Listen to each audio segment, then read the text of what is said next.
So where we get to last time. So I'll say this again. For those of you watching the VOD, I apologize. It's been 2 weeks since I last did it, since I didn't stream last weekend. So we're gonna try my best to refresh everything that's happened so far. But I think I didn't get too far in this case. So we started case 2. We finished case 1 and we started case 2. We found out that in case 1 that the guy who was the murderer was Horace Knightley, who was one of the bodyguards for the king. And as soon as case 2 started in the intro, he was the one who ended up being the victim. And the case 2 intro was really interesting. It was very scary. It involved, well, I mean, he was in prison. He was supposed to be in detention, but he was in the prison area where the inmates are supposed to be, and like there was a shadowy figure and a dog and all sorts of weird stuff. A dog with a bell, which we've seen the dog with the bell too. But so Horace Knightley ended up being the victim. He was found. His body was found in the prison in the work area where the inmates are supposed to do work. We have Kay with us as our assistant. Searches for the truth is the great Edward Arasu. Of course, we have Edgeworth. Like we were there to oversee the case, but we ended up finding the body. We weren't the first to find the body.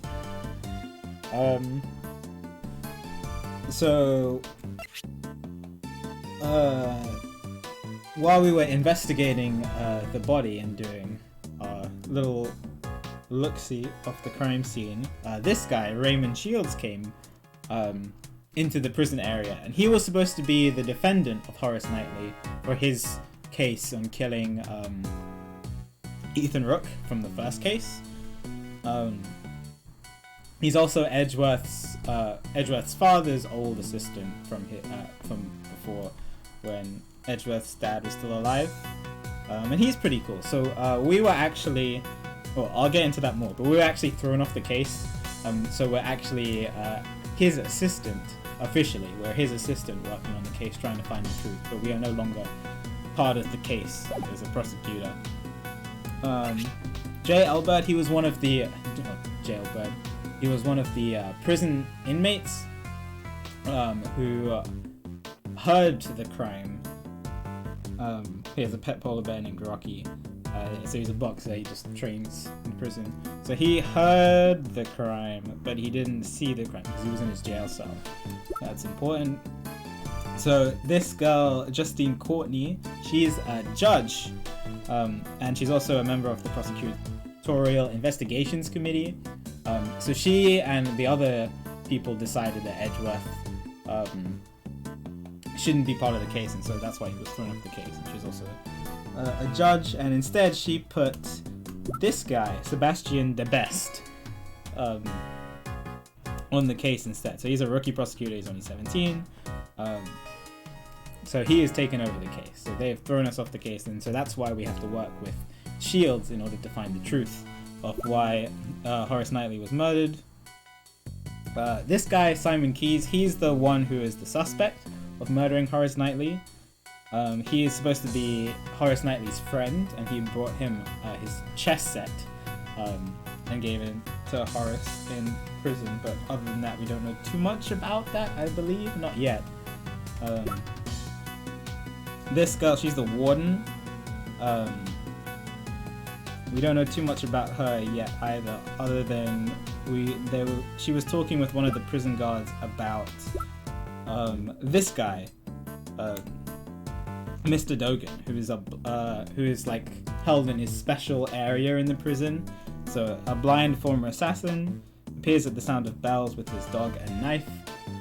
So that's like his signature.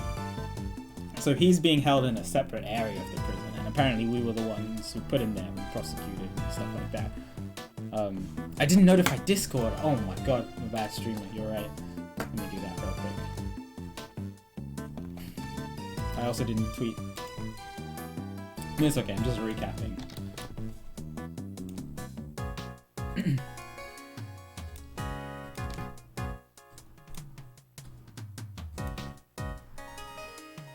There we go.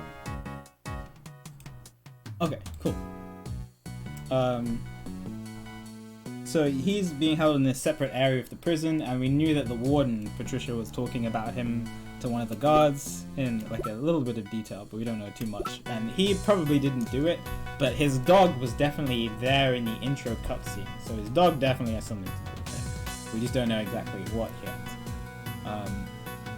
And then also, some of you might recognize this guy, Frank Sorit, from the first case in investigation, in Ace Attorney 1. He was the very first murderer. He's training to become a pet groomer. He was the one who discovered the body, so basically, I don't know if we have a look at the evidence. We have the map of the prison. I don't think we do.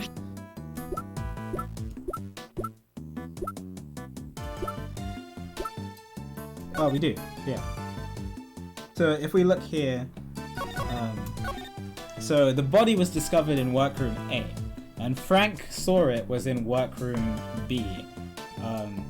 Now, the important thing is that Frank Sorit, or all the inmates have to wear a bracelet. That means when they're in the workroom, they're not allowed to leave the workroom, but Frank's was broken, so we discovered that Frank's was broken. They didn't want to tell anybody because that allowed him to freely roam the prison, which is, it's a big security hole. So that's why he was able to see the body in workroom A. Now, workroom A isn't connected to anywhere according to the map, but you can see the layout here, the 3 cells. The special cell is where Dogen is being held, and then that's the hallway. And then here, so the victim, Horace Knightley, he was supposed to be in the holding cells, but for some reason he was in the workroom. I mean, we still haven't gotten to the bottom of why that's the case. So yeah, we don't really have any big suspects, we're just trying to find out more information. And so I believe that's where we are now. We're in the workroom, trying to find out more information about Horace and why he was in the inmates area in the first place. And I think that's we could talk more about the evidence. So let's look at each piece of the evidence. So the badge, we looked at the floor plans. So this chessboard was brought to Horace Knightley by the suspect, Simon Keyes. Pretty sure there's something inside of it that's important, but we haven't opened it yet. So Horace requested this and Simon brought it to him. Rubber glove. This showed that Frank was inside the workroom, in workroom A. It's covered in blood and mud. So you can see for inmate use only. You scroll in here. For inmate use only. So that proved that Frank was in the room. So the cause, so this is the autopsy report essentially. Penetrating wound in the neck, he died instantly, so like stabbed in the neck by something, whether that be fangs or a knife or whatever. Covered in dirt, there were small bruises on his head, and his hand was covered by a blanket and things like that. But it seemed like his body was like inside this blanket thing. It was probably like wrapped up or whatever, based on how the blanket is laid on top of him. Yes, indeed, digital. Found with the body, but we don't know that yet. Found with the body was used to type the victim, and then the sheet here, very colourful. So yeah. Oh right, the other big thing about this prison that we haven't really talked about too much, and why there are animals here in the first place, is each prisoner is assigned an animal, so it's supposed to be like animal therapy. And the doors have automatic sensors for the animals. So when the animals get close to one of the doors just automatically open. But the prisoners have the opposite. So they have bracelets, which means that if they get close to a door, they get a huge electric shock.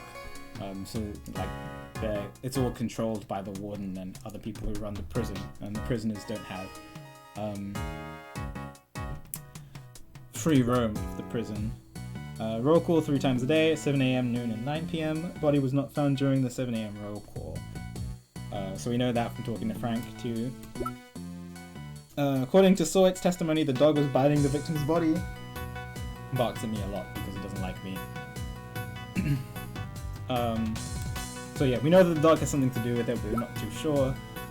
So this is Soit's bracelet being broken. Carved a hound piece on a wood. Played chess through the mail. Oh yeah, this is like a random piece of information that isn't useful yet. We just have it as a piece of evidence. Mr. DeBest and Warden Roland searched the entire prison but did not find the murder weapon. So that's the other key thing. We do not know what the murder weapon was exactly yet. But I believe that's everything. So that should be a basic summary. I might have forgotten a few things, but it was really good to go over that in my head. Sorry, it took a while. So right now we are in the holding room. So not the prison cell. We're in the holding room where Horace was supposed to be, where Knightley was supposed to be. And we haven't looked around here. So that's what we're going to do now. So yeah, let's do it.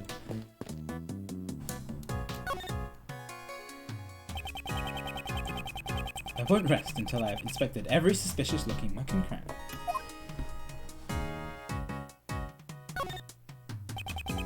It's Horace Knightley's suit. According to the results of my investigation... what did you find out? A man who looks good in a suit leaves a more favourable impression with the ladies. ... Ah!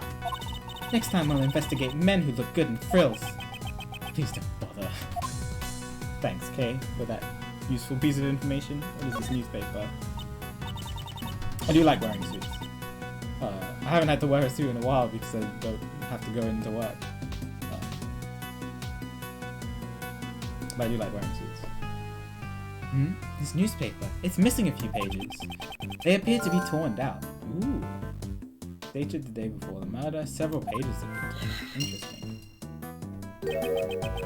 Why would someone tear out the pages from a newspaper? Maybe they used it to clean the cell instead of a rag? Clean the cell. It's quite possible. That's weird.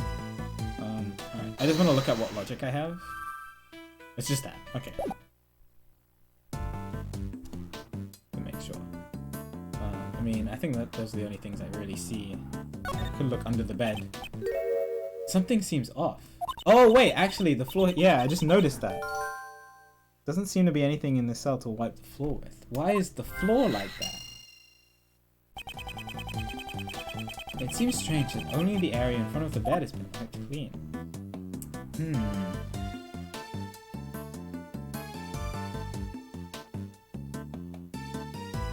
Well, if he was murdered here, how did he get to the prison area? Well, yeah, anyway. So we can connect, we should be able to connect these two. So, mopped up with the newspaper, but the question is, what was mopped up with the newspaper? The floor here is clean. It was probably wiped down with something. Did someone spill grape juice here? I don't know exactly what was wiped away, but I can imagine what was used to wipe it. It's very likely it was this torn up newspaper. Couldn't he have asked one of the guards if he could borrow a cleaning rag? Perhaps it was something he didn't want the guards to see. There are signs that the floor was wiped clean inside the victim's cell at the detention center. Okay, but why? Like if he was murdered here and to mop up the blood, that makes sense, but then how did the murderer carry him all the way to the holding cell? That would explain why he was found in the prison. It's not because he wanted to go there, it's because he was carried there afterwards. Probably to put suspicion on the other people in the other inmates. Let's inspect the toilet. It's not as dirty as I thought it would be. And the toilet paper shows no signs of use. Looks like there are no problems with the toilet. Huh? There's a huge problem! What's the problem? It's totally awkward having the toilet out in the open like that. They need to think more about the end user. This facility wasn't designed with the spirit of service in mind.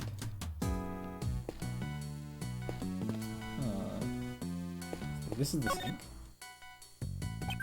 Oh. The reflection in the mirror. So that's the camera. Ah! It's a security camera! A great thief's arch enemy! I guess they don't take too kindly to thieves here. There's no reason for a detention center to be kind to thieves. God! I would like you to check the footage of the security camera. If you find any problems, report to me at once. Understood, sir.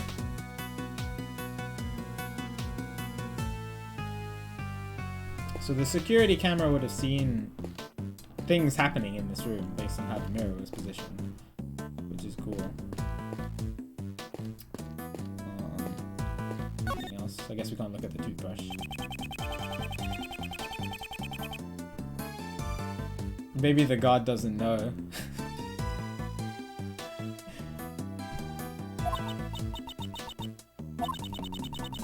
It's like a constant reminder. You're being watched. I understand your feelings. However, I definitely don't want to live in a place like this. Every morning, I'll be reminded again when I'm at the sink that I need to look good for the camera. Don't get too worked up about it.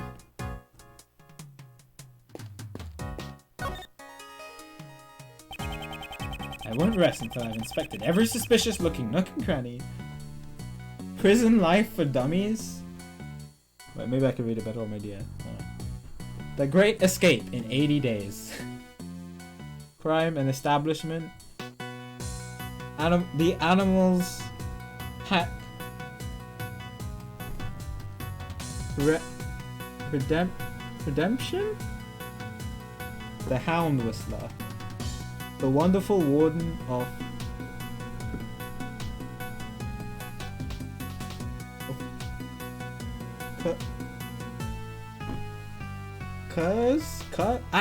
Hours. Oh, and I can't see the other two. Again, me craning my neck when all I have to do is just turn my DS. Watch how I can examine this and it will look at the books closer. Oh, my neck. There are a lot of books here. What's this? The Wonderful Warden of... Oh, thanks, Kay. Wonderful Warden of Hours? The Hound... Oh, okay, great. Well... The Hound Whistler, The Animal Shack Redemption. Mr. Knightley. He was a surprisingly good person. That is a nice DS I got there. Got it from a cool person. No, the detention center provides these books for the visitor's own edification. These books are supposed to help you grow as a human being. Prison life for dummies. These books were written by model prison and former inmates. Ah, here's a helpful book. The Great Escape in 80 Days, based on a true story. Oh, check this one out. Crime and Establishment. How to make money in prison.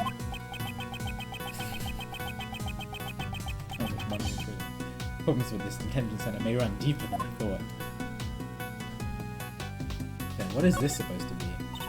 Mr. Edgeworth, is this a dining menu? Oh. You can choose your daily meals in this detention center. However, unless you have the money, you won't be able to choose what you want to eat. In the end, the world revolves around money. Doesn't this mean that the rich won't have to reflect on their crimes? Yes. Well, those who come here haven't been declared guilty yet. There are a few good people who don't need to reflect. Probably. Sounds like you're just making excuses for them, Mr. Edgeworth. Ugh. Why should I have to come up with excuses for the detention center?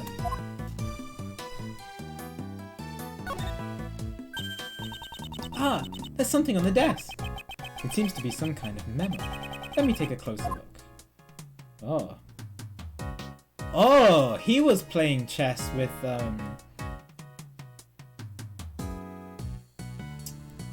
what's his face? With Dogen.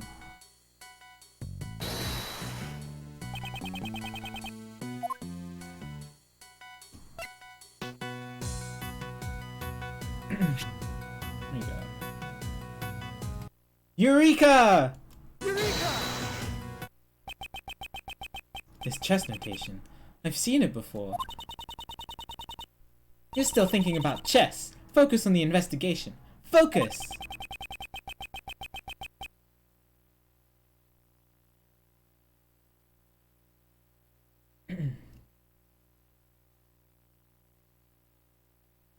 Chess is quite important to this investigation. Probably has Rook on his mind after killing him.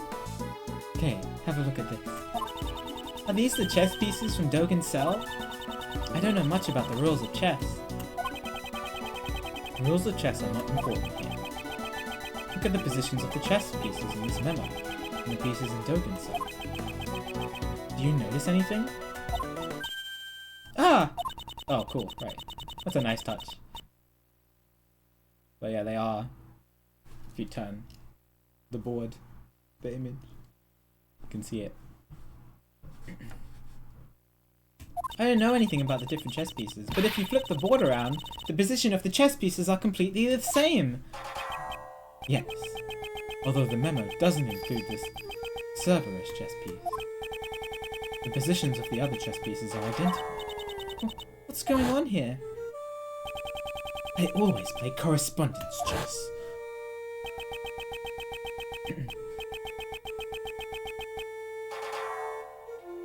This might be hard to believe, but Dogen's chess opponent was. Ah, are you saying that he was playing against Mr. Knightley? This, we now have the evidence to link Dogen with the victim. Interesting. I wasn't expecting that. Oh. Nice and short. So, this is what our investigation turned up. It seems we found a major connection between the victim and Dogen. This is terrible! What happened? Oh, what did you see on the video cameras? The security camera recorded something terrible! What? Can you let me see it? Of course, sir. I have a portable playback device right here. Then, well, living in the future. Then let me see it right away. Oh boy. Oh my god, the power of the Nintendo DS. Oh, it's too bad it's at like 3 frames a second. That was great power of the Nintendo DS. This black thing has got to be that doggy, right?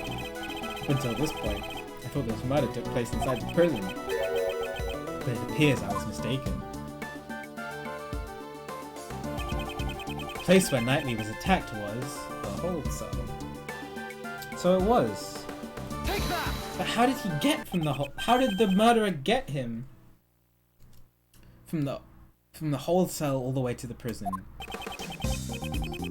It was the detention center, and furthermore, he was attacked by Dogen's dog. This is the decisive evidence.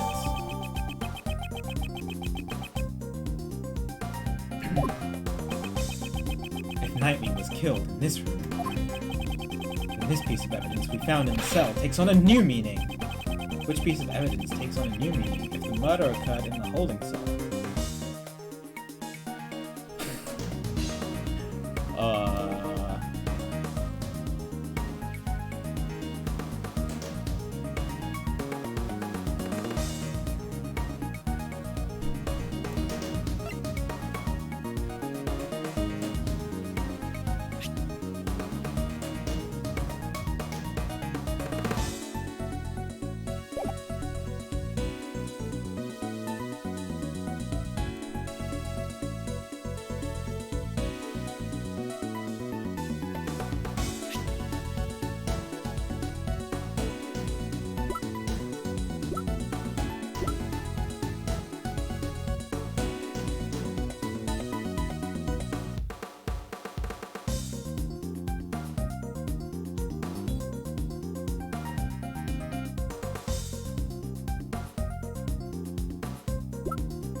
Maybe this, because it means that he was carried here?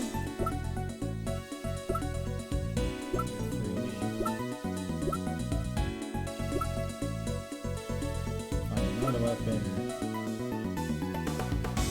Oh, maybe they're talking about this. Right. I just naturally assumed that. Yeah, I guess I have to actually show that. Take that! Take that! Oh, wait, it voice activated that time.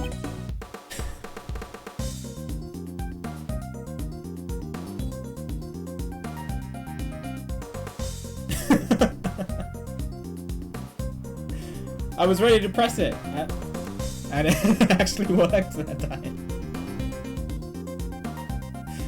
That's interesting. For some reason, someone wiped the floor clean. possible they were wiping away bloodstains. Okay. Thank you for your hard work. While I have your attention, may I ask for one more favor? What would that be? There should be a detective by the name of Dick Gumshoe in the detention center or the prison.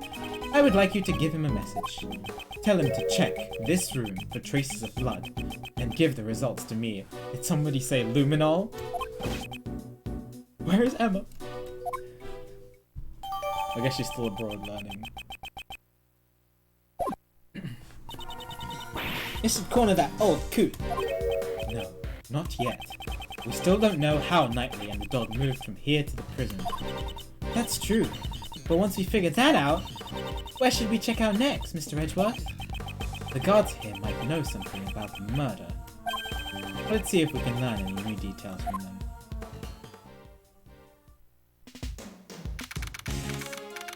March 28th, 2:15 PM. 26. Alright, let's continue our— Ah!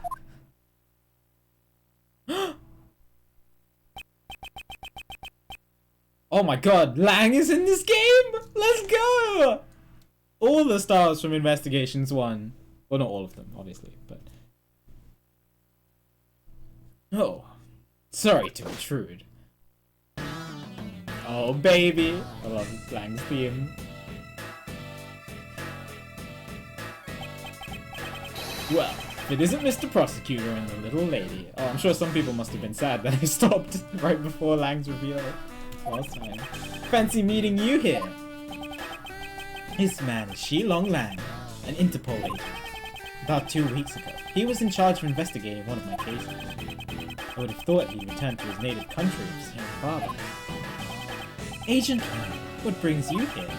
Just some boring work. Nothing you need to know about. Haha, on top of a black dog, we meet a black wolf. Huh? You came alone today, Agent Lang?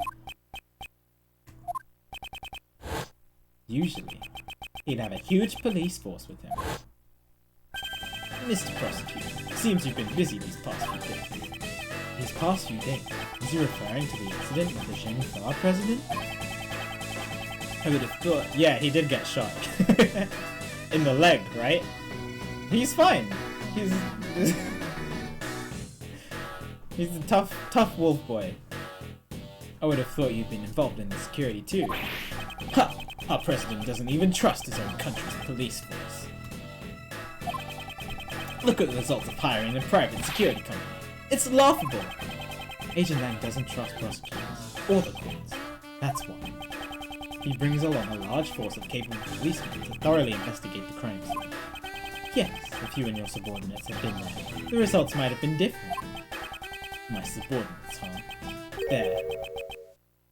What happened? No longer with me. They're not with you? Funny. Looks like I'm a real lone wolf now. Ha ha ha ha! Agent Lang, just what happened exactly? Didn't I tell you? It's nothing you need to know about. Oh, I'm very curious though.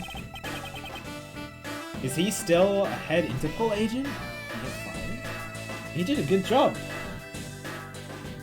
Or maybe he... I'm curious. Oh, well, be seeing him, Mr. Prosecutor. Mr. Lang, I wonder what happened. Yes, it troubles me too, but there's nothing we can do about it for now. Okay, let us continue with our own investigation. Got it. First, let's ask those guards a few questions. Okay, I'm gonna save, just in case the game crashes.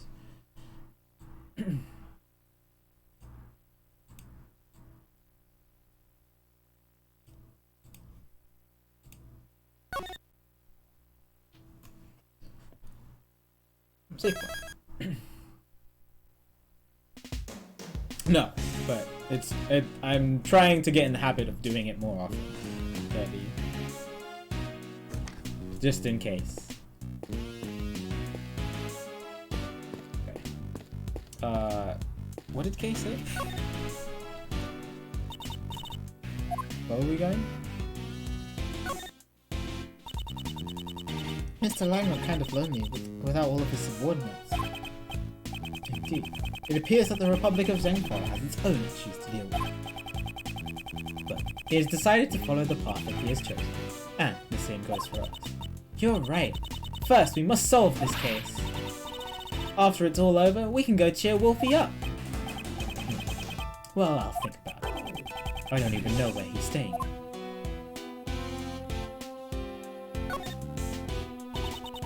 I found it! The weak point of this facility. Oh? Please enlighten me. There are lots of people here, so it feels like you're constantly being watched. However, there are still many blind spots we can use to hide and avoid detection. All we have to do is aim for these blind spots. We can do it! I won't even ask what it is that you exactly plan to do. More important, I feel like there are still a few blind spots to this case. I'll need to gather more information. Okay, so just gathering. I guess in the hallway. We'll go cheer Wolfie up. Hello. This is a difficult case. What's wrong? Is something troubling you? Sir! One of my uniforms has gone missing. That's not good. But I'm certain that I placed it in this locker. Someone stole a guard's uniform. And infiltrated the prison. That's very not good.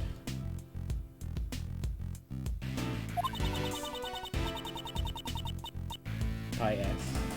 Somebody could pose Pi S for you. Maybe the uniform grew legs and walked off somewhere. Thanks, Kay. What kind of logic is that? In any case, I wish you the best in your search. I'll be rooting for you. Yes, thank you for your support. March 26th, so 2 days ago. You there, have you seen a black dog around here? Of course not. If I had actually seen it, I wouldn't be standing around here so carefree. Did something happen with that doggy? Okay, let's not press this matter any further. Oh, whoops. Ooh, there you are. Who's this? Oh, okay, Shields. Mr. Shields, where did you go? Where indeed? I've been searching for you guys the whole time. Walking around the prison is hard work, you know. That's strange, seeing as you came from the opposite direction. Yeah, that is strange. I've got some new information. You want to hear it? Do you? How did he... If he came from the prison, how did he come from the other direction?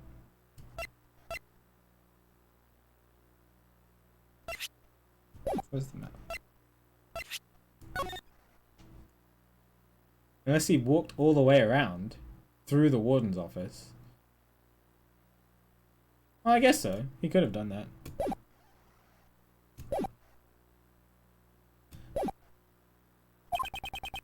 He sure changed subject quickly. I heard a little something from the guards. It seems Knightley caused a bit of an incident 2 days ago. An incident? You know how Simon said he came to visit Knightley, right? After the visit, when Knightley returned to his cell. Naturally, the guard escorted Knightley back to his cell. While the guard was unlocking his handcuffs, all of a sudden, Knightley struck the guard and knocked him out. Oh my god! It seems he was going to attempt a jailbreak. Oh. By the time the other guards arrived, the key to his cell had disappeared. But there's been no reports of Knightley's jailbreak attempt 2 days ago. Exactly. Yeah, it's weird. Strange, isn't it? Right up until his death, he was still in his cell. Once more, Knightley claimed he never stole the key in the first place. In fact, they searched his cell, and the key was nowhere to be found. But the guard said that it was Knightley who did this? And the guard who was struck have anything to say? No one knows. He was taken to the hospital while he was still unconscious.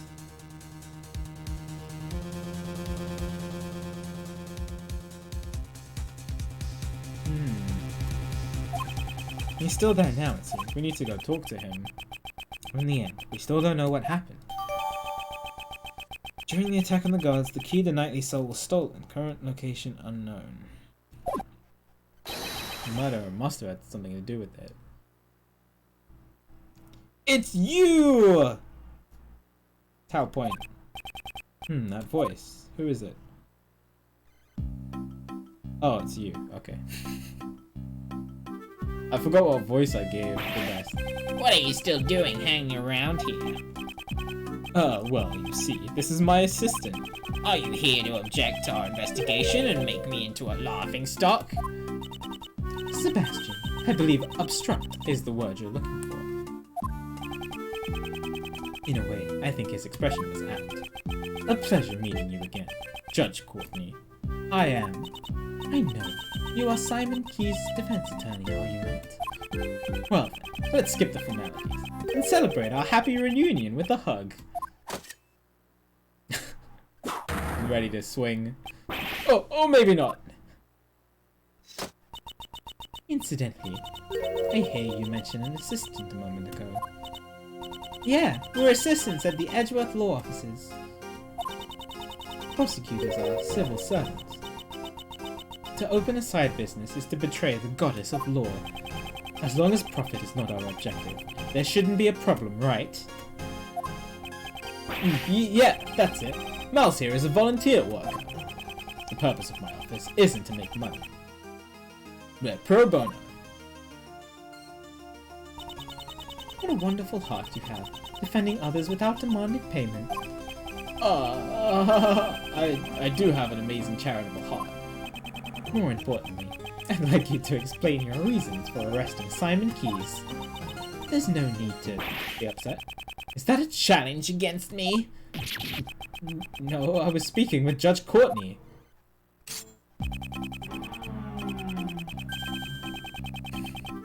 I guess it can't be helped. If you want to take on the best, you will fail like the rest. Oh my god. I haven't said anything yet. But this is convenient. And I will hear you out. What were your reasons for arresting Mr. Keyes? I see no need to inform you. Sebastian, let us... Just watch, Justine. Watch as I run around in circles against this useless prosecutor. I think you mean run circles around me.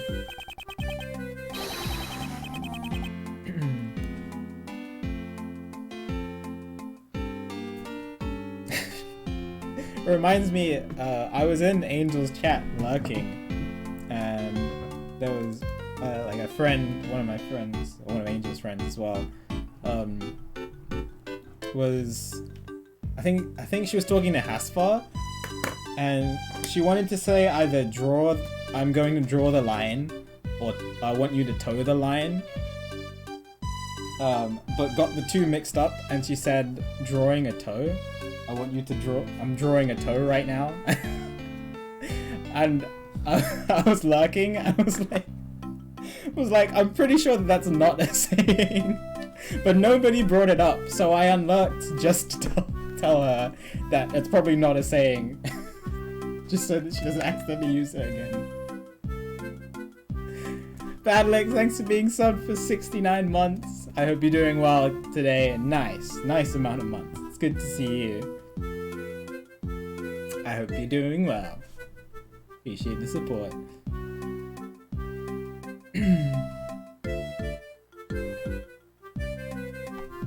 Oh, thanks, dude. Alright. Reasons for arrest. I've been good. I had a good time streaming Sonic Heroes today. We got 2 Team Sonic PBs. And I like how this is the theme for it. And we got to finally restream the Chaotix PB, which I was really happy with. So you want to know my reasons for arresting that man? I'm guessing he's not going to be the best prosecutor. The answer is simple. Yes, we found traces of that guy over there. How's that? Perfectly simple. Perfectly decisive. Right? He's the best. Of course. I was the first to notice it because I'm the best. Best is capitalized. How am I supposed to go about pressing that? How's that? Got nothing to say. Speechless in my presence. This guy sure talks a lot. So, you're the one who arrested Mr. Keyes, I take it? Yes, they're the best. Do you have the right to do such a thing? Well, obviously, it was the police who carried out the arrest. Watching the Dingleberry. But since it was under my direction, shouldn't it also count as my arrest? As I expected. It would be difficult to deal with both of them at the same time. However, her silence is troubling me. Just what is she thinking? Alright. This is the actual music, okay.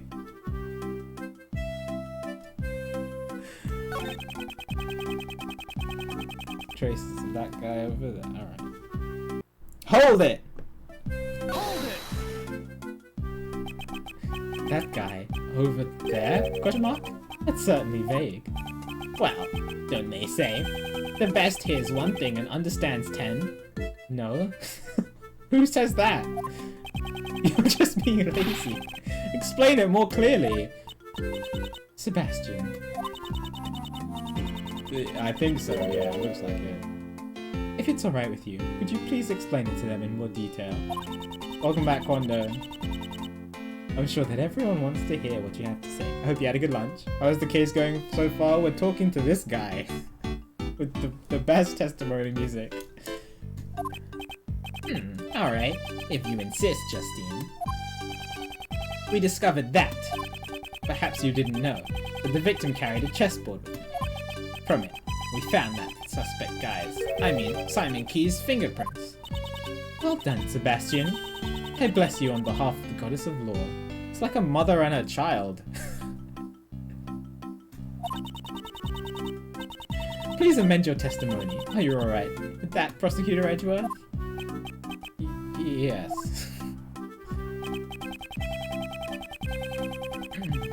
Right, but Simon brought it to him. Objection!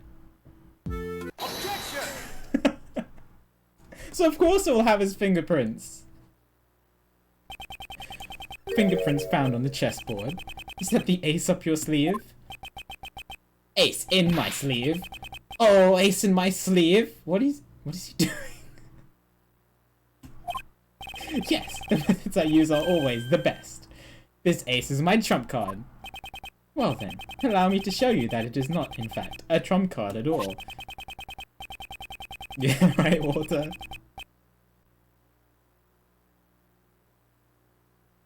Simon Keyes was the one who sent the chessboard to the victim in the first place. So it's only natural some of his prints would be left on it.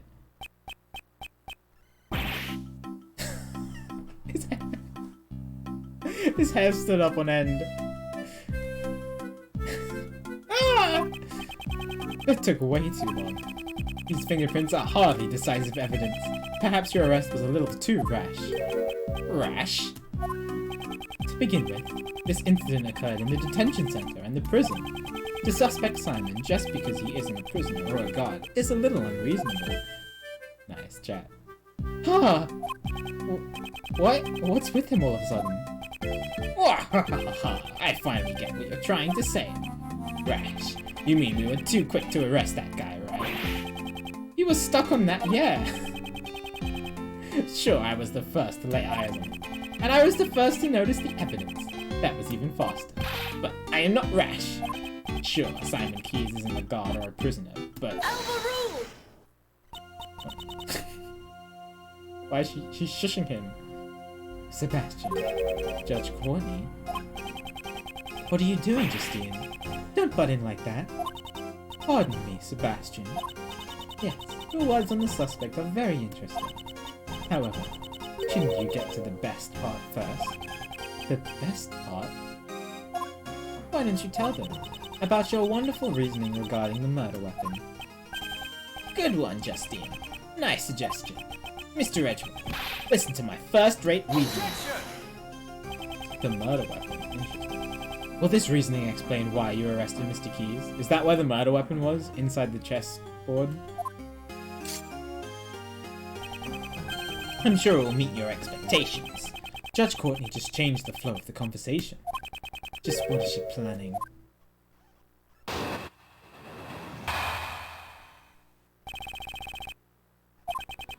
It's obvious the murder weapon was a sharp metal object. However, the prison maintains strict control over potentially lethal items. So, that's why I've reasoned that the murder weapon was brought in from the outside. Yes, it was hidden inside that chessboard.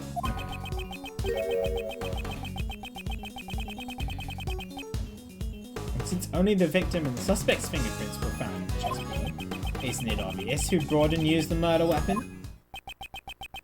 At least it's clearer than his last testimony, very much so. It's the best reasoning you can get from the prosecutor, the best! How do you like that? Now he's mixing up the best with his own name. But, could someone really hide a weapon inside a gift sent to the prisoner? You'll find a good place if you examine the inside of the chessboard. What? Inside the chessboard? Is there some place to hide a weapon? Oh, we must open it. With the power of Nintendo DS. As I thought, there are only chess pieces inside. Wow, what an annoying laugh! Inside the chessboard, huh? Perhaps I should examine a bit further. Inquisitive boy. K is very savage. The top panel is removable, I see. It's quite deep. Yes, there's more than enough room to hide a small knife. Okay, interesting. Understand now. This is how the culprit smuggled in. What's with that? I wasn't even finished! It's music again, dude. Mr. the Best, there is something you've forgotten. There is a gate at the entrance of the detention center. Right, a metal detector. Oh, well, there is, but... He means the security gate with the metal detectors. Sebastian, we had to pass through the same check when we entered the prison, remember? She's very cool, calm, and collected, so... She's clearly gonna... know how it was able to be brought through. Yeah, that's it. I remember now. Looks like he completely forgot. It would be impossible to smuggle a sharp metal object into the detention center. Therefore, your reasoning never held, even from the very beginning. It doesn't have to be metal. It has to be a sharp object. The gate is only used on people. In other words, packages sent to the detention center undergo a simpler check. So they don't use a metal detector for that? This never should have happened. It seems the guards were too careless. Yeah, that's kind of crazy.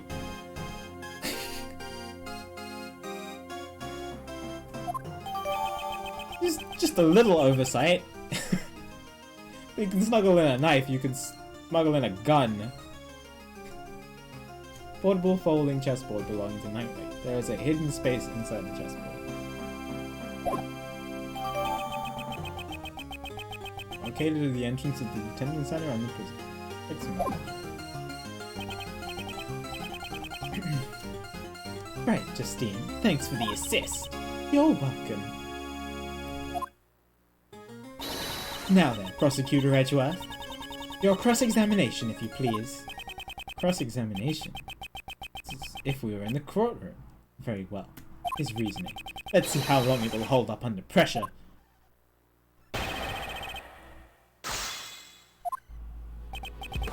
It's obvious the murder weapon was a sharp metal object.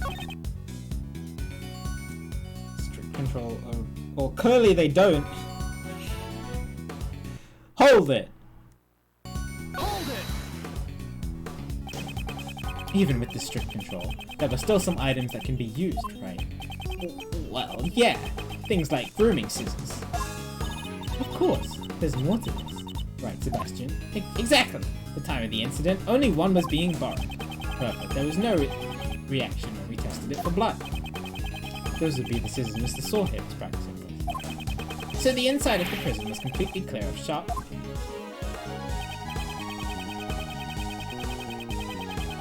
No weapons brought in from outside. Chessboard.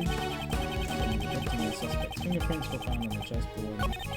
It's not obvious who brought and used the murder weapon. Last testimony sure seemed like faulty reasoning. Judge Courtney helped him out. No, the argument was entirely her own reasoning. In that case, this would be tough. Got anything up your sleeve, Miles? Of course, they don't know all the facts. This reasoning doesn't appear to have any weak points at first glance, but on closer inspection, there is a hole, right? I should press them as well. and find out the hole in their logic. I'll strike first and take hold of any clues I find. Inquisitive boy. Sharp metal. It doesn't have to be a sharp metal object. Hold it! Hold it! A sharp metal object. Do you have proof of that? Didn't you see the victim's wound? Worthless prosecutor. Excuse me. The fatal blow was a stab to the throat. Doesn't have to be metal though. And a knife perfectly matches up with that. There can be no other explanation. Seems they don't know about that piece of information. So the dog being there. Wahaha! Nothing to say. Speechless, aren't you, Mr. Edgeworth? Right, next. There's plenty more to my reasoning.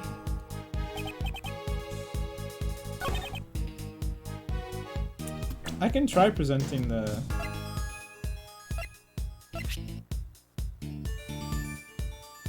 dog to this, but maybe I should press the other statements first. Let's give it a try. I mean, it's just a little bit of health. Objection! Objection! Oh, okay. Mr. DeBest, what do you think about this piece of evidence? Why are you asking for my opinion? Don't you see? This evidence contradicts your testimony. What? Did he just slap himself? I don't believe this evidence has that kind of meaning. Huh? Is that right? Judge Courtney here. Also, you don't need to yell objection so loudly. Just showing evidence will suffice. No, I must yell objection! That is the point of Ace Attorney! You don't need to tell me that. Okay, just because in the last few times it's crashed, it happened after I lost health. I'm just gonna save here. Just so that in case it crashes again, I don't have to replay the last few testimonies. Hi Mel, good to see you. I hope you're doing well today.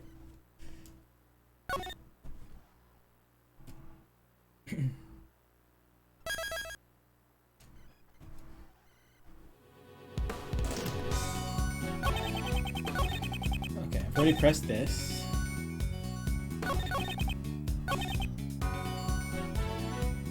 Outside.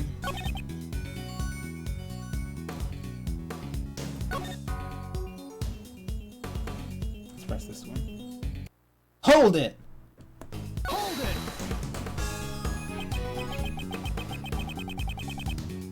Yeah, I mean it's okay, Kirby. It might be just me knocking my DS, and that's causing issues, but it's not a huge deal. Don't worry about it. So can you tell us exactly who this person was? Wahaha! The culprit is... What? Is you! Simon isn't here. Such a pitiful man. We best go gently on him. I see. I just wanted to tease him. Don't make fun of me! Last testimony. Okay.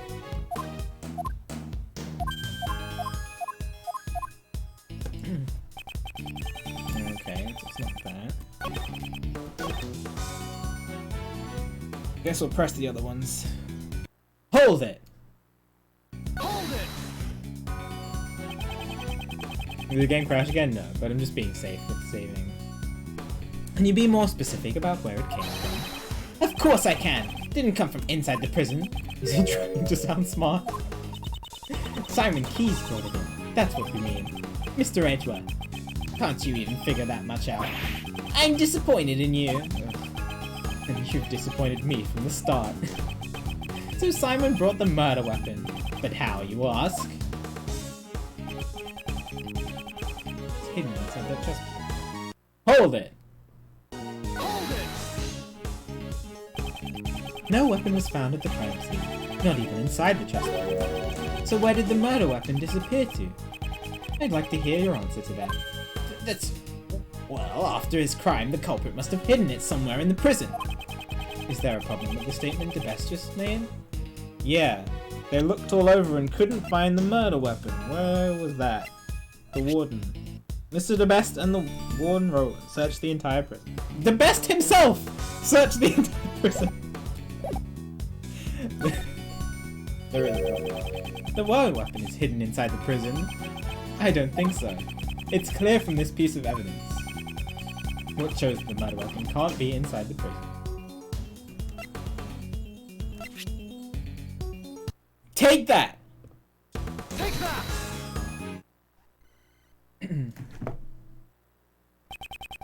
Have you completely forgotten your own actions? You, along with Warden Roland, conducted a search of the prison, but you did not find the murder weapon, right? It's painful. We must have overlooked something. This guy just completely contradicted himself. You carried out such a sloppy investigation. I'm amazed that you call yourself the best. Oh, savage. You mocking me. What? What is she? That's the second time she's done that, and I don't know what she's slamming her hammer on. Sebastian. Please calm yourself. Don't get caught up in the opponent's pace. Sebastian's foot. I'm fine, Justine. Did you really think the best prosecutor would be shaken by someone...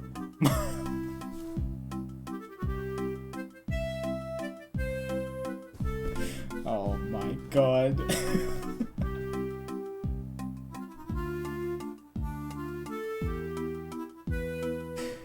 Did you really think the best prosecutor would be shaken by someone miles behind him? Oh! I wish he'd stop messing around with people's names. Oh, in that case... Oh my god, Kay, please don't join in. Kay Faraday is far, far ahead! Kay, don't you get caught up in this too! Yes, if my best investigation didn't find anything, then there must not have been a single weapon in the prison. Then... Okay, then you're contradicting yourself, dude. In that case, there's only one possibility. The criminal must have taken the murder weapon with him when he left the prison. So it's only natural we didn't find it there. Yeah! There was no way the culprit could have brought the weapon out of the prison. And this piece of evidence shows why.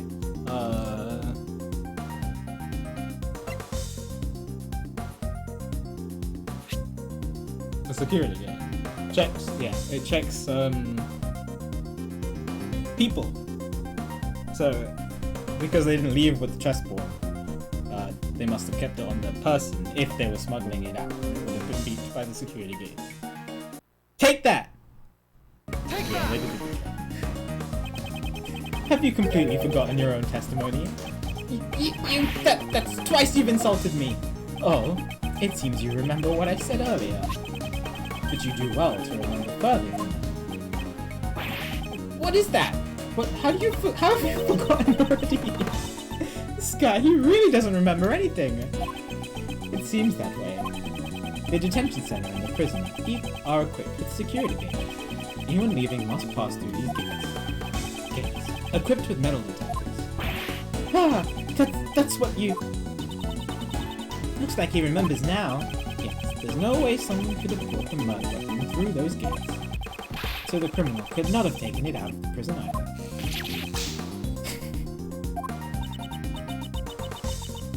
So then, Prosecutor Edgeworth, do you know where this murder weapon went to? Perhaps the weapon is still inside the prison. But we couldn't find it anywhere in the prison. The reason you didn't find it is because you believed it to be a sharp metal object. We saw the very moment when Mr. Knightley was attacked after all. If you can say that much, then perhaps you can enlighten us. What would you say is the murder weapon in this case? From this piece of evidence, the murder weapon of this case becomes obvious.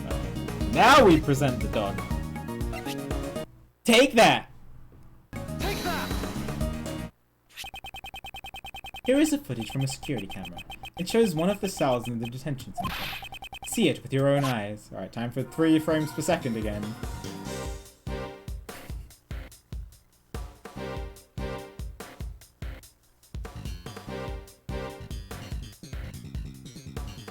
but we never see who was the one who got attacked there. And it was just it was just a black silhouette.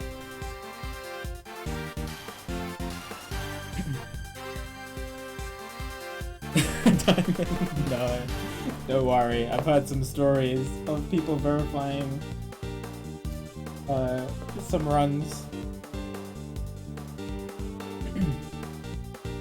You'd be surprised at how many times verifiers on the moderator leaderboards have had people submit their own, like, the verifier's runs as their own runs, and then the verifier goes to watch it and be like, this is my run, just resubmitted under somebody else's name. It happens a lot more than you think.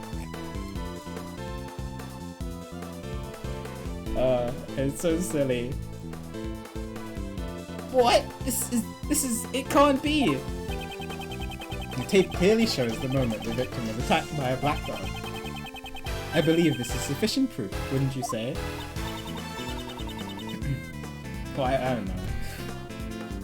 Indeed, this is vital evidence. Horace Knightley was killed in the detention center by that dog. After that, the body was moved to the prison workroom. I'm still not convinced. Not convinced that the dog... the dog is definitely involved in this, but whether he actually was the one who killed Knightley, I don't know. Not convinced.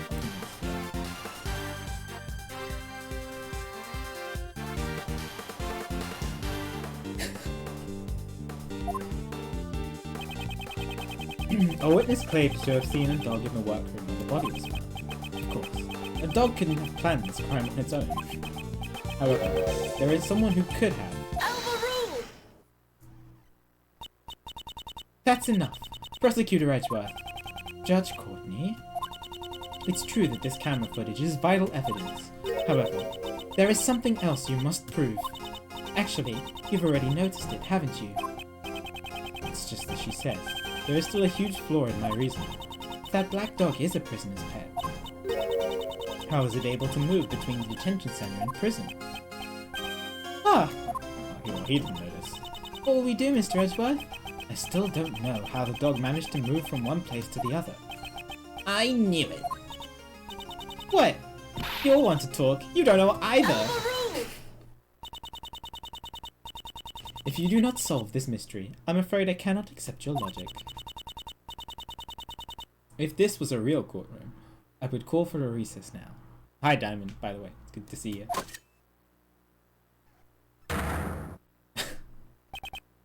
What? Wait, I'm not finished yet!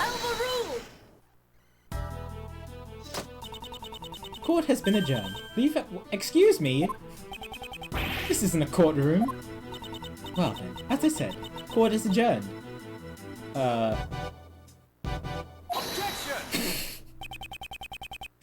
I can't prove my argument, but isn't it the same case with Mr. Keyes? Whatever do you mean? Just as I don't know how the dog entered the detention center. You also don't know how Simon Keyes entered the detention center and prison. Although he came to visit the victim, he was an outsider to the prison.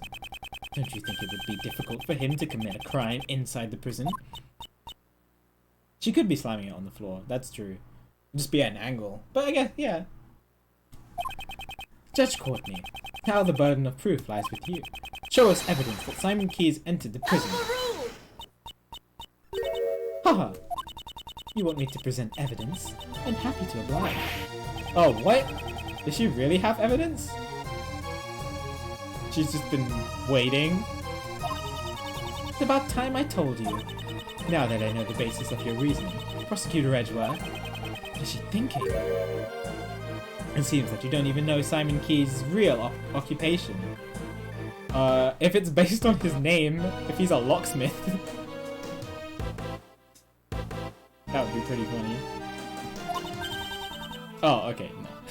He's a circus performer. A circus performer? I was wrong. Galaxy brain too hard there. Okay, so well, this is still fine, because it means that he was... Well, I mean, it's not fine for us, but I know where she's going with this. If he was doing the prison show. Yes. Have you ever heard of the Very Big Circus? A circus? Ah! But of course, yesterday was a day that I wouldn't have missed for the world. Wouldn't have missed for the world. Did you have some kind of important meeting? Oh, heavens no. I despise meetings. It's okay, we don't have to deal with Mo anymore.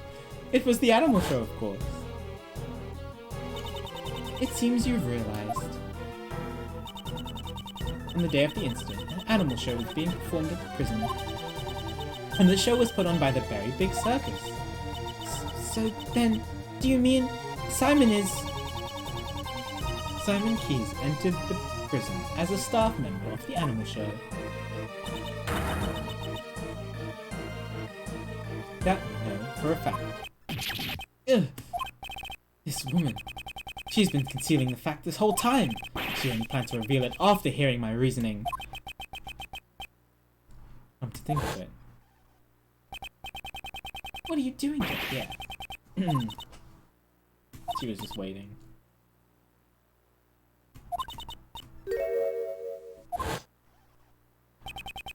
Mr. DeBest was going to say it then, but she stopped him. Ah, I see. Wahahaha! How do you like that, worthless prosecutor? You didn't do anything! Well then, now it really is time for a recess. I'll end with some advice. I'd already doubted your abilities as a prosecutor, which is why I relieved you of your authority. You'd best not forget that. What are you trying to say? Look, Ace Attorney 1 and the updated autopsy report was a very long time ago. It's okay. Oh my god, the PIC can still take away your badge. If you value your badge, I'd advise you to not show your face before me again. Is that a threat? The goddess of law is merciful, but that doesn't mean you can get away with everything. And one more thing, I must digress. I suggest you stop with this defense attorney act.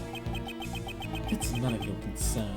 I don't intend to abandon a case I am involved in so easily. For defense attorneys, a relationship of mutual trust with their client is vital. It is very different from the way of the prosecutor. In any case, you didn't even know about your client's occupation. Well then, I must be going. May the blessings of the goddess of law be upon you.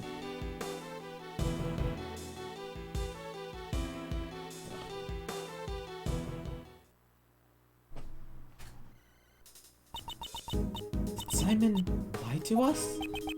It seems he lied to Uncle Ray, too. This complicates matters. Why'd he do that?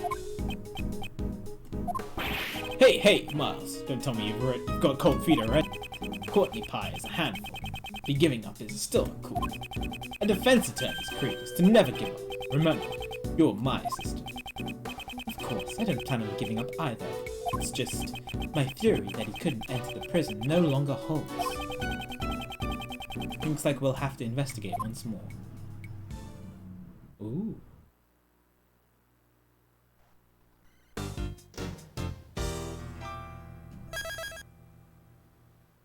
The game didn't crash, that's nice.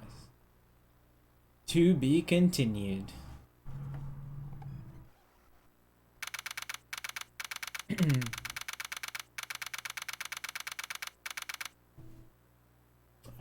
March 28th, 3:02 p.m. Detention Center Visitors Room.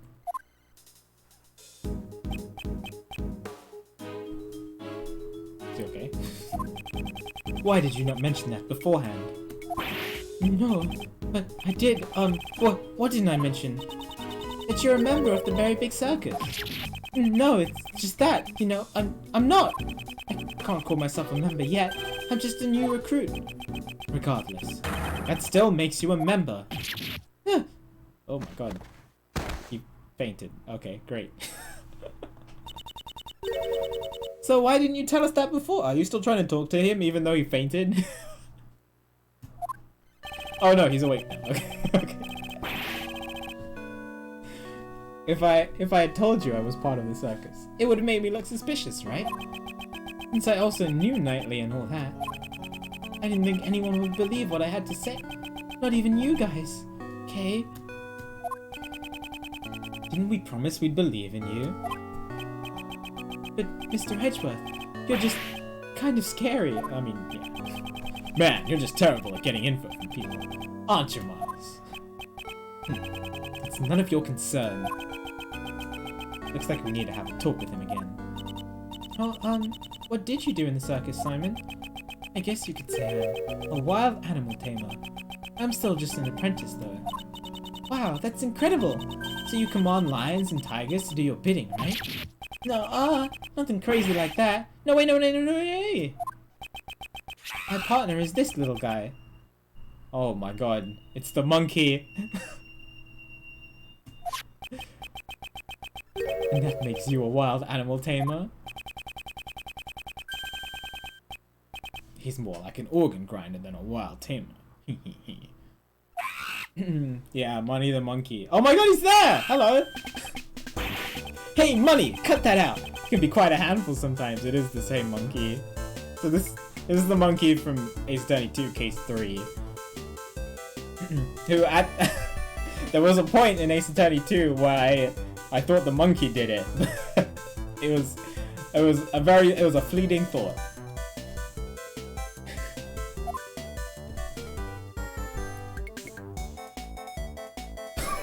What is happening?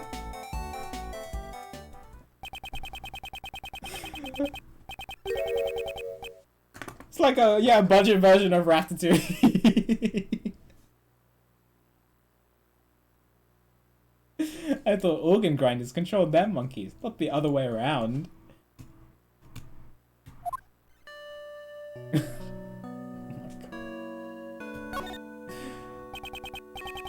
Yesterday, you told us you were just a regular employee, correct? Even if I'm a member of the circus, I'm still legally an employee. This monkey looks so sad. We're just like any regular company. The ringleader is the boss, and I'm just a grunt. I even have a supervisor. She's the head of the Wild Animal Tamer division. No matter what kind of fierce creature, they all immediately follow her every command. She might even be able to get a handle on Miles here. I am not a wild animal. Did you and your supervisor take part in the animal show here at the prison? Yeah, it was just us two. It's only a small operation this time around. Basically, my supervisor takes center stage, and I take care of all the dirty work. Well, I did have a tiny part in the performance. So there are only 2 members of the circus that are related to this case. Ooh, I wonder if it's Regina. Can you tell me about your movements around the prison? Okay. I went to meet Knightley 2 days around noon. And that's when you gave him the chessboard? That's right. And then that night, I started setting up the stage in the courtyard. It was pretty tough going back and forth, moving all the crates by myself. I left everything in Workroom A, I think. Just temporary storage. That's where his body was found. Workroom A. That's where the body was discovered. Didn't your supervisor help you at all? No way! You can't let her do anything like that. That's my job. After I got everything ready, we started rehearsing. When we left, it was almost midnight. The show was set to start at 8 AM the next day and go on until 10 AM. The only one who went in and out of where the body was found is Mr. Keys. And the body was found just before the show ended. Do you happen to know why you were arrested? It's weird how it happened so fast. I don't think the pest guy would just have you arrested on a whim. I wouldn't put him past him. Well, maybe it's because... The expression, the monkey. Maybe it's because of that. When I was moving the crates, I decided to go check up on him. You know, Knightley. I see. Well, this is bad. You went directly into the detention block? Did you have permission? No, I had to sneak in. It wasn't a formal visit or anything. Did you already see him 2 days ago? Why would you go and do such a thing? Well, we're the only friends either of us had since childhood. He was the same as me. We never had real families. I just wanted to talk with him for a bit, so I went to see him. You didn't have a family? When I was younger, I lost the only family I had. My father. So is that it? I know all too well how it feels to lose your father at a young age. So you're the same as Mr. Edgeworth and me. Yeah, K2. So it was just the two of you talking at the time? Yes, all the other cells were empty, and there weren't any guards nearby either. But then you got found out, and that's why they suspected you. What? What? Did I do something really bad? Something must have happened while Mr. Keyes and Knightley were alone. That's probably the pest's logic. It seems that we'll need to talk with your supervisor as well. She should be here today too. Probably in the courtyard. Oh, I'm sorry it turned out like this. Simon, if there's anything you can do to help, just tell us. The only tamer that I know from the Big Berry Circus is Regina. So if I have to deal with her again, this is gonna be interesting. What? What? But I can't do anything in return. Don't you worry about that. We're your allies. That's because we're like birds of a feather, right, Mr. Edgeworth? Birds of a feather, huh? I suppose that's true. We have sufficient information about your past. I doubt you had a motive to kill Knightley. Rather, you are probably the most effective people at his death. And I doubt someone as timid as you could work up the courage to murder someone. Alright, I'll get you out of here. We believe in you. Well, what do we have here? Starting to get a hang of the whole defense attorney gig. You sounded a bit like your old man just now. Me? Sound like my father?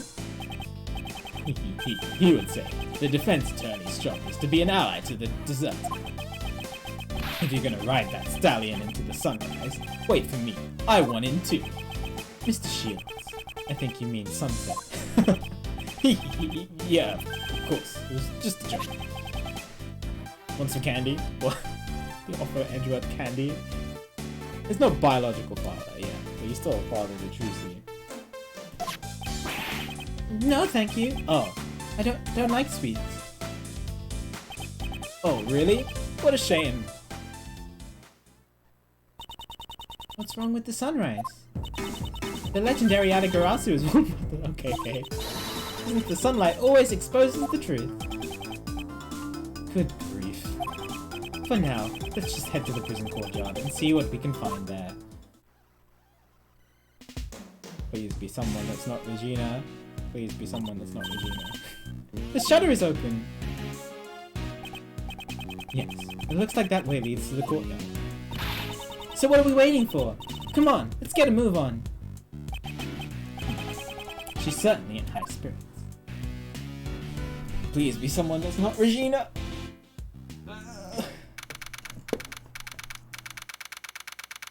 337, prison courtyard. So this is the courtyard. Just before the body was discovered, the animal show was held here. Looks just out of the picture. It's just like a carnival. Man, I bet it was lots of fun. Oh, what did she see? Prisoners were gathered here when the body was found. So that means whoever saw the show has an alibi.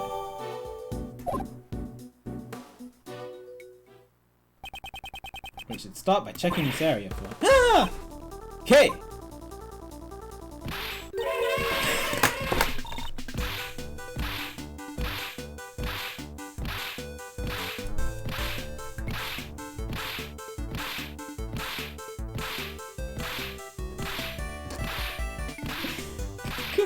Cut it out, you! Help me, Mr. She's so silly. You there! Stop right this instant! Ow! Ow! Ow! Ow! Ow! Someone! Anyone! Help! Down! Mystique! Down! Who are... Oh.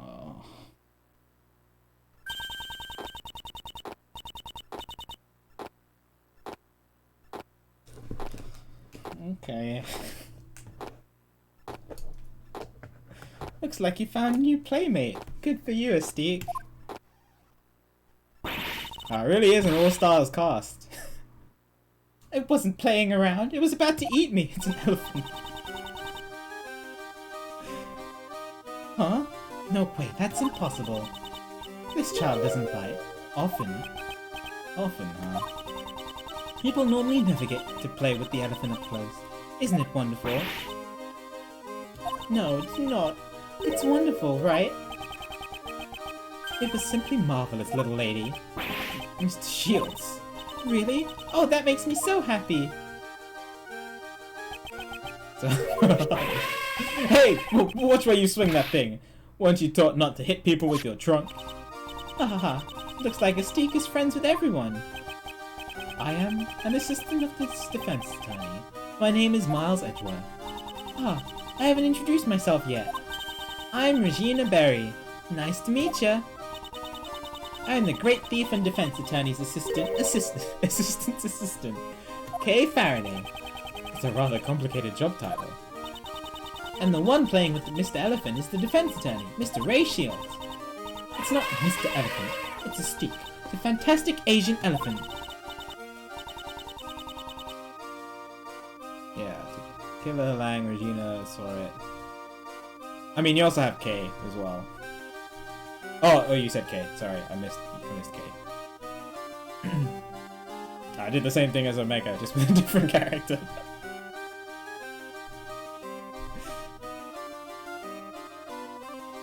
You're incredible, Regina. You made Astique stop right away. Well, I'm a wild animal tamer after all. Oh, and Edgeworth! You didn't mention Edgeworth. Edgeworth's a returning character.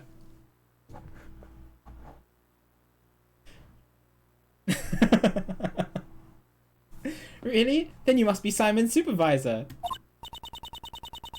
Yep, I'm the head of the Very Big Circus Wild Animal Tamer Division. Oh my god. The one and only Regina Berry. It's a pleasure to meet you. I'm Ace Attorney Ray Shields. It looks like he's the one she has a handle on. Yeah, she's perfect. What are you mumbling about, Kay? Look at her! She's energetic, fun-loving, and healthy. She could be the new member of the Edgeworth. She'd be perfect as a great thief. Great thief? That sounds like fun! We can make a huge ruckus with the animals. Ah, you can't make a ruckus. A great thief is supposed to be quiet and sneaky-like. But this show needs to have flash. Being quiet is kind of boring. I guess she's not very thief-like after all. As my favourite character in 2-3 turned out to be the murderer. It seems there has been a breakdown in negotiations. Alright, let's get started, Mr. Edgeworth. Let's check out anything that looks suspicious. We'll even look through the barbed wire if we have to.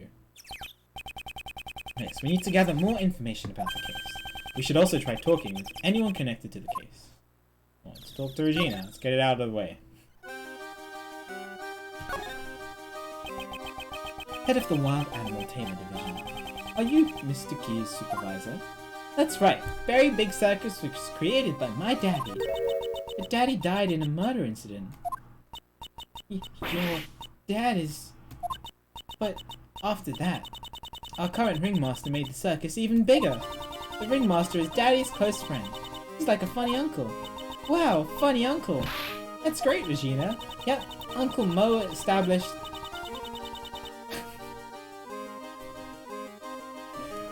Uncle Mo established the Wild Animal Tamer, Magic and Ventriloquist divisions. Only the Wild Animal Tamer and Ventriloquist divisions have subordinates there. Very Big Circus is gonna become even more fabulous. Yes, yes, that sounds amazing. The way these two are carrying on, I'd hate to put it down for things.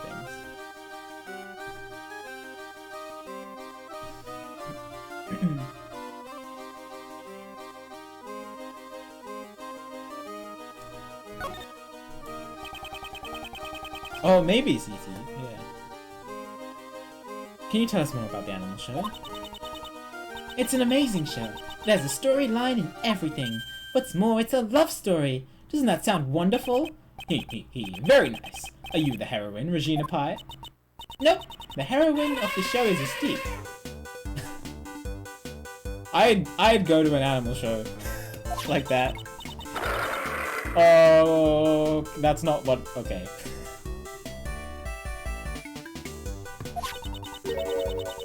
It's about the forbidden love between an elephant and a tiger. An elephant and tiger? Forbidden love? That's right. It's what they call a love triangle. What? Isn't it romantic? It sounds amazing. Right, Mr. Edgeworth? Heroine. Mystique is a female elephant? Since it's a love triangle, shouldn't there be one more animal? That's what I was thinking. Yep, the third animal. He's the one who interferes with the love between Mystique and Regin. Mr. Edgeworth, what do you think it is? Well, this is a circus. Perhaps a lion?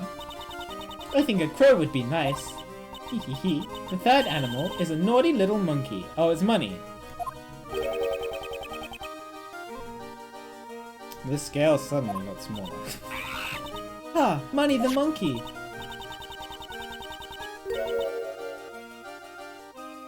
No, the one who plays the role of the monkey is... Okay, great. Money is a little too small. Money just controls Simon.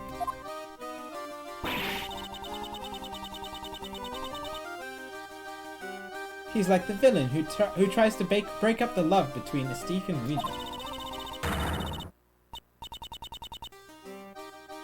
This seems in line with your average Pokemon. How will Mystique and Regin control their own destiny? Isn't it wonderful? I guess. I thought Mr. Keys did all the running. Wouldn't you feel sorry for Simon if he didn't get to perform on stage? Preparation. Could you tell me about the preparations for the show? Simon handled everything, so I don't know that much about it. Simon insisted on it. He wanted me to focus on the show. I saw Simon doing something near the well. Near the well? The well, if I recall. It was behind this. Better go take a look at it later. He even moved this giant cage all by himself. Simon is such a nice guy. That sounds like something Simon would do. While crying profusely. During the preparations, Simon went back and forth between the workroom and the courtyard. We were using the workroom to store our equipment. Only Simon entered that room, so I didn't know anything about it. The workroom was the one where we found the dead body.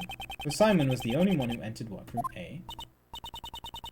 Man, the bad news just keeps on coming. Mr. Lawyer, please promise me you'll help Simon. Don't worry. Despite his looks, Mr. Edgeworth is really amazing. Despite my looks? Then just what is wrong with the way I look? Okay, he's too savage. Okay. Is this the well?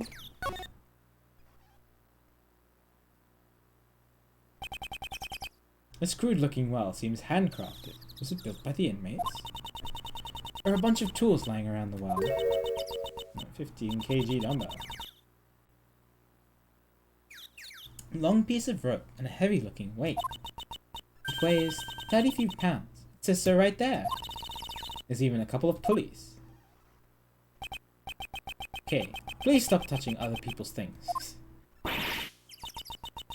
Wait, why is Frank outside all of a sudden? I see him in the bottom right. Stingy pants. I'm just checking stuff out. It's not like I'm gonna take them home with me. Still, these tools. What were they used for? Hello, I didn't even notice you were here. Oh, Mr. Attorney. What are we doing today?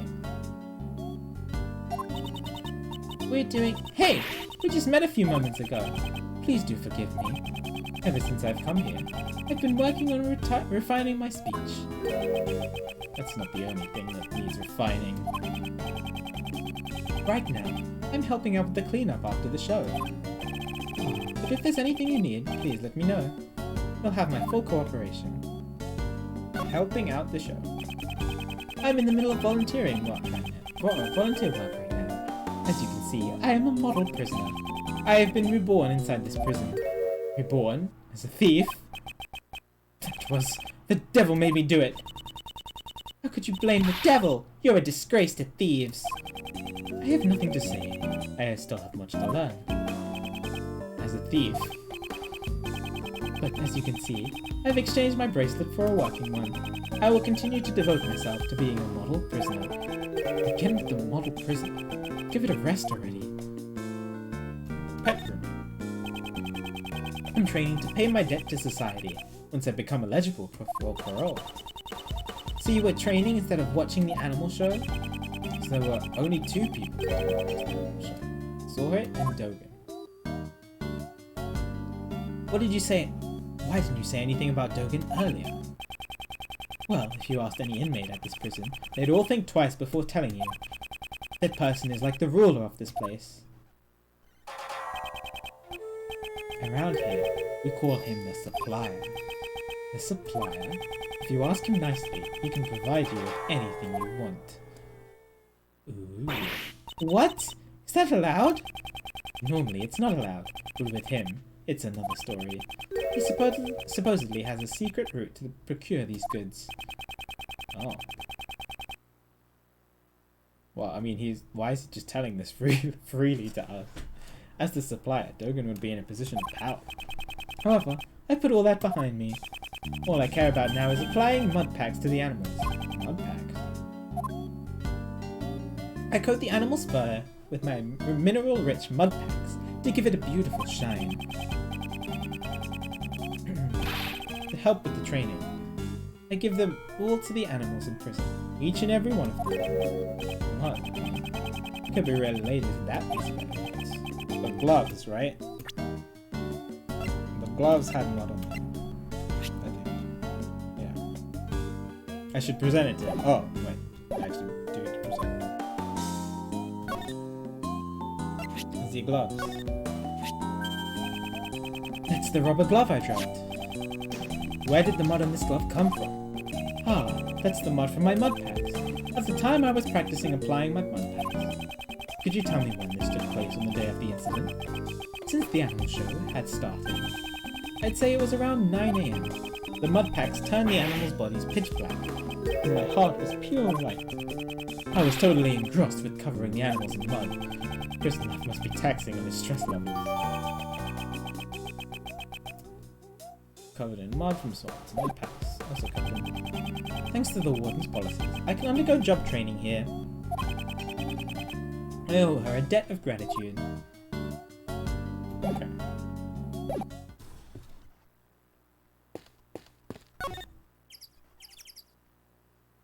I guess we can't look at this in more detail. But it's the same... It's the same stuff that was discovered in Workroom A, right? The rope, the colourful sheets.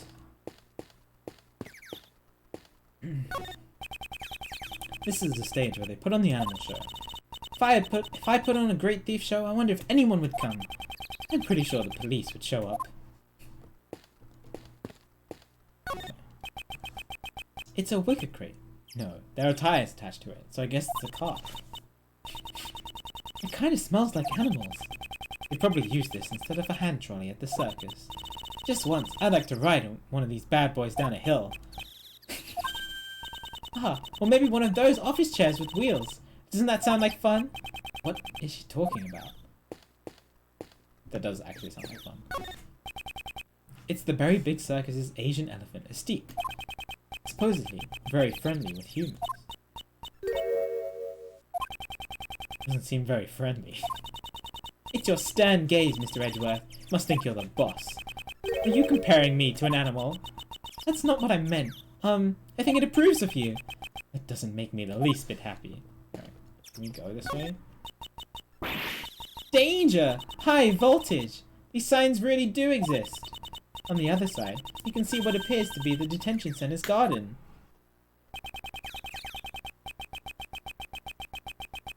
It's just as Warden Roland said. You can see the garden from our office.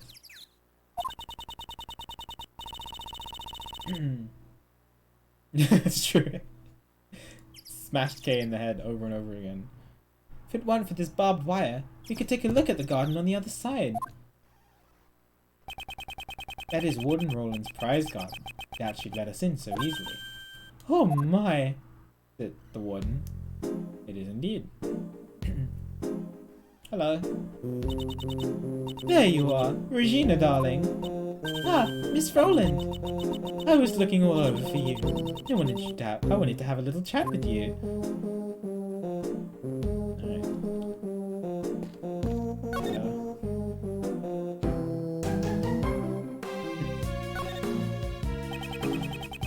Could you tell me a little about this prison?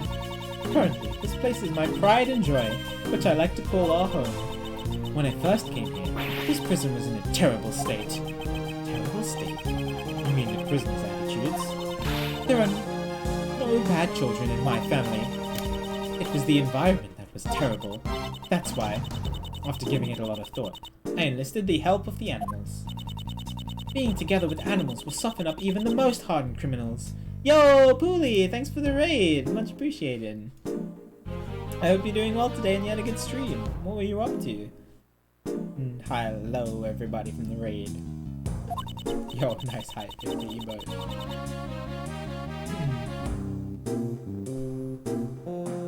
Right now, everyone has returned to their most honest self. Yeah, we're in the middle of Case 2 for Investigations 2, having fun, playing the game. Pretty deep into the case at the moment. Thanks, Angel. Right now, everyone has returned to their most honest self. Just take a look at Frankie. He's a model prisoner. A model prisoner who was trying to steal from a dead body.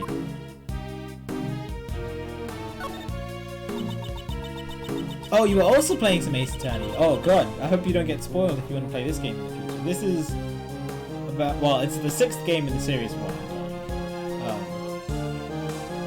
Unless you're ahead of me. You know. But I hope you're enjoying Ace Attorney, it's really fun. Good series of games. Okay, I hope you don't get spoiled in the future. Which game and which case are you playing? Because we might also talk about previous games and cases, since we're doing this in a chronological order. So I don't want you to get spoiled on that either. Oh, you're on case 5 of the first game? That's one of my favorite cases.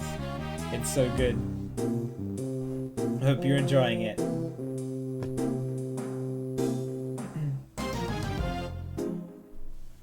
There are lots of model prisoners here, but Frankie is number 1. Yeah, I also have an emote of one of my favorite characters who shows up in case 1, of course.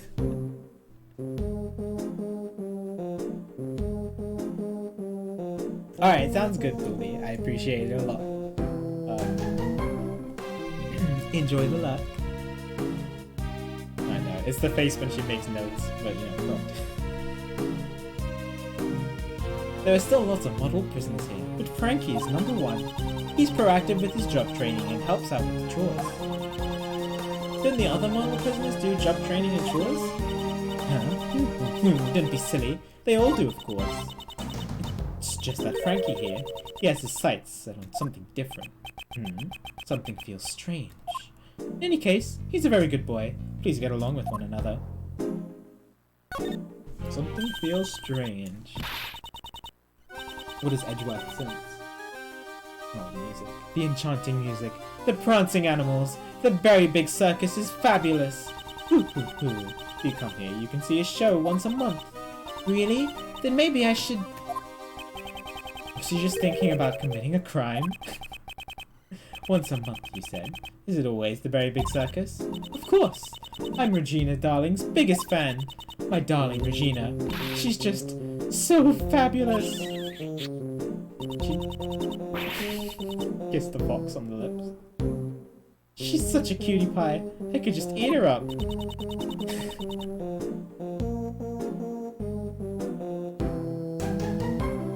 She really likes her darling Regina. That's why I'm worried about poor little Simon.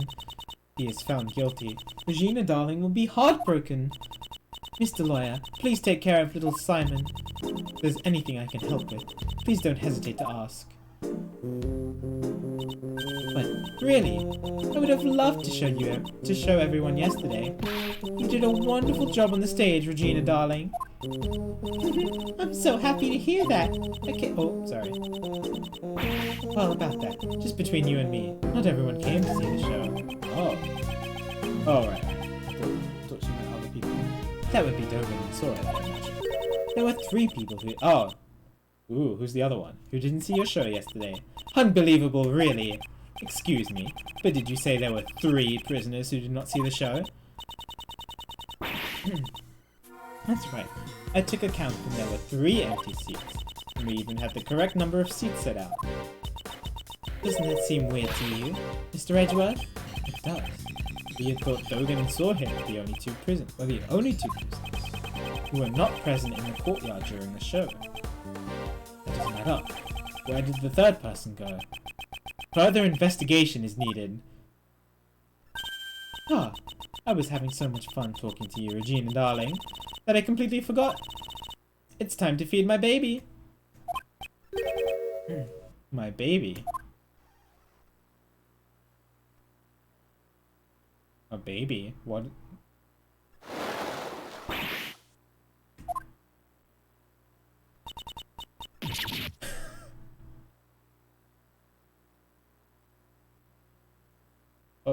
Okay.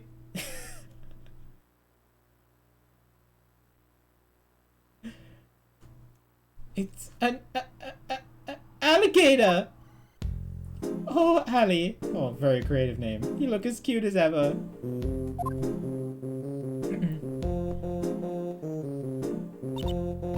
Oh, how cute. So her name is Allie? Yep, she's Allie the alligator. She's my favorite out of all my family. Oh, lovely. I want to try petting it. If Regina, darling, wants to pet it, go right ahead. I'll allow it.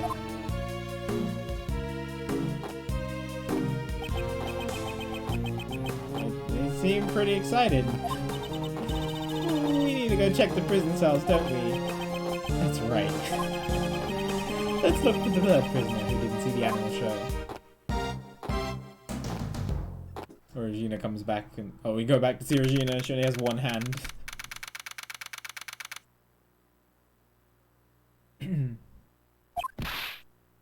Mr. Edgeworth, I finally found you, sir. Oh, it's Gumshoe. Hello.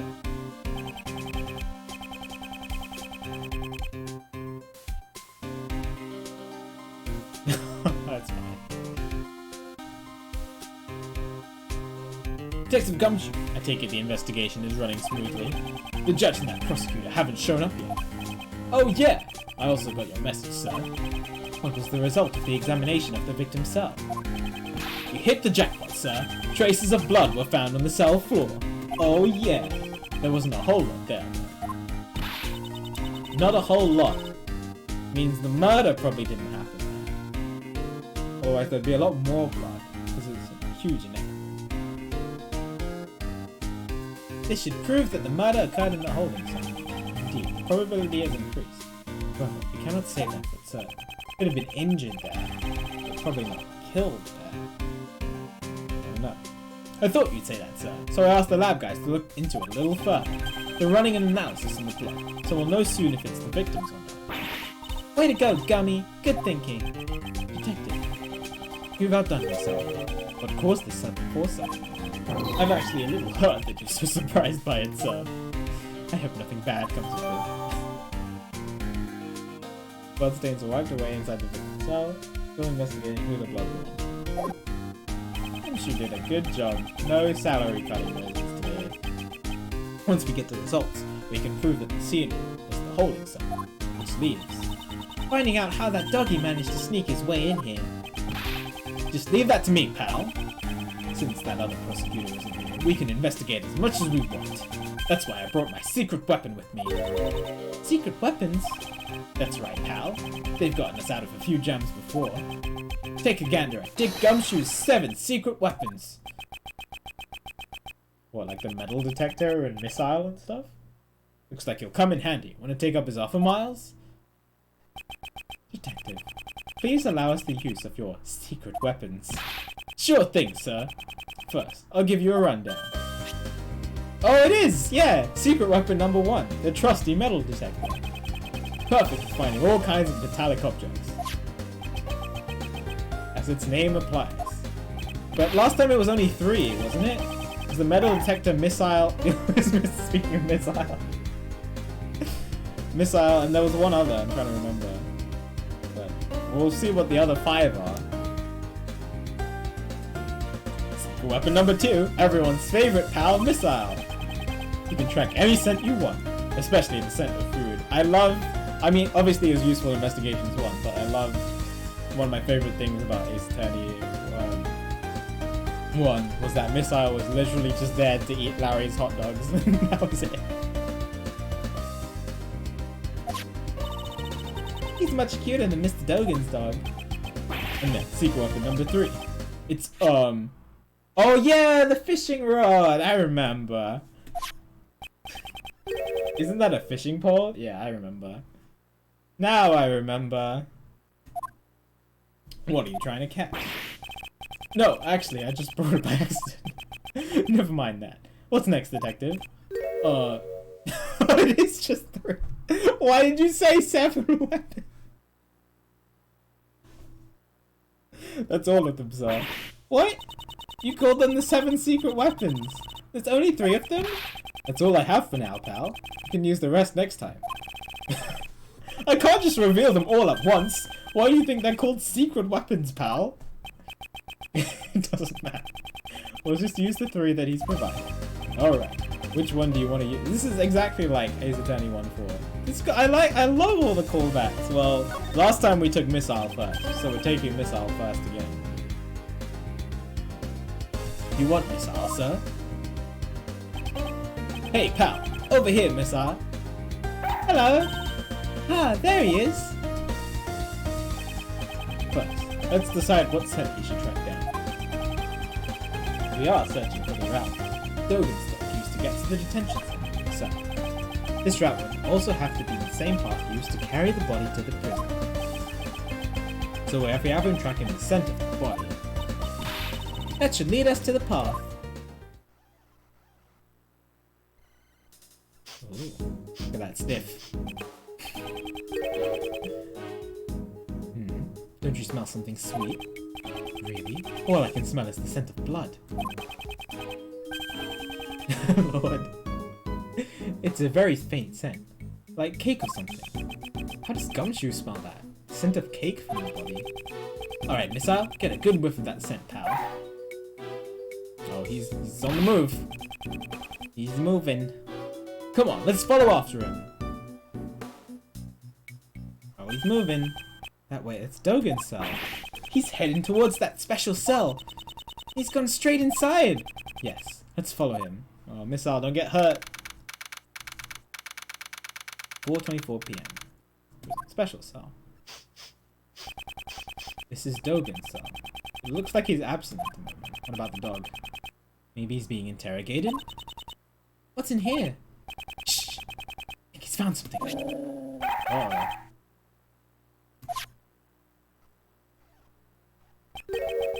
What could there be in this room? Mr. Edgeworth, you better take a look. We got some cookies. A teacup and biscuits. I suppose he has his tea time in here too. They call them biscuits! Yay! Playing chess while drinking in his tea in his cell. Isn't this going a bit overboard with the special treatment? It's like he gets whatever he wants. Don't complain to me. You should tell him yourself. I think I'll pass on that. Oh, it's not that. Oh. What is the bell? It's Dogan's chessboard. That's not what I wanted to look at. Oh, okay. Still has that hand piece on it. Ah, the chessboard has legs. Aren't these things expensive? They can't be. This is a very good craftsmanship. Mr. Dogan playing chess is kind of unexpected, you know. Figured he'd be more of a Go player or something like that. Go. Do you play Go, Kay? I'm really good at Go Bang? But that's not Go. I don't even know what Go Bang is.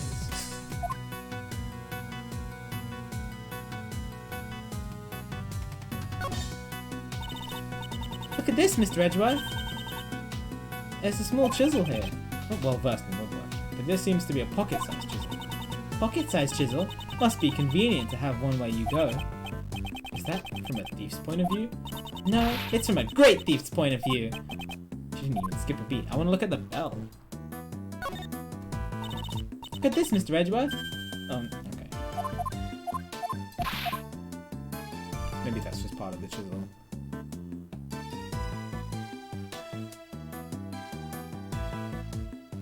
Have the hammer.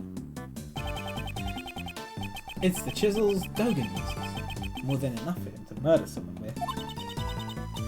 Speaking of chisels, kind of looks like someone used a chisel on your forehead, Mr. Edgeworth. Why? Why is she getting more and more... It's like Maya progressively getting more and more savage throughout the trilogy. It's happening to Kay too. And what is that supposed to mean? See? That furrow between your brow is getting deeper. Looks just like a carving. I would leave the subject alone if I were you. Oh. Missile, maybe this is what you're barking at? Whoa, hey! Knock it off, pal! Chocolate cake is bad for dogs. That's how it's gonna be. I'll eat it all myself. Wow, he ate that really quickly. Pee. Good for you. But it looks like someone else has a problem with that. That wasn't fair, Gummy. I wanted to eat it too. I doubt it's wise to eat food you find lying around a prison. Yeah, Edgeworth is the... That's what I was thinking. Edgeworth is the only smart one. Anyway, I guess Missile was barking at the cake, sir. That was pointless. Is that police dog gonna get the job done? It's fine, pal. He's just following his stomach instead of his nose. Let's track down the scent of the body for real this time, Missile.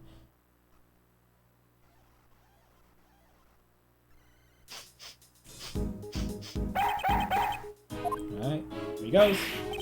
Ooh, looks like he's found something else, sir.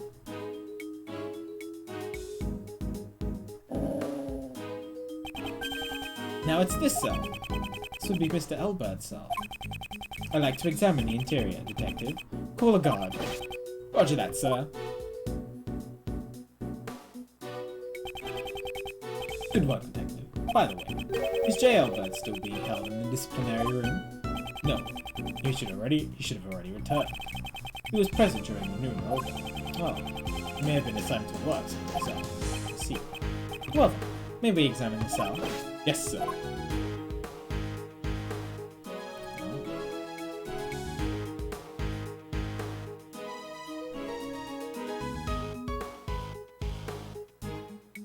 Is that your picture of the warden? Missile spoke too fast. I think he drew the warden on the punching bag. Huh? You want a box too, Missile? Ha ha ha! Look at him go! It can't be. Detective, move the sandbag at once. Yes, sir. Oh my god, it's a prison break! Oh my god, I love this song. Put the headphones on. Oh, this is...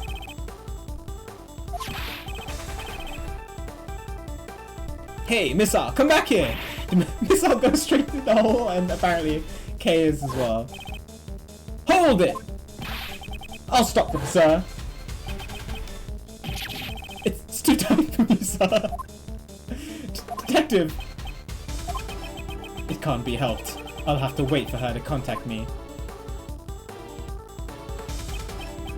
Oh boy.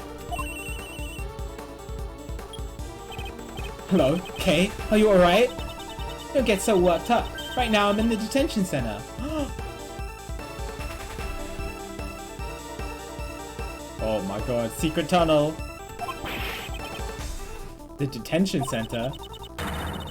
That hole comes out at Knightley's cell. Really? But where in Knightley's cell? Stay where you are. Coming over there now. Secret tunnel. Where in Knightley's cell?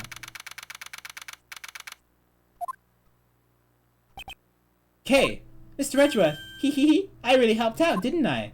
D. She doesn't appear to be injured.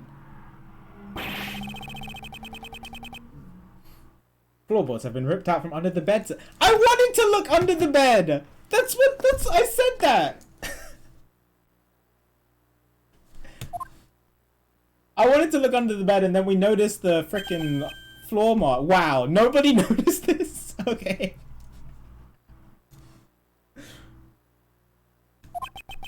Let's see, it seems we found what we were looking for.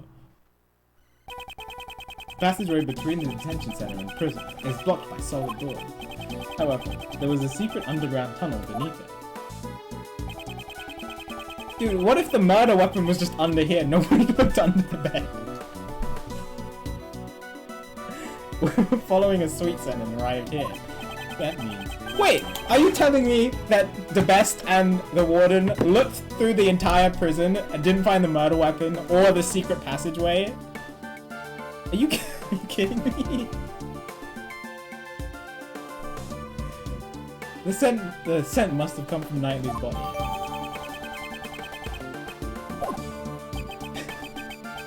Think of it. His body was covered in dirt. It may have been caused by passing through the tunnel. Oh yeah, and they tested this place too. So Gumshoe must have bent down to pick up some kind of samples and didn't notice the giant hole on the bed.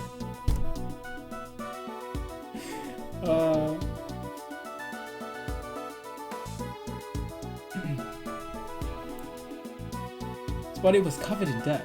It may have been caused by passing through the tunnel. Okay, what was the inside of the tunnel like? It was pitch black, so I really couldn't see much, but I took some photos. Please show us.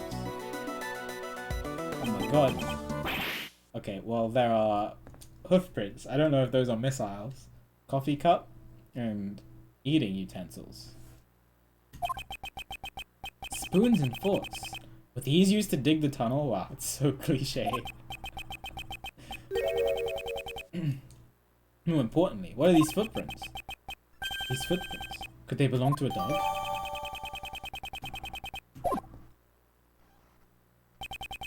I said footprints, I meant paw prints. This will surely be vital evidence.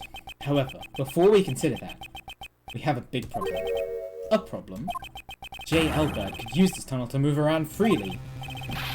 Detective, confirm his whereabouts post-haste. Perhaps he's... You may be right, sir. This is a big deal. After speaking with the guards, the search for J. Elbert was carried out immediately. They searched every nook and cranny of the detention center and the prison. But in the end, they found no sign of him. Oh boy. Uh-oh.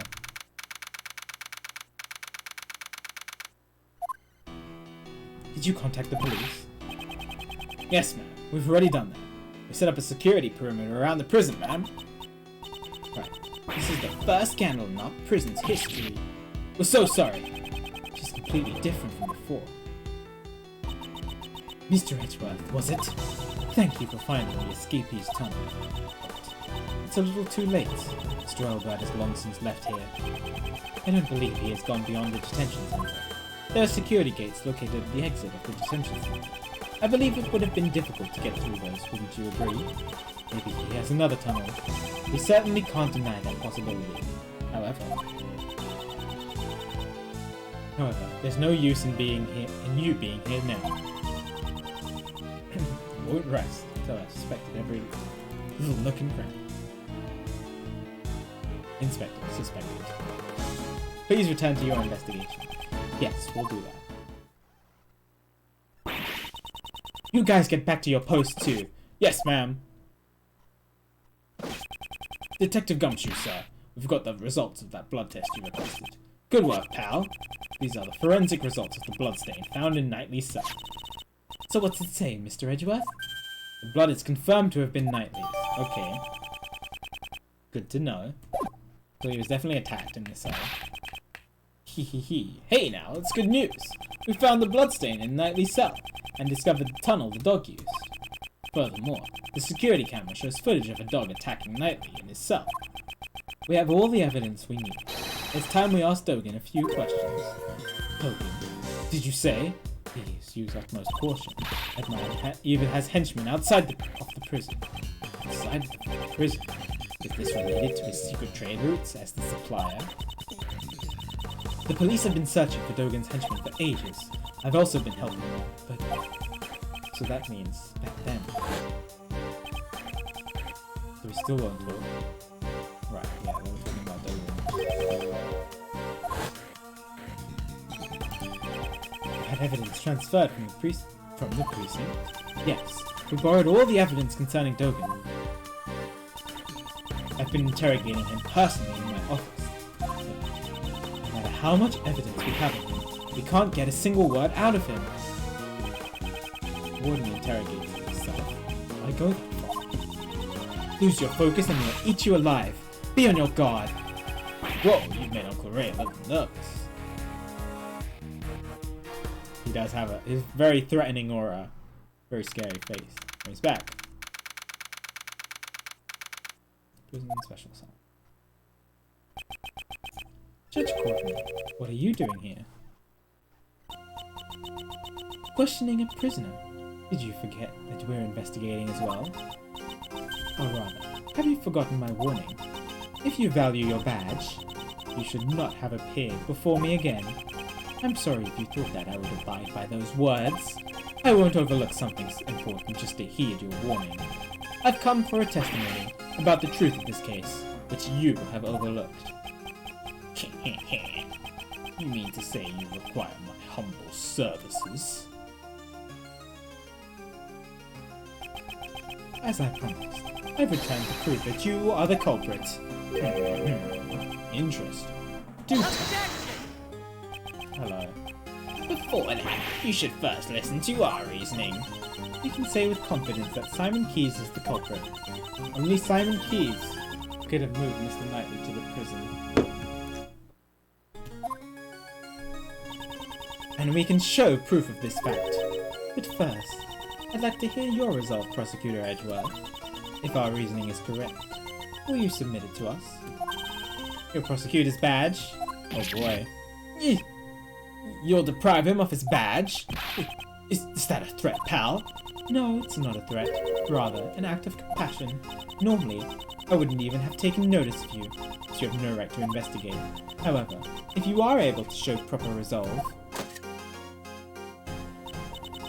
I would be willing to let you be my opponent. Are you willing to risk it? Your prosecutor's badge? Mr. Edgeworth! Mr. Edgeworth, sir! Oh, he's not even worried at all. Very well. I trust my own reasoning. But moreover, at the moment, I am currently a defense attorney's assistant first, and a prosecutor second. I will not sully the good name of the Edgeworth law officers. Aw. What a good guy. I intend to see my job through. I won't yield to your threats. So be it. Is this bravery or simply foolishness?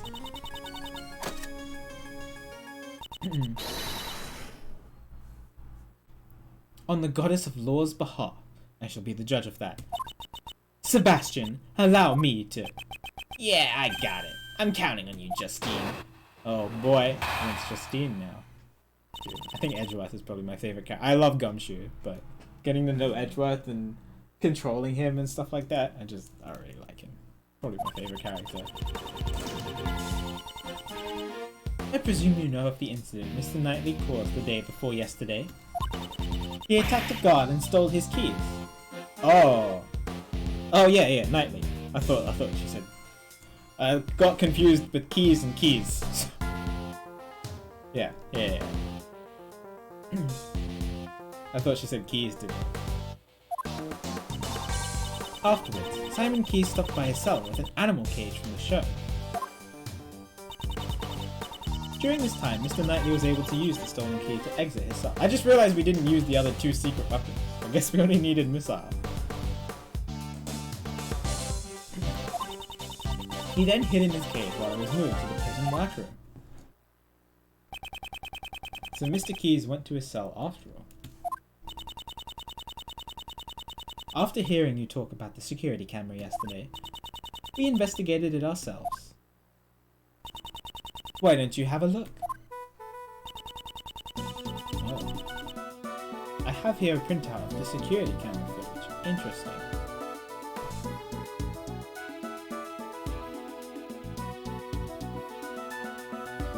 He's saying Keyes helped Knightley escape. But he didn't escape, because he must have been in the cell for the next 2 days afterwards.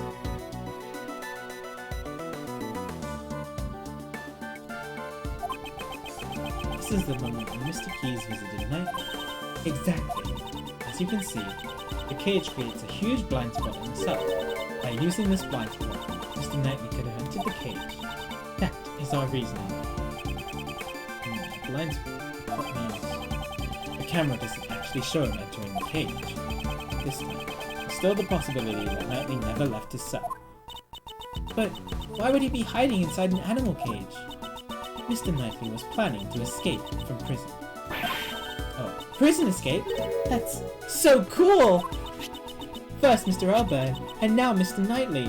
Well, all around. I won't let them show me up! Okay, this isn't the time to get excited. J. Elburn's escape is no laughing matter. Simon Keyes was aiding Mr. Knightley in his escape. In other words, he was an accomplice. Not bad, Simon. Don't praise him.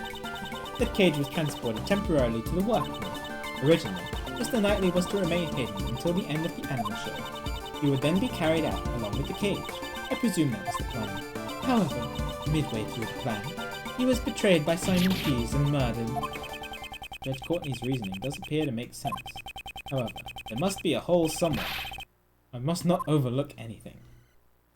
Okay.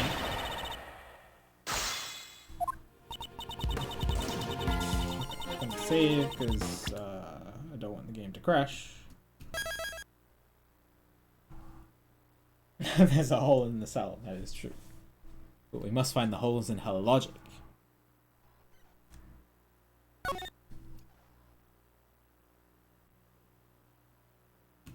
End part 1.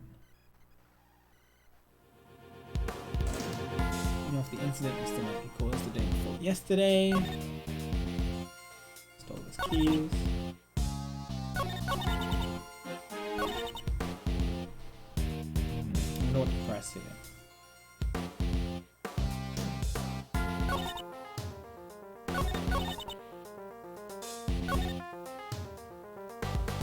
Hold it!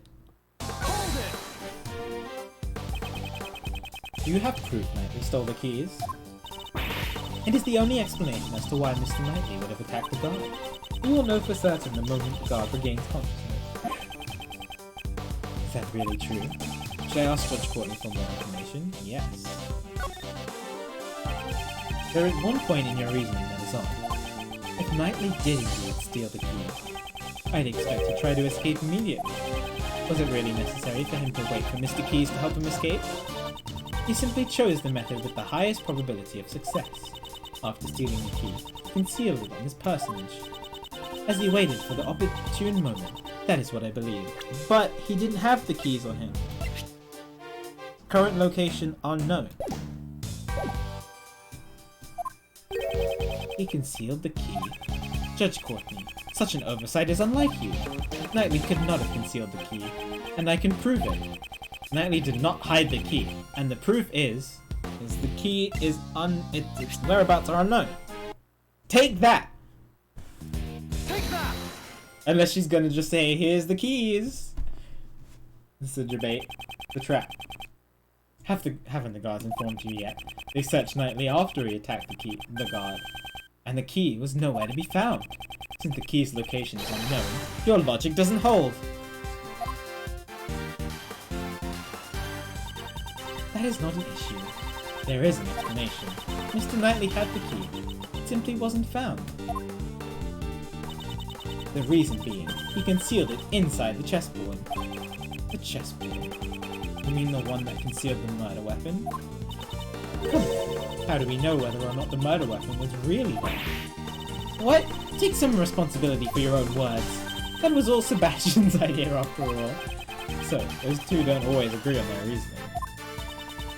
In other words, once we put all the pieces together, Mr. Knightley concealed the key he stole from the guard inside the chessboard. When time and keys arrived, Mr. Knightley used the key to slip out of his cell. He entered the animal cage and was transported to the workroom, all thanks to his accomplice, Simon Key. Mr. Knightley had planned to be carried outside after the show had ended. However, he was betrayed by his accomplice and murdered during the circus performance. But the keys still aren't inside the chessboard. Mr. Keys performed in the show. He would have had no opportunity to murder him during the circus performance. No opportunity? Is that so? A story plays itself out on the stage, and such was the case with the animal show. So, she examined the content of the show. The suspect plays the roles of the villain who antagonizes the elephant heroine.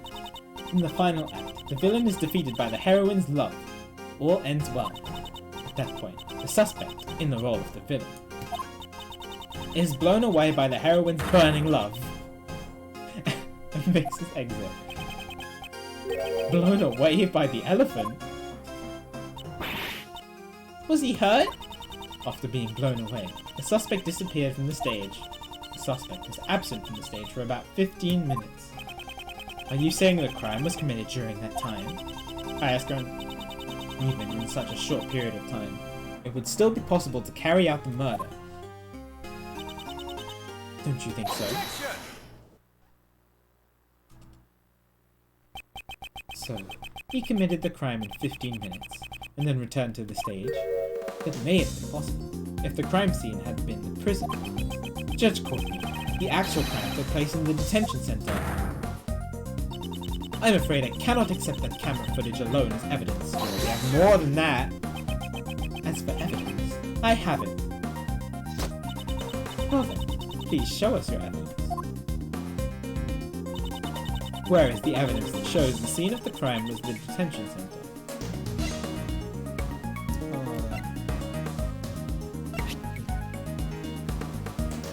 What for? Take that! Take that! This is the floor? Oh, goddess of law, I am unable to comprehend your mysterious ways. This is what we discovered. The area here was tested positive for Mr. Knightley's blood. I always like when I see Edgeworth's sprite closer to the left because that means I know that he's going to point. So I can hear him.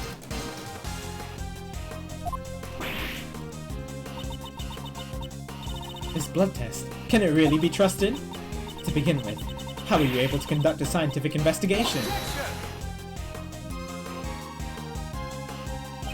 I happen to have a subordinate. I can't vouch for his competence, but he is a man that I trust. Aww. Backhanded compliment. That detective. This concerns me. I cannot think why one would disturb the order of law.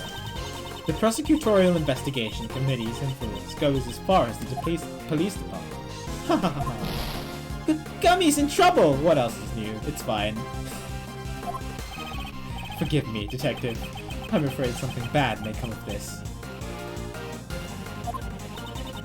I will accept the fact that blood was found at the detention center as evidence. However... How ridiculous! This is unthinkable of you, you third-rate prosecutor! Mr. DeBest, you're here? I've completely forgotten. There's a giant contradiction in your statement. According to the security tape, a dog killed Knightley in his cell. Then, after he left the cell, the blood on the floor was wiped away. Ah! Did the dog wipe away the blood stains? As if that could happen. That is a good point. And that is why I think there's more to it than just the dog doing the murdering. That is possible on my Anubis. Oh, Okay, his dog is just very well trained. Right, boy? What?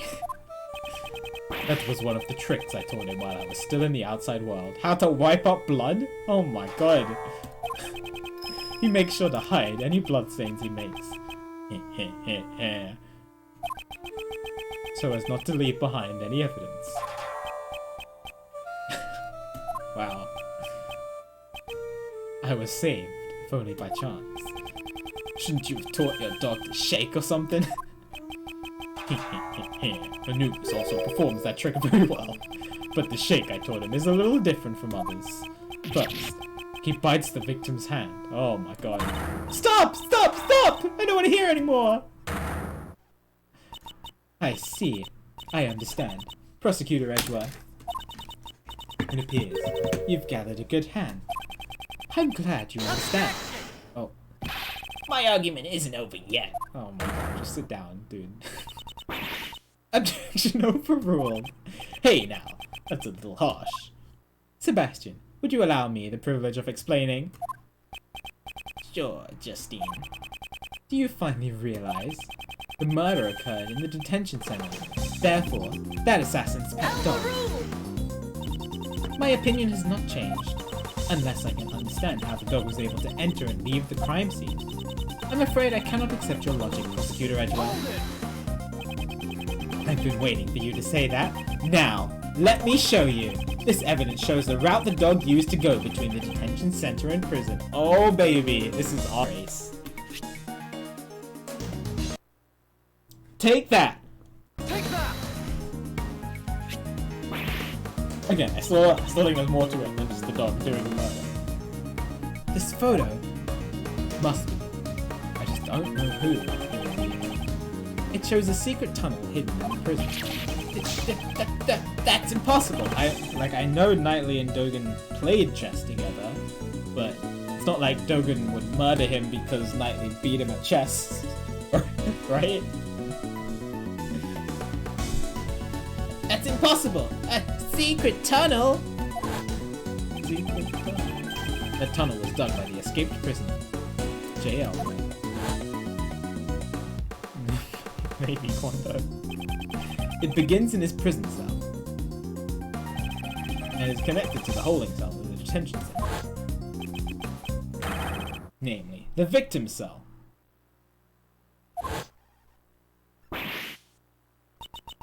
I'm shocked. How did this... Dogen, you must have known of this. Since you used this tunnel to commit murder.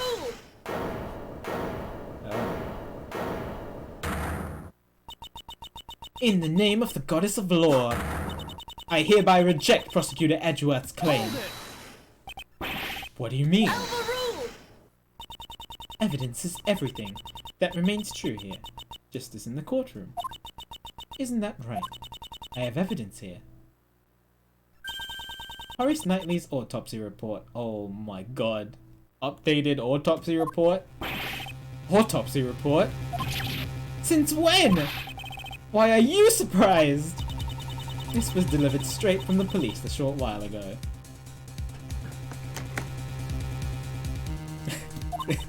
Even the updated autopsy report made an appearance. Wow. It's not a complete report. It's not complete yet. More of a preliminary report. Here, the very word of the goddess of law is written. Cause of death, stab wound to the knee, died instantly. Murder weapon, sharp metal object. The victim was stabbed multiple times in the same spot with a sharp knife. Sharp object. It's yet to be updated, yeah, I guess. But the cause of death has been updated by an autopsy report. So it counts in my eyes. Although they were unable to determine the actual shape of the murder weapon, they have clear proof that it was a sharp metal object. So, do you still stand by your claim that a dog used the sharp object to kill the victim? Can't be! Oh yeah, sorry, the autofocus sometimes does that. That is all. The court is adjourned. But wait, the tunnel contains the dog's footprints. Perhaps it may have been one of Anubis' walking courses. I can never tell what Anubis gets up to outside my cell. Something feels unnatural about all this, but I have no evidence. Courtney Pine, you sure pulled out a hidden gem at the very last moment. She waited for the perfect time to reveal the autopsy report. If I let her outwit me again, Appointed Attorney Shields. Here is the autopsy report from earlier. I apologize for the delay. Wow. No, it's alright. Thank you. Hee hee hee. I gladly accept it. Mr. Shields. I don't believe it's necessary to hold hands while exchanging documents. I'll advise you to stop.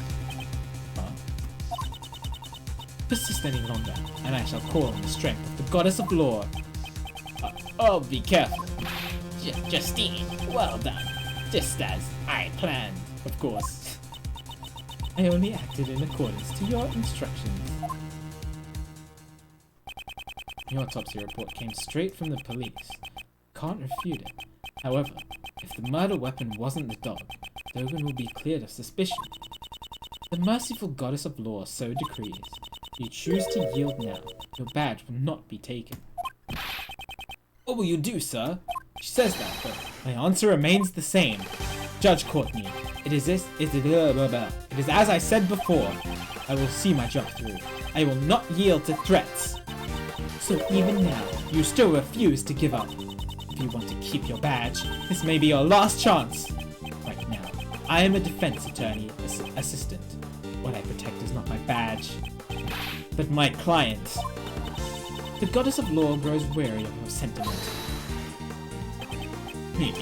Now we're talking. Miles is starting to understand that a defense attorney never gives up. Actually, those are the words of your old man.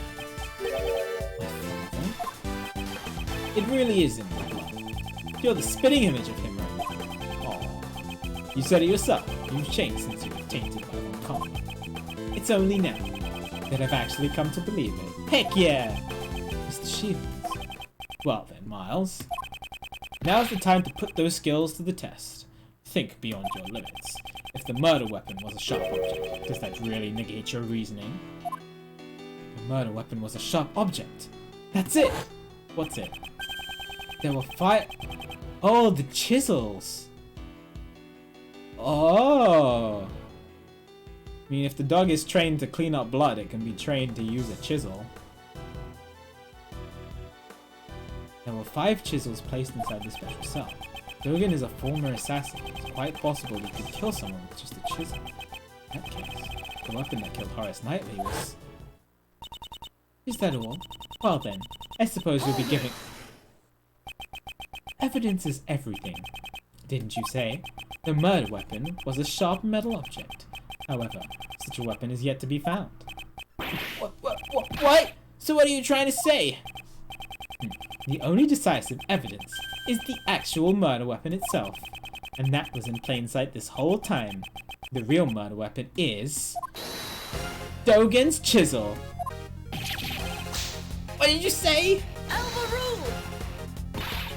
Take responsibility for your own statements. The scene of the crime was Mr. Knightley's cell. You said so yourself. If the evidence changes, then so will my logic. That too is courtroom procedure, is it not? If the chisel was used, that means that the killer was human. However, the fact remains that we cannot deny this security photo. Yeah, what about that photo? I'll give you an answer. This photo shows the moment.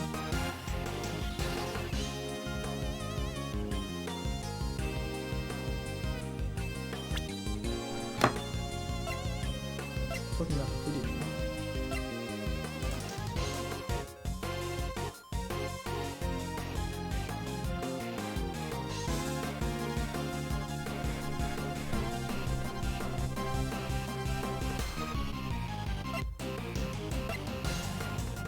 Where is it? Am I blind? Here, this one. Yeah, victim of attack. The dog leapt at it. Dogen's dog leapt at Knightley. However, the victim did not die at that time. Right, that's what I thought. He was just attacked. Because if it was only a little blood, then probably didn't die in the cell. There's more to it. Didn't die? He was only knocked unconscious. The dog didn't move the dead body. It moved the unconscious Knightley. And the real killer was its owner. I see. If the victim was moved, it would have been possible for Dogen to kill him. Okay, so the dog didn't use the chisel. Makes sense. And use the murder weapon. Indeed, the killer is Sir Dogen. It can only be you. I bet your teacher used to write on a report card. Needs to pay more attention on what others say. I would think that describes you. We examined that room. Every crook and granny, right, Justine? We examined all 4 of Mr. Dogen. 4? Did you say 4? Because I think that's 5. Did I get it as a truth bullet? I didn't. But there's 5 chisels. And found no traces of blood. Thank you, Judge Courtney. Thanks to you, I am now certain. Thanks to me? Where do you mean? When I came here earlier, I saw 5 chisels. And the chisel has a bell on it, and that's the bell that we heard in the intro movie that was on the dog. So the dog had the bell and the chisel. So the dog had the murder weapon.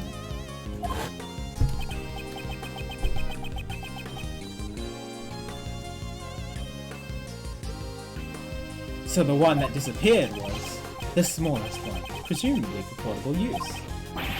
Dogen, where is that chisel? I'm not free to leave this place. Look, the dog isn't wearing the bell anymore! We got him! I'm not free to leave this place. I have no need for a portable chisel. Not free to leave. Not mattering! The dog had the bell on before, and it doesn't now! In that case, he mustn't have been free to hide the deadly chisel either.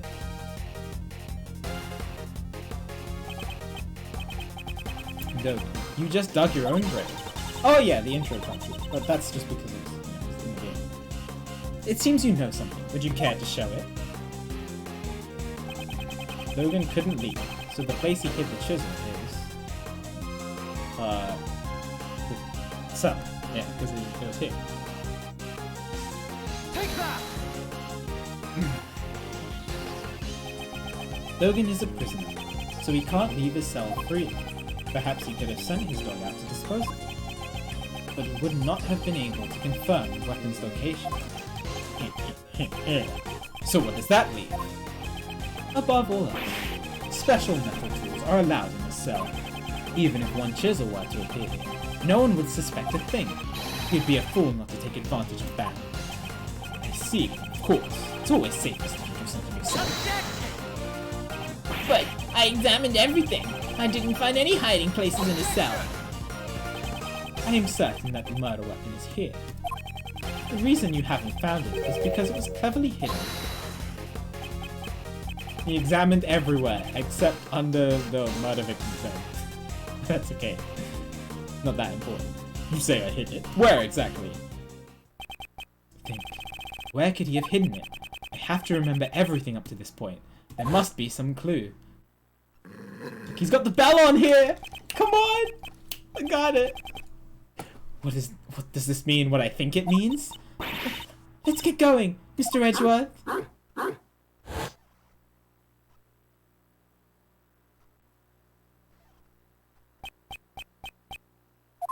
Come to think of it, that dog hasn't barked at me once today. Previously, when I came to the special cell, it barked on Dogen's command. That's it! That's what's been out of place. There's just one place he could have hidden the murder weapon. Giving up already? How dumb I am. I will. Present evidence. This piece of evidence shows where you concealed the murder weapon. This is big brain time. Take that! Take that! Hasn't your dog been awfully quiet today? Now that you mention it, it hasn't barked at all. Before it was... Sir Dogen, open that dog's mouth now. Anubis doesn't bark needlessly. I ordered him to do that before. In that case, order it to bark now. Naturally, you should be able to, if you have nothing to hide. It was inevitable. Anubis, show them your mouth. Haha. As you can see, a dog of this size can easily conceal a small chisel. What? Why a chisel? The dog really had one in his mouth? Thought he was unusually quiet. Interesting, okay. I wasn't expecting that completely. Was he unable to follow the discussion? Sebastian, could you call the forensics department? Urgently, please. I got it.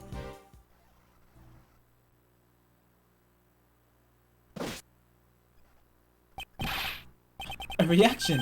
This chisel tests positive for blood. What? Thanks, Quando. I guess that proves my theory wasn't just nonsense. Would this chisel be the murder weapon then? He reacted positively for blood. There is no doubt about that. Chisel data jotted down in my organizer. Feels weird that there's a bell attached to it. Mr. Sirhanto, now that the murder weapon has been found, I must ask you for your testimony. We know how your dog got to the detention center, and we found the murder weapon. Do you still think you can talk your way out of this? Interesting. This guy, even at a time like this, he's still smiling. Well, seems everyone has become suspicious of you. It's quite troubling, but since it has come to this, we have no choice but to tell the truth. I did not kill anyone. I've long since grown weary of killing. What's this? His face looks completely composed. I think it's him, but I guess it could be somebody else. I don't know. Seems we'll need to listen to Mr. Dogen's explanation. Please promptly give your testimony. Certainly. Alright, Dogen's explanation. First, I would like you to explain my motive. I do not know anyone by the name of Knightley. Oh, we share no hello? So, I wouldn't think some motive for murder would just appear out of nowhere. Or are you insinuating my Anubis has a motive? He only bears his fangs at others on my command. No connection? Yeah, right. I do not hunger for blood so much as to kill a man. I do not eat. Maybe he is a big sore loser. Lost at chess, decided to kill him. Coming from an assassin, sure is persuasive. An assassin who only kills acquaintances? I doubt that would be profitable. I may kill strangers in my line of work, but I never make it personal. The evidence that shows any connection between Knightley and Dogen? Should thoroughly review the evidence once more. I know it. I know.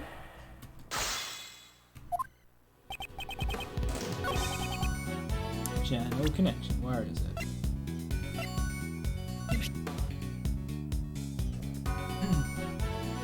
Objection! Objection! Easy game! They played chess by mail. You've lost your touch, Sir Handogan. If you had your dog clean up after you, you should have disposed of this too. This is a record of a correspondence chess game, found in the victim's cell. I forgot the words for it. Correspondence chess. This record, and the chessboard in your cell, both clearly depict the same game. What? I've heard that the number of possible chess positions is around 10 to the 120. 10 times 10, 120 times. 100,000? Is that even a real number? Indeed. There's absolutely no way these two have coincided by chance.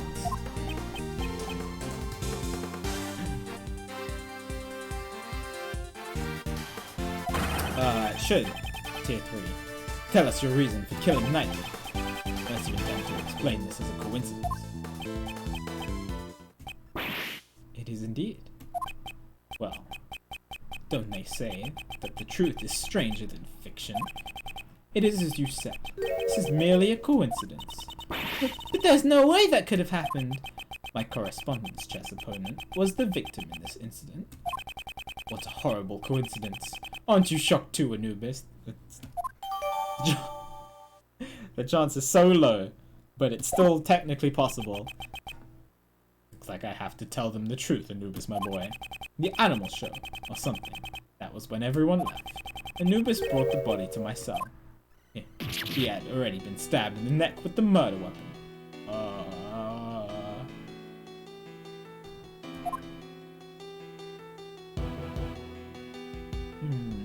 I do not wish to be suspected.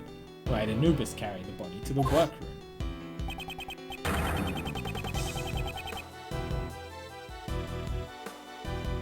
After that, he pulled out the murder weapon and returned it to me. So that's why he was biting him in the neck?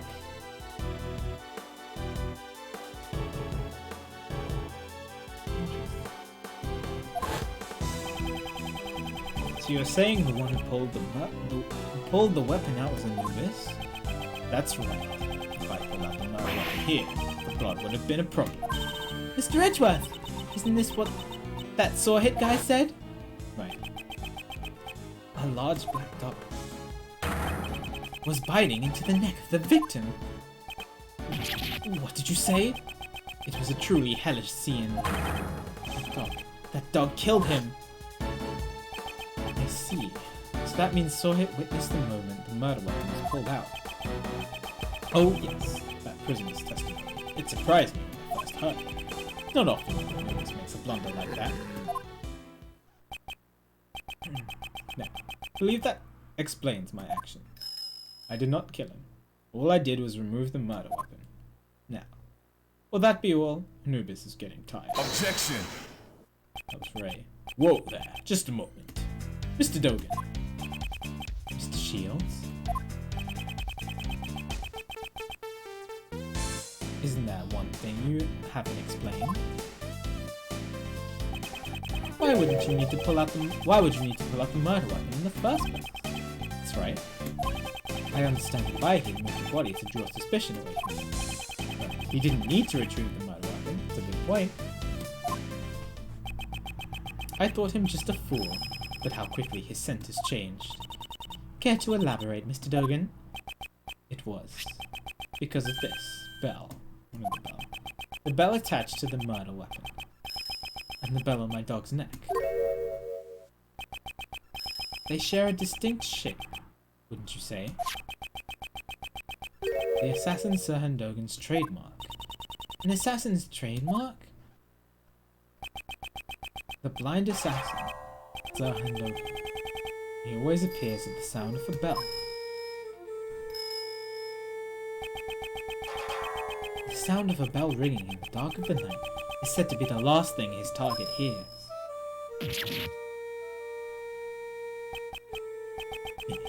You remember well. It has been a while since you last saw my bells, after all. Well, when I prosecuted you in court, I confiscated a knife with the bell attached to it. Yes, my bells. There are only 2 in the world. Only 2? They're custom made, attached to my knife and Anubis' collar. Even though I can only rely on my ears, I can easily identify them. It's a very good objection. Yeah, I wanted to question him further. It's good. Phoenix can take some lessons. Alas, one has not been confiscated and is not in my possession. Okay. Interesting. When he took the bell off the knife and put it on this. When Anubis brought the body here, I heard a familiar sound. But my knife must have been embedded into the body. So imagine my confusion when I found out that it was merely a chisel with my bell attached. Indeed, your knife is nothing like this chisel. Either way, those bells are my trademark. Moreover, I am the only one in the prison who uses chisels. With all this, I knew I would be falsely suspected.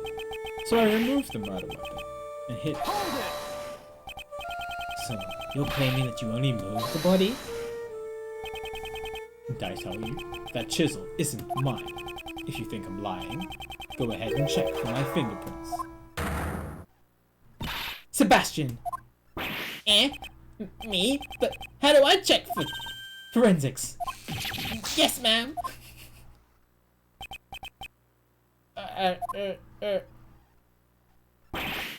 Reaction! We have fingerprints. They're Knightley's. Justine? What about Dogen's? Nope. Just Knightley's. And there's no evidence of prints being wiped either. Just Knightley's? Stab himself?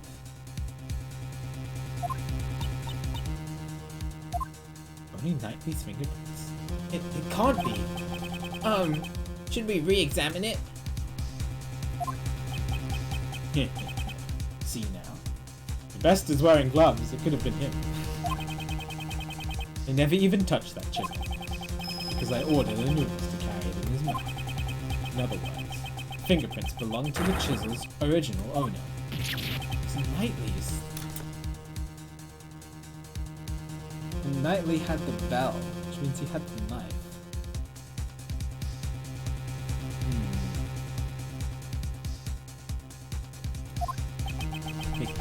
The murder weapon's owner. It's the victim.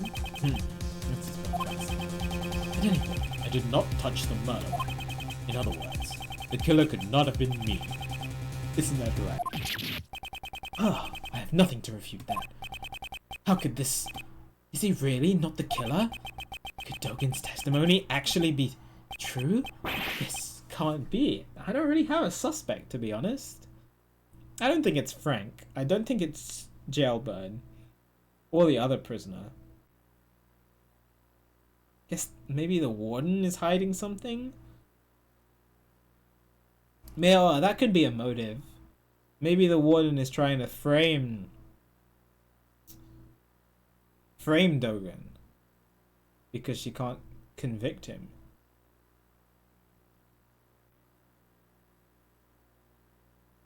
I mean, gotta talk to her more. I guess that's the closest thing I have. Not Gina. Right, obviously it's not Keys. It seems this is sufficient, enough not to warrant any further explanations. As it stands, you have not changed the state of this case. You good, Yoshi?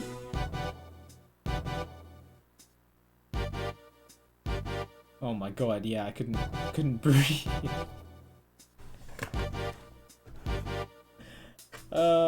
So Wolfie and I were just casually watching, and then all of a sudden she just says that line. I was not expecting it at all, and I couldn't breathe. I was laughing so hard that I just missed 20 seconds of the entire thing, and I had to rewind. I believe this is more than enough reason for us to relieve you of your badge. She's so pure. To save any needless fuss, I suggest you hand over your badge now. No, you're good. Don't worry. That is indeed why. Yeah. This is bad, sir. They sound serious. It's regrettable, though. Why isn't the touchscreen working? Hello? Worried, so I'm just gonna save.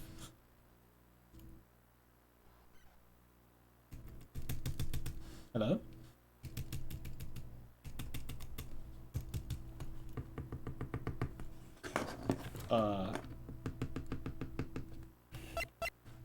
That was weird. It just suddenly stopped working?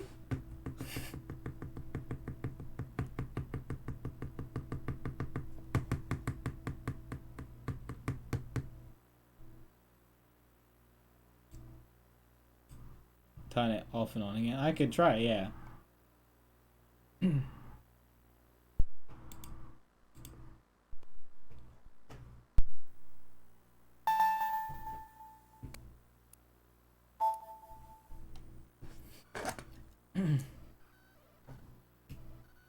Okay, touchscreen is not broken. It just randomly stopped working during the game.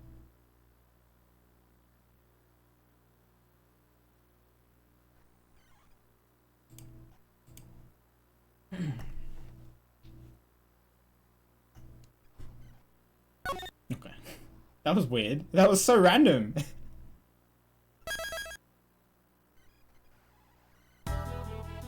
No, I like the experience of playing with the touchscreen. It's really fun.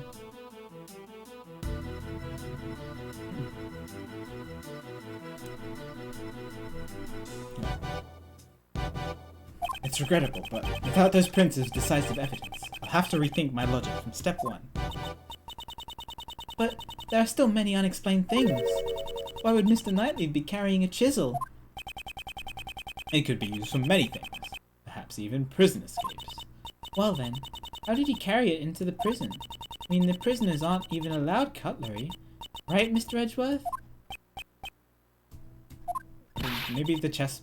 The chessboard? There was a secret compartment after all. Even if your reasoning is off at first, you shouldn't let that confuse you. The most important thing is to arrive at the truth, isn't that right? It doesn't matter how you get there. The end result is to save Simon. We have to do everything we can for his sake. Well said, Kay. Nice one, Kay. I really want to scout you for the law firm now. Remember when Uncle Ray said the defense attorney never gives up? Miles, do you understand the true meaning behind those words? The true meaning? Those words? Defense attorneys carry the fate of their client on their shoulders. You are the only person your client can rely on. Just like with Mr. Keys, we're the only ones who can save him now. But we wear pointing actions. What do you mean? We are linked by fate to our client. That is why we must never give up. There's no way Uncle Ray can go against the teachings of Drago. So, what will you do? Currently, I am a defense attorney's assistant, no, an assistant at my father's firm. I have made a commitment to this case. Therefore, if I don't save my client, I cannot say I've achieved it. I will abide by this. To save Simon Keyes. No matter how many times my logic fails, I will always find another possibility. Okay, you're finally back. Well then, let's search for that other possibility. To start with... Hope you're doing well.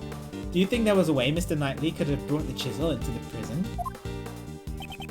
The method Knightley used to bring the chisel into the prison was... the chessboard? That's my first line of thinking. Take that! Take that! Oh, it worked! That time it worked! The voice activation worked again. Sometimes it works, sometimes it doesn't.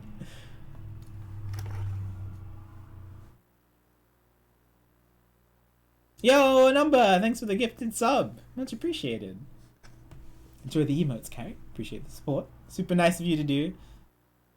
You have to show hard enough that the button vibrates. Normally, metal objects can't be brought into the detention center of the prison. They'd just be caught by the security gate. So the best was right. The murder weapon was carried into the into the prison through the chessboard. Sorry, my voice.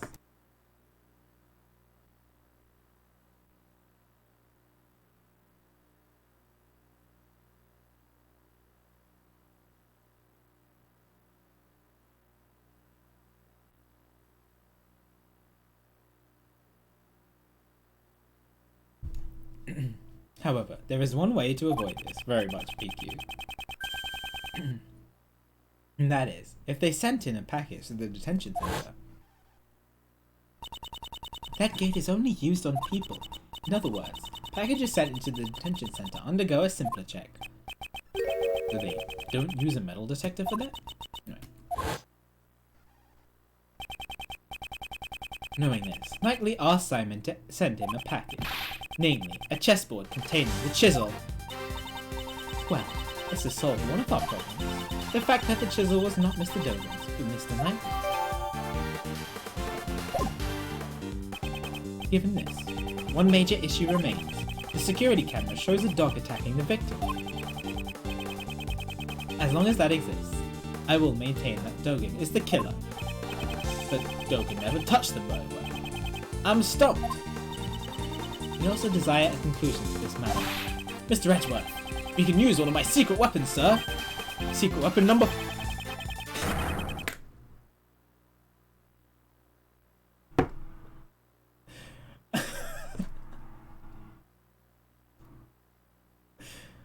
Bro, he wasn't lying. There actually is a fourth one, which means there are 3 more. I wonder what the other 3 are. Maybe we have to wait till case 3, 4, and 5. If there is a case 5. The video analyze. Oh, I can't speak. Analyzing machine. Mr. Analysis. I don't know. My brain farted during that. What's with that ridiculous name? I named it myself, sir. This will let us analyze video footage in detail. At least it's not the soundboard again. Go ahead. You'll soon see I'm not lying. I don't know what will come of this, but all we can do now is investigate. Mr. Edgeworth, do you know how to use Mr. Analysis? I do not. A video analysis machine. Should I hear how to use it? I mean, if it's like the previous games, I think I know how it works, but let's hear his explanation anyway. He's probably very proud of it. Detective Gumshoe, could you show me how to use it? Of course, sir. Fundamentally, it's the same as investigating a crime scene. You just examine anything that piques your curiosity. To examine, I just press the X button. Now, I'd like you to look at the buttons below the monitor. The left and right button will rewind and fast forward respectively, and the center button lets you pause the video. Let's make good use of it to our investigation, sir. To rewind and fast forward, I use the Y and A button. And to pause, I use the B button. I'm just going to use the two screens. While paused, you can go into the previous frame and the next frame, so frame by frame. Okay, great. You just use the same left and right buttons as before, so next, I'll explain how to zoom in, enhance. Just point the cursor at the area you want to zoom in on, and press the button on the upper left of Mr. Analysis. The one that says Zoom Plus. It seems that I can also use L button to After you've zoomed in, you can examine it, just like you would the original image. Use the previous frame and the next frame buttons to examine frame by frame.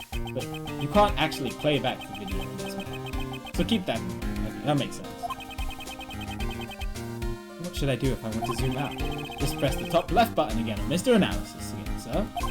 Now, it should say zoom minus. Okay, it's very straightforward. And that concludes the explanation, sir. Well, let's turn on Mr. Analysis. Use Mr. Analysis to examine any suspicious part of the video, sir. This is the video from the detention center's camera. I believe this was the moment when Knightley was being attacked by the dog. If that wasn't the case, then what does it show? Is this person in this video really Knightley? What is the true form of the black silhouette attacking this person? I should check the video and try to find the answer to these 2 questions. There could be unexpected things in unexpected places. So be sure to check every nook and cranny of the video, sir. I always do. Part of the video is strange. Oh boy. I was thinking the same thing, Akira.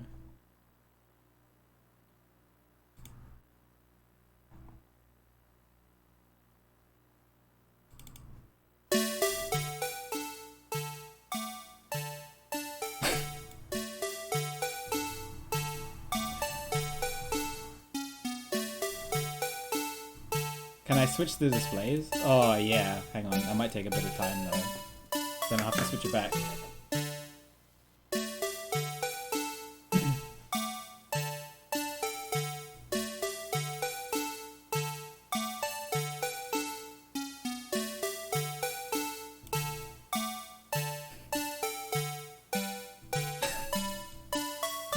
Oh my god, Flash, I really want to see Ned do this. I'm sad I missed it. I'm just going to cover it over Edgeworth's face because I don't think I need the top screen.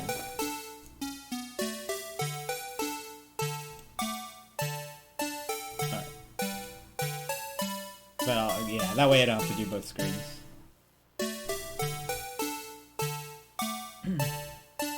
I'll tell you if it changes. Right now, all it says is what part of the video is strange. All right. I have to look.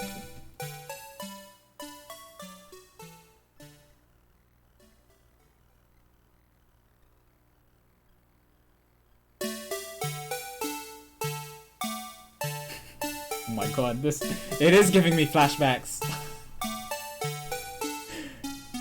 This is exactly what it was like doing Case 1-5. I remember it. It's the most vivid memory I have is that black and white photo of the thing just moving sideways and the music playing and me just trying to look at what was happening. That's the thing I remember the most about Case 1-5. Alright, here's where he gets attacked. Actually, I want to see if it was Knightley who got attacked in the first place. That was my first thing I wondered.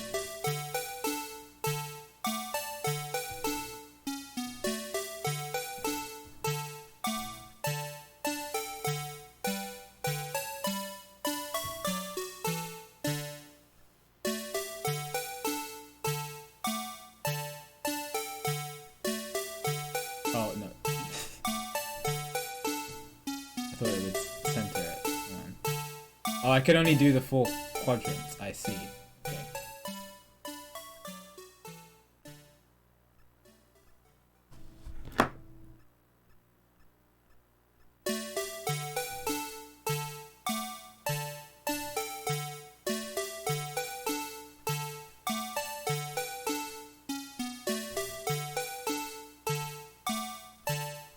Ooh.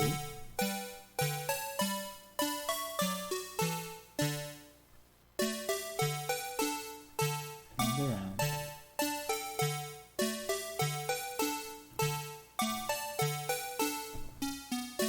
I mean, it looks like a dog.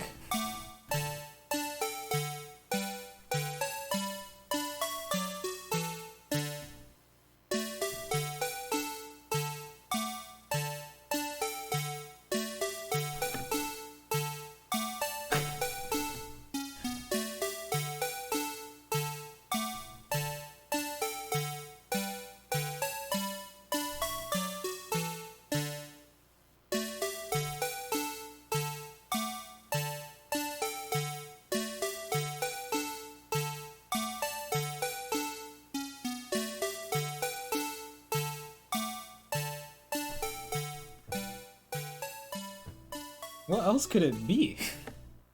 It moves really quickly. Whatever it is.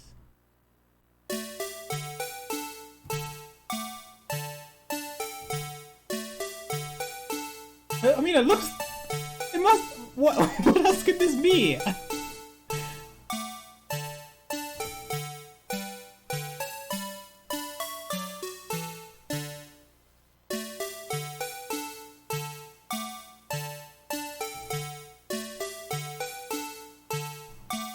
Oh, maybe there's a picture of it in the mirror?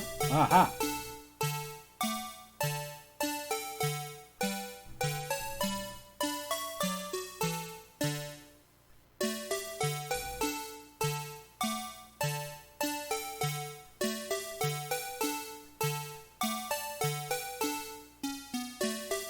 Frame by frame. Music could be a little louder. Are you sure? Are you sure about that?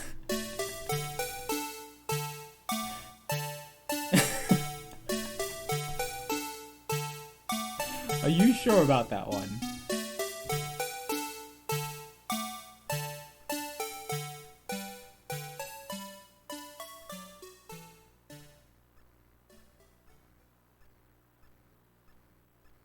Is anything weird in there?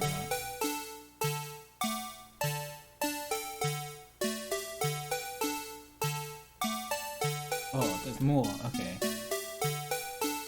No, not the...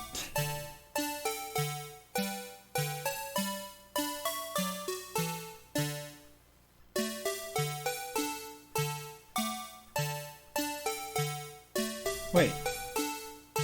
He's wearing a hat.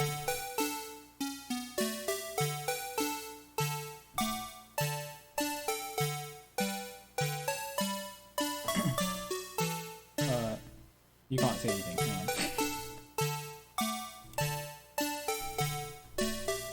on. A reflection of this person can be seen in the mirror.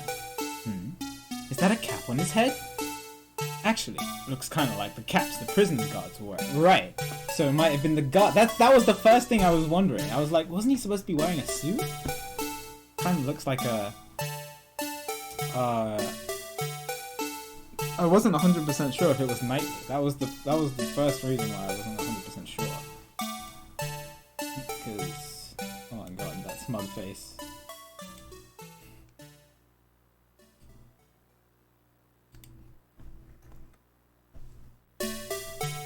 Actually, it kind of looks like the caps the prison guards wear, sir.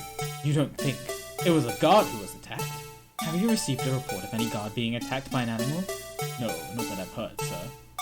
But what about it was someone else wearing a guard's uniform? I see. I have evidence that shows that what this cap is. It is, it's the uniform that was stolen, right?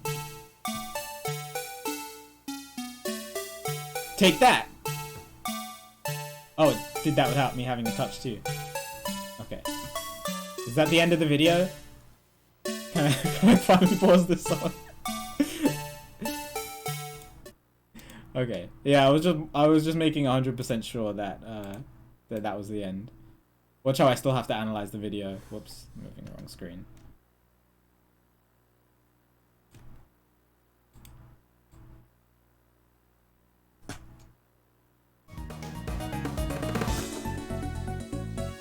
Every time from now on in the Ace Attorney series I have to analyze a video, that is the song that I'm going to play. Forewarning.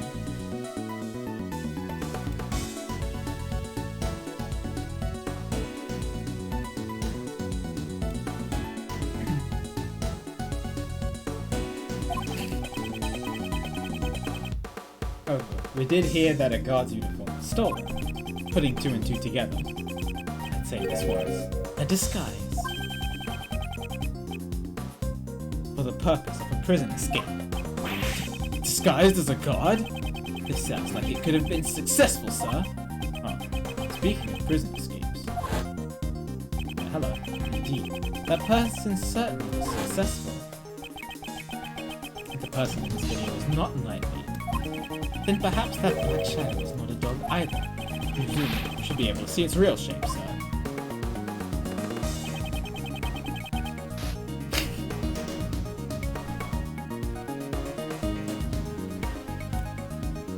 Guess what, boys and girls?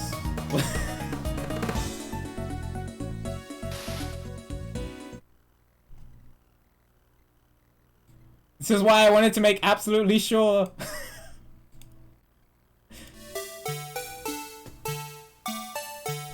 I already tried looking at it though.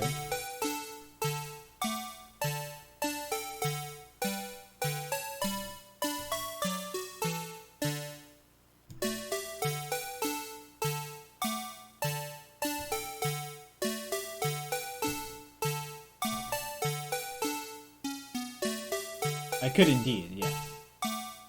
That would be... That's because I did it for Ghost Trick, but then I swapped them back on the normal layout. So I'll do that next time. This is... I fear we have made a grave miscalculation. The animal. Silhouette. Is that a cat? It's not a dog. This animal is... Oh, you can't see it. Hang on.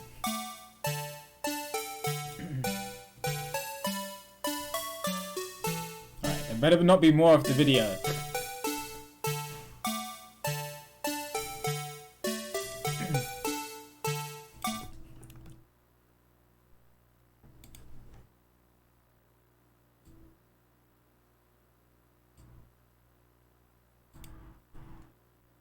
It's a pig! It's a cat. The silhouette is definitely a cat. So if it's the tiger again, Regina's tiger, could be, I guess.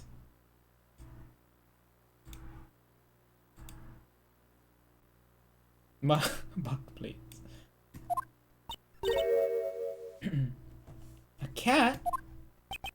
No matter how hard I try, Uncle Ray can't see a cat. Prosecutor Edgeworth, please be more serious with your answer. Oh, it's not a cat!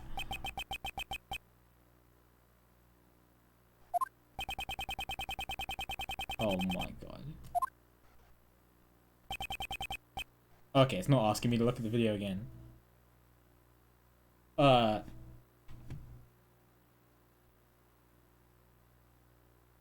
I'm blind.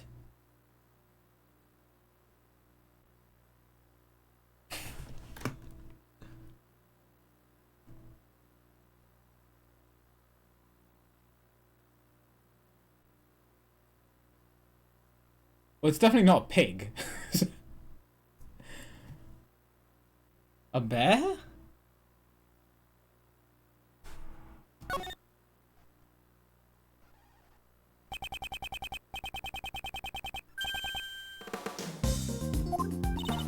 So then, in that photo I took,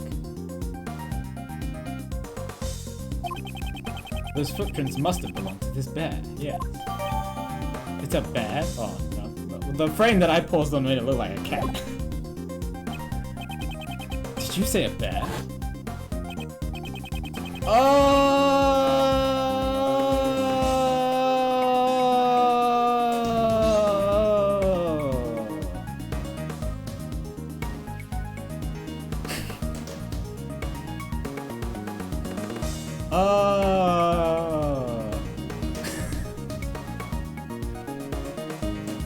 I totally forgot. Oh my god. I mean, it was in the back of my mind, but it did not register at all. It has been 2 weeks, yeah, but like I remembered the cute bear because it was adorable, but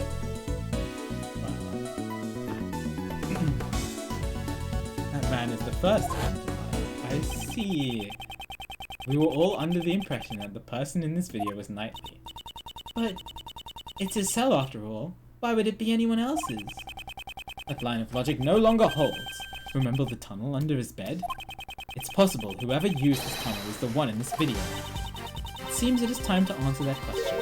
Just who is the person in this video?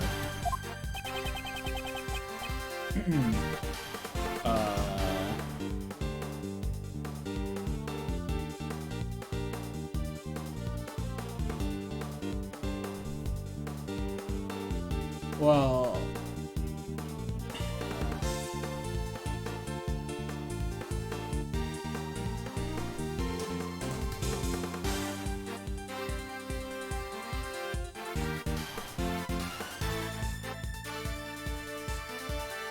The only other person who could get into Knightley's cell from the inside must be Jay himself.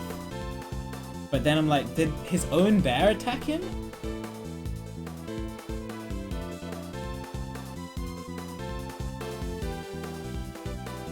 Maybe because the bear thought he was a guard because he was wearing the guard uniform? But that's the only thing I can think of. Like, who else could get into his cell like that?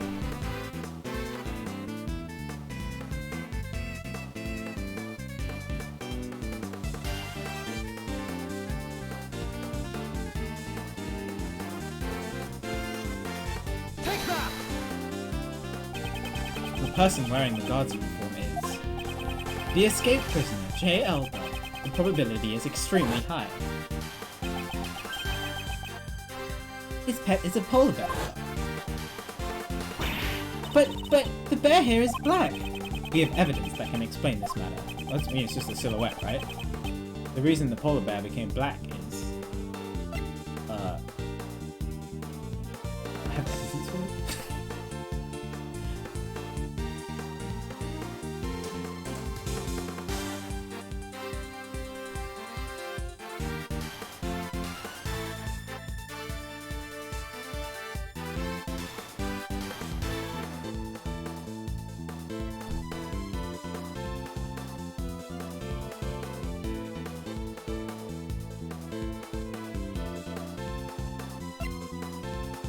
With that?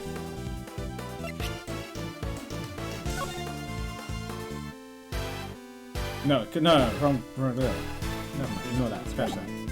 This is Jay's attack. What time did it happen with the video? I can't look at the video if it's new. I mean, if it's a because it happened at nighttime, right? So lighting was bad. Take that! It is what turned the polar bear black. Oh, would you care to provide an explanation? Oh, wait. I can understand it even without his explanation. Please refrain from making such meaningless statements. Oh, that's wrong. Okay. Mr. Elbert's polar bear. I'm sure it was under the care of Mr. Sawyer. Yes. Oh, okay. Game gave me a hint. Ugh. The mud packs. Alright, alright.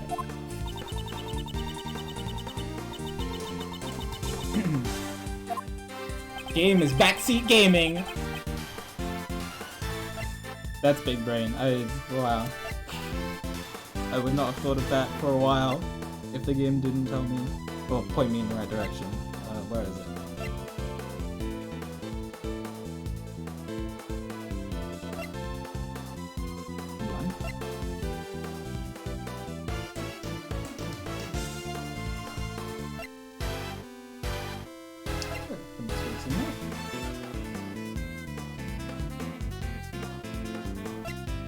I'm sure I did. Maybe it's the glove. Yeah, okay. Take that! Take that! Think back to Frank Sawyer's testimony. That's the rubber glove. This is pretty clever. I like this. Where did the mud on this glove come from? Ah, that's the mud from my mud packs. At the time I was practicing applying my mud packs. Could you tell me when this took place on the day of the incident? Since the animal show had started. I'd say it was around 9 AM. Wait, but wasn't the attack at night? I need to look at the timestamp again. I was totally engrossed with covering the animals in mud. Yeah, that's what we're talking about. During the animal show, Mr. Sawyer was applying mud packs to the animals. So then, among those animals, was this polar bear. Yes. Prosecutor Edgeworth, there is a huge contradiction in your argument. Objection! Oh, Judge Courtney, you are quite right. Sawhit used the mud packs during the animal show. Knowing this, a new contradiction in the video comes to light, that it was happening at night. New contradiction? Okay, do you know when this footage was taken? Yes, it was after the mud packs were used. That would put it at around 9 AM. In that case, you should notice something strange about this video. Huh? What's strange about it?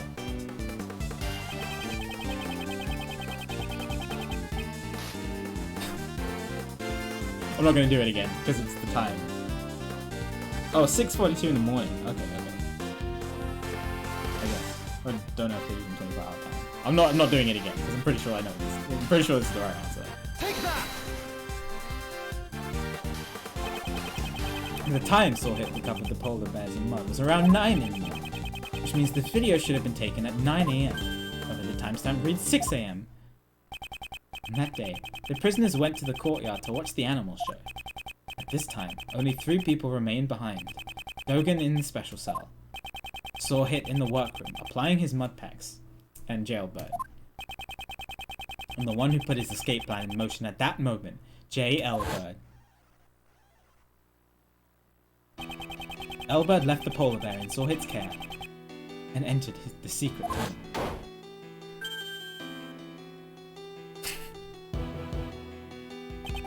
However, the bear escaped from Sawhit and followed after its owner. Oh my god. Just as he was chasing after the escaped bear, Sawhit happened to witness. Ah, it's all coming together!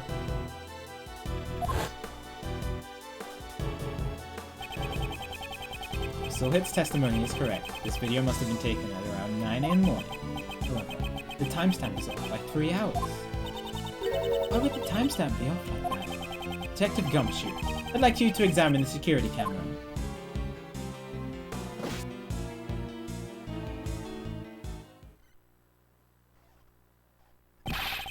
Sorry to keep you waiting, sir. I asked all the guards.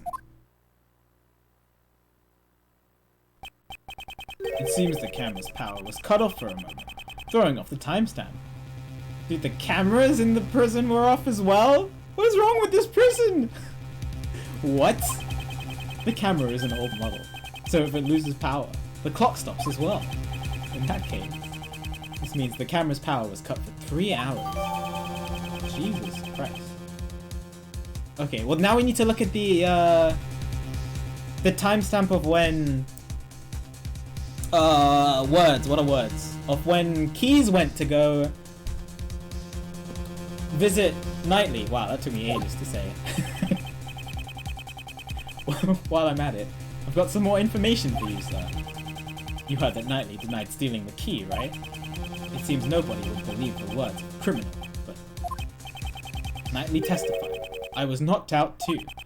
That may not necessarily be a lie.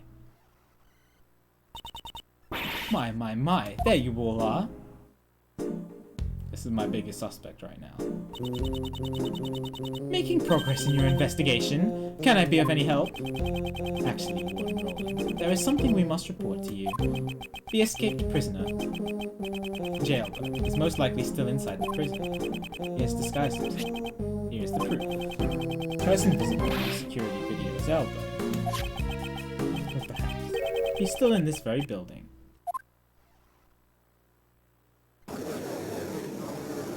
On Jailbird too, of course. Come to think of it, didn't Mr. Albert have a bracelet like the other prisoners? The bracelet would have been concealed under the uniform sleeves. Moreover, the prison's main gate does not have a sensor to detect bracelets. All he would have to do is avoid any doors with sensors inside the prison. That's right. So if he didn't enter the cells or the workrooms, could one of you guys be Jailbird? Hello. Ah, Rocky. Stop it! What are you doing? Wait, it's one of the guards? But the sprite looks like the other sprite!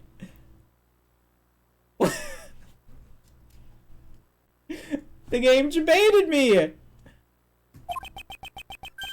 It would seem that Rocky has answered that question for us. No! Oh my god. Rocky, this is all your fault. The little guy loves you so much. It's enviable. Right then, seize him at once! Wait, there's something we must hear from this prisoner. It's necessary if we are to find the truth. I'd like permission to interrogate him. Understood. What do you want out of me? Albert's escape is linked to Knightley's cell, so it's highly likely he knows something about the crime. I'd like to ask you about the day the body was found.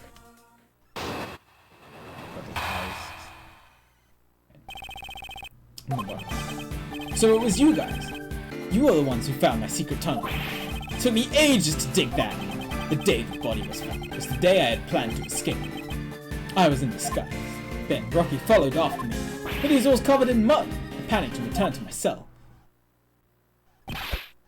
Damn, if only you guys hadn't shown up. If only Knightley hadn't died. So he's claiming it wasn't him. So I'm still suspicious of Roland more than Jailbird. I think Jail just wanted to leave. You say you dug the tunnel. What did you use to dig it? On that. Just hammers and spoons. Stuff like that. Hammers? Bought them from the supplier. But it was all for nothing. No need to lose your temper. There's always next time. On the day of the incident, it's possible that Albert met Knightley when he was still alive. I'll have to listen to his testimony carefully. Right. When the body was found. Right. I am going to save before the game crashes again. So far it hasn't crashed today, except the touchscreen stopped working randomly, which was interesting.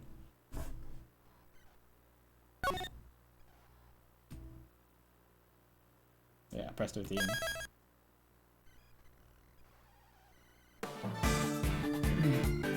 What do you mean? So it was you guys. You were the ones who found my secret tunnel. It took me ages to dig that.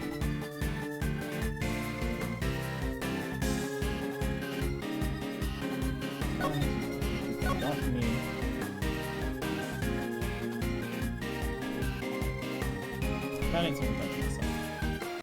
Hold it! Hold it!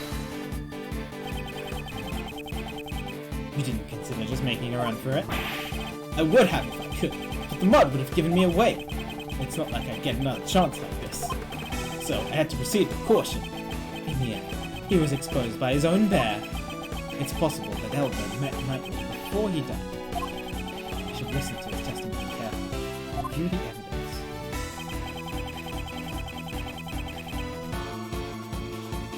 Not really like this.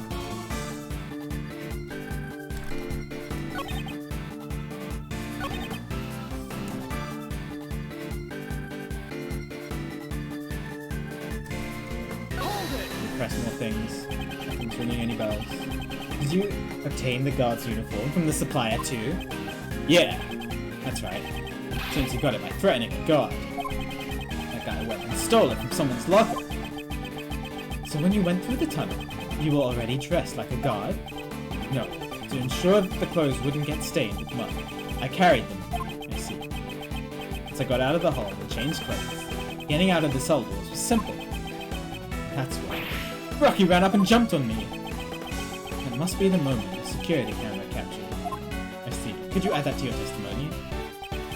Once I got out of the hole and changed clothes, getting out of the cell doors was simple.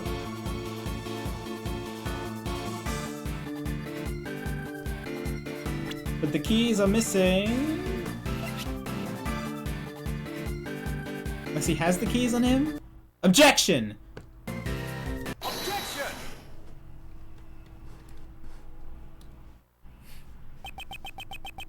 You say it was simple getting through the cell door. Yeah, that's right. Got a problem with that? Huh? Even though you managed to arrive at Knightley's cell, opening the door wasn't so simple. How did you intend to unlock the cell door? Jailbird, you had the key to Knightley's cell. I ain't got nothing like that. That's it. It was open. It was already unlocked when I got there. No, it wasn't. Indeed, the cell was vacant after Knightley's death, which is why, at that time, we conducted our investigation. It was unlocked. The successful escape attempt occurred after Knightley's death. The door would have been open, but you tried to escape once before then. The plan was foiled thanks to Rocky. The video shows it.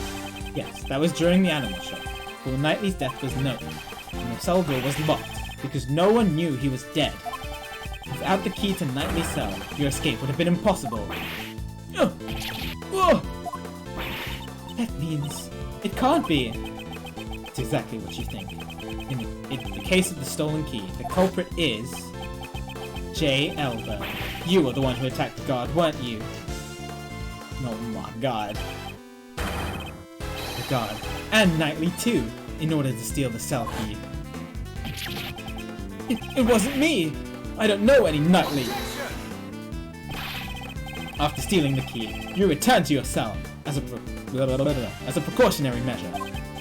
Then, you waited for a time when the prison would be mostly vacant. That was just before Knightley's death became known. In other words, during the animal show. But in the end, the plan was foiled thanks to Rocky. Hi Apple, good morning. Don't screw with me. If you don't have evidence, I'll still win by decision. Besides, it was that Knightley guy who attacked the guard, right? I think not. Regarding the theft of the keys, Knightley was the victim. This proves Knightley was the victim who was attacked in his cell. There's his blood. His blood. His blood. His blood. His blood. His blood on the floor. Take that! Take that!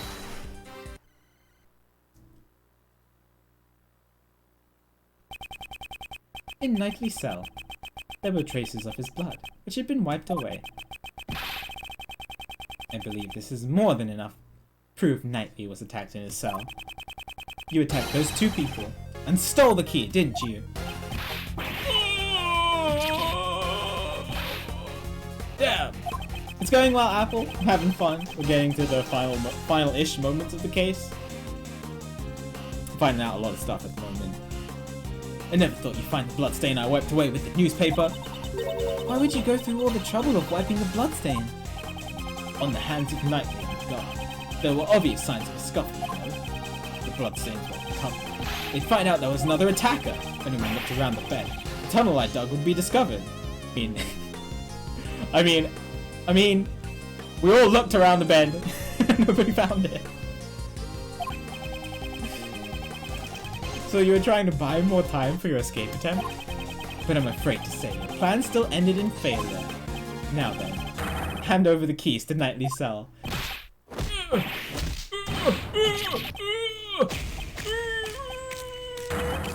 Oh my god. Oh my god! Rocky's out of there. Probably not today, no, PQ. Next week. No way. How could an amateur like you knock me out? But I still think we have a bit of this case to go. Here, I got the keys right here. Because my gut instinct is telling me Jay didn't do this.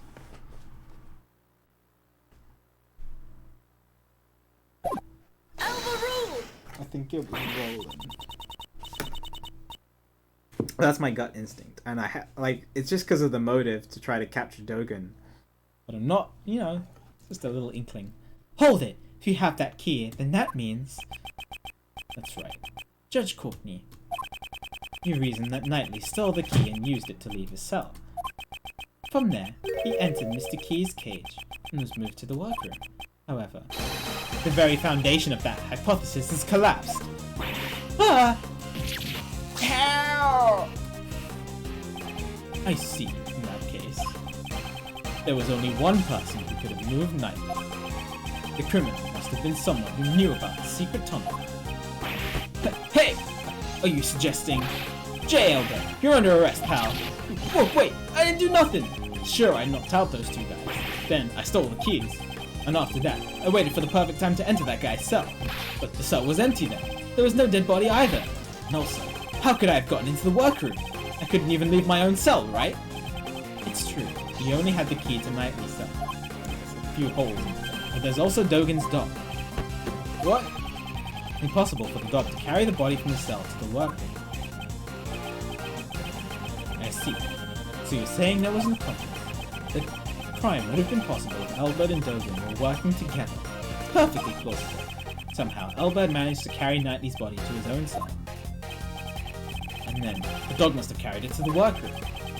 Yes, because all the animals can move freely in the prison. I thought the body was also found here, too. And then, Dogen went. That's not the case for the path between the detention center and the prison. The only one who could use that route was you, Jay Elbert. What if there was another route that you didn't know about? There couldn't have been. The tunnel is a straight path, is it not? There's the warden's office.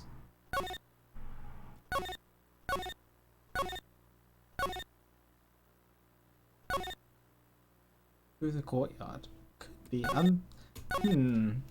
It's not impossible. Maybe the galaxy braining too hard.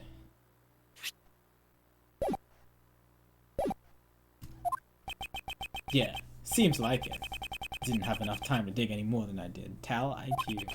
I only dug halfway up the corridor. What? You mean to say that you didn't dig the entire tunnel?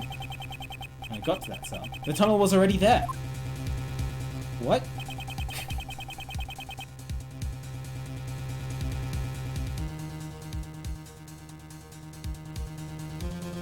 There was a tunnel linking my cell to the wall. Down the wall from the courtyard. There's no... The courtyard! So, if Roland went out of the warden's office, into the courtyard, and then into the workroom from there...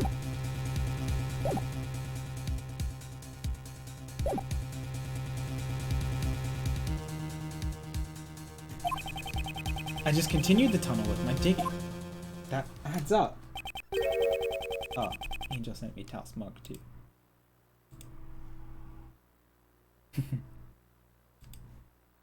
What was that hole doing there in the first place? Who knows? Maybe another inmate dug it in an attempt to escape. Maybe the animals dug it! Thanks, Kay. Maybe they wanted to drink from the well? It's highly doubtful. There's no water in that well anymore. It's all dried up. Wait a minute. That's it! For some reason, that well gave off a nice scent. A nice scent? I don't know what it was, but it smelled sweet, like candy. This scent. I believe we've come across it before. Right. We know this scent from his body. Right. If he was...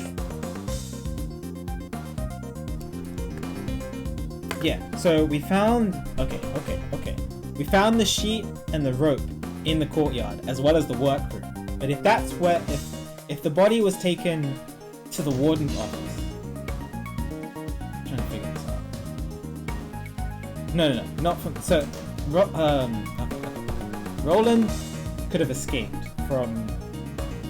Well, not escaped. Left the warden's office into the courtyard. Gone into Knightley's cell from the tunnel. Killed Knightley, taken him back to the courtyard. Then tied up his body with the rope and what does the well have to do with it? But his body was definitely around that area. And taken him into the workroom? Or maybe the well leads straight into the workroom? I don't know. I'm trying to think about this.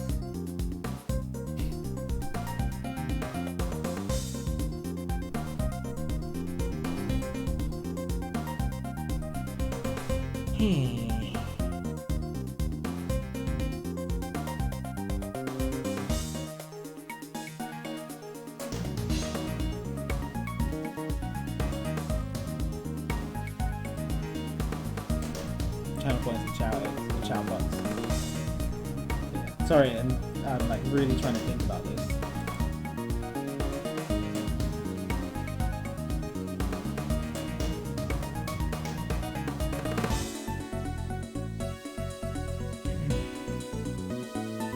But it's making me really suspicious of Roland. It definitely has something to do with the well, the rope, and the sheet, all in the courtyard. It's making me... I'm just trying to figure out exactly how it was carried out.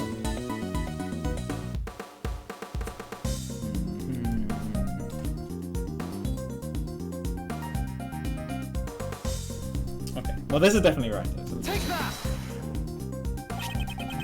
Knightley's body was giving off a sweet candy-like scent. We used a police dog to track that scent. And that led us to discover the tunnel. By any chance, could this be the same scent as the well? Prosecutor Edgeworth, I know what you're trying to say. That the scent proves the body was carried down through the tunnel. Exactly. Now, J. Albert, you are the only one who could have used the tunnel. Not true. Thank you. Mr. Albert, I am very grateful to you. At last the truth comes to light. Mr. Albert, wouldn't it be wise to confess now? To being an accomplice, I mean... Don't tell me even you suspect me too. Judge Courtney, it seems you and I have come to the same conclusion. Not at all.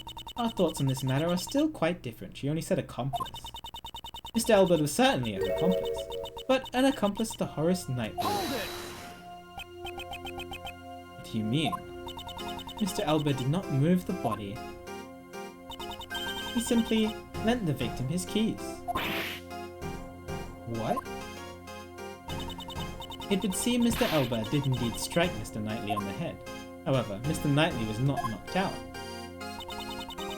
The two must have made a little negotiation. Negotiation? For Mr. Knightley's escape plan to work, he would have needed the keys to his cell, so Mr. Albert stole them from the guard.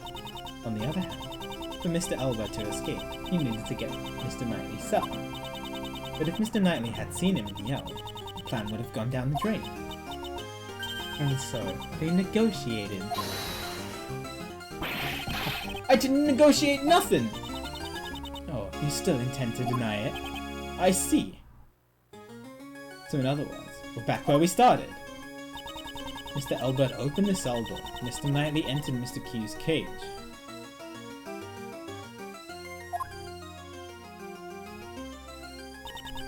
And then, he was moved into the prison.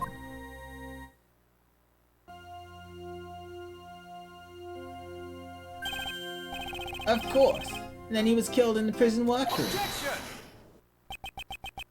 Weren't you listening? The scent on the body shows it must have been moved through the tunnel. Knightley was moved from the detention center through the tunnel. Please wait until someone is finished before speaking. I do not claim that he wasn't moved through the tunnel. What? Okay, I'm trying to understand this. Sorry, I haven't looked at chat in a while. Crunchy, thanks for the sub for 22 months. I hope you're doing well today. I appreciate the support. It's good to see you. Thank you, thank you. Hope you're enjoying the emotes. And hi, Rossi. Good to see you too. I'm very entranced by this.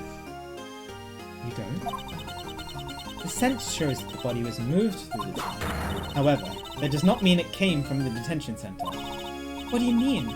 That sure sounds like a contradiction to me. Isn't there one more possibility? The well in the courtyard. It's possible that the body was dropped down from there. That's what I was thinking. The courtyard? Ah, the well in the courtyard. Mr. Keys carried the cage not to the workroom, but to the courtyard. And Mr. Knightley was killed in the courtyard, and his body was dropped down the well. Right. I think... And then, the body at the bottom of the well was moved by Mr. Dogan's dog.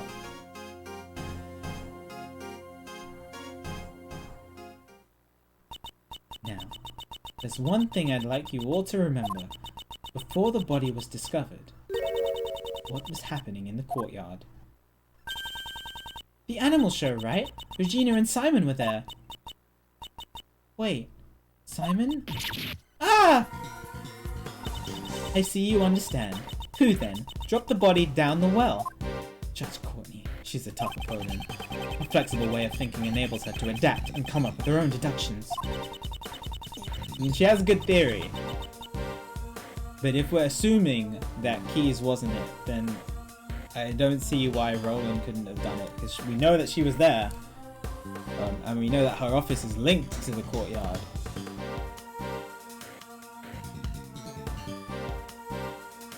Mr. Knightley was not carried to the workroom, but to the courtyard. Mr. Keys was off stage for 15 minutes. This was when he dropped Mr. Knightley down the well. It's as simple as that.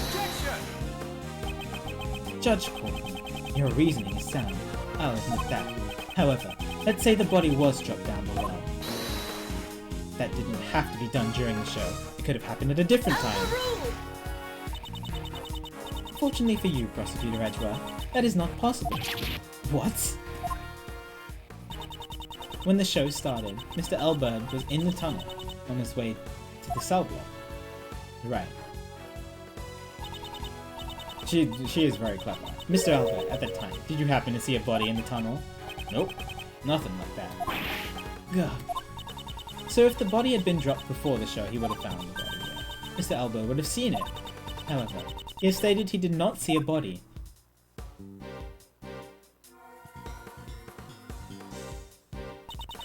So it is impossible to think the body was dropped before the show. And after the show, the body was discovered in the workroom. In other words, the body being dropped down the well and then moved to the workroom could only have been done during the show, and the only one who could have done it is Simon Keys. Mr. Edgeworth, what should we do? The body was moved through the well. It does put Mr. Keys at a major disadvantage. However, the notion that the body was moved through the well is only a hypothesis. It doesn't mean there is evidence. I am obligated to recognize that fact. Will you allow me to investigate the courtyard once more? Ooh, another investigation. I give my approval, in the name of the goddess of law. Reinvestigating the courtyard. I fear this may be our final chance. Oh, hello? Huh? What? Fire! Could be another prison break, pal. Should we evacuate? Oh. Everyone, please remain calm. This is just the signal for the evening meal. That's the signal for the evening meal?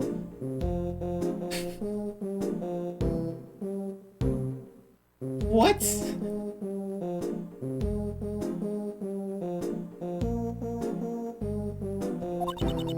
It's a little loud, so I can understand why you'd be surprised. Sure scared me. Imagine. I'm terribly sorry. With that, everyone, please return to your posts. J. Albert, it's also time for you to return to your room. Ugh. I've got it. I got it. Let's go, Rocky. Warder Roll. We will be proceeding to the courtyard for another investigation. Isn't it time for you to go home as well, Mr. Edgeworth? Looks like we're out of time. Why don't you continue this another time? But the investigation! She doesn't want us to look in the courtyard! Oh, I'm sus! Today's been a big day, right? With the escaped prisoner and all.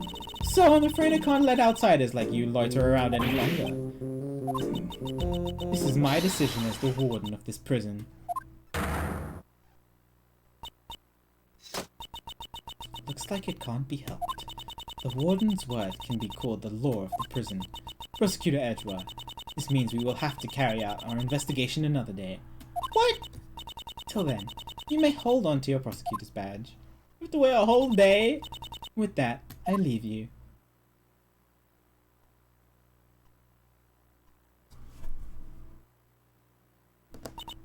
Now, I think it's time you all left. Well, looks like we have to continue the investigation tomorrow. Knightley's body was dropped down the well and was carried to the workroom from Mr. Albert's cell. This is Judge Courtney's logic. Is it correct?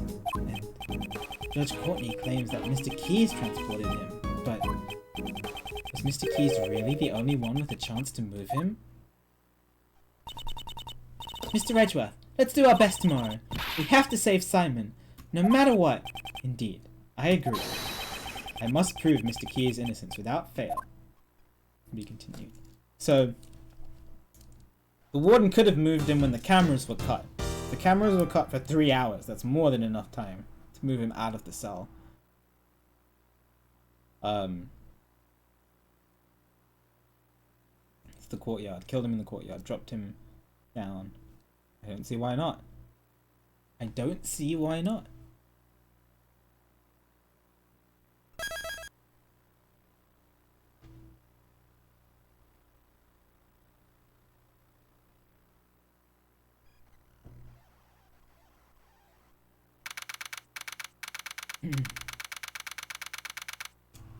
Looks very different. Prison courtyard.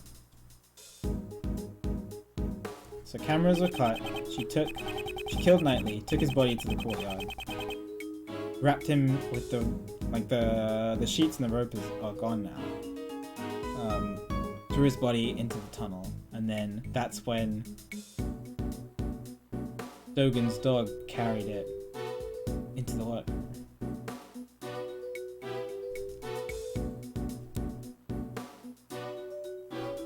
My main hypothesis right now. The courtyard. Depending on what we find here, the entire incident could become clear. However, there's nothing left here! Yesterday. She cleaned up. So, isn't there one more possibility? The one in the courtyard, right? We just had this one, so it's clear. Was the body dropped down the well or not? This could be the decisive clue that we need to reach the truth. That we need to reach the truth of the matter. Before I continue with the investigation, I should organize my evidence. The necessary evidence has been removed. The remaining evidence has been rearranged. Let's see here. Hey, there's a grate here. There is indeed. Oh, I still have quite a lot of it.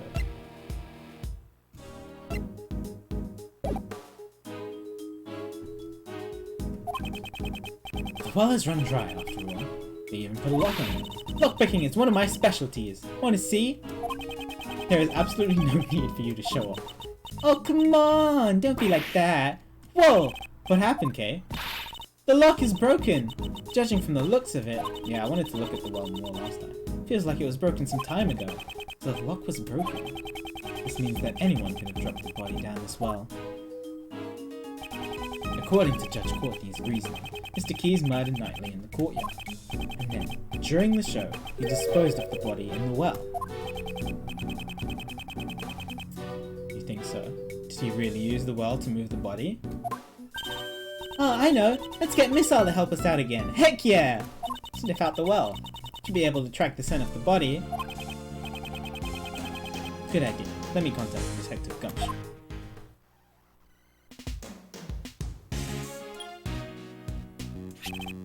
Yes, sir. Detective Gumshoe here. Detective, I have a favor to ask of you.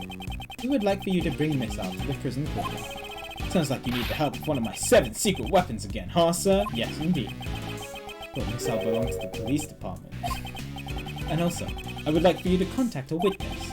Please contact Regina Berry of the Berry Big Circus and bring it here. We have to. Roger that, sir. Bring him over in a flash. Tal, sit. Oh my god, Angel.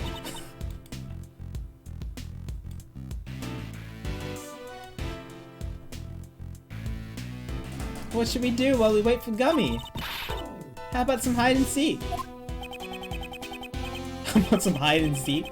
What are you talking about, Kay? There's nowhere to hide here. I don't think that is the issue. Kay, during times like these, isn't it your turn to shine? Oh, that? You want me to Yes! What was it called? Little Thief, right? I think it was Little Thief. You want me to recreate the crime scene? Yeah, with Little Thief. This is one of my favorite parts of investigation. Huh? How'd you do that? See for yourself. The Great Thief's secret weapon. Little Thief! Heck yeah. Whoa! What's that? Screen's floating in midair. Just what are you doing, Kay? I'm entering the information needed for the simulation. Mr. Shield, this Little Thief is a tool that can recreate a crime scene based on information it is given. Should I set it for how this place was like when we came here yesterday? Yes, I believe they were in the middle of taking down the set. We didn't pay enough attention to the well, so it's possible we may have missed a clue. Leave it to me! I took a picture of the place too. Yes, you did. There, and there. Data entry complete. Now to set the projection to maximum output. Dark skies of evening, and no other bird dares take wing. One alone remains all-seeing. Now, witness the true power of a real, modern-day Robin Hood.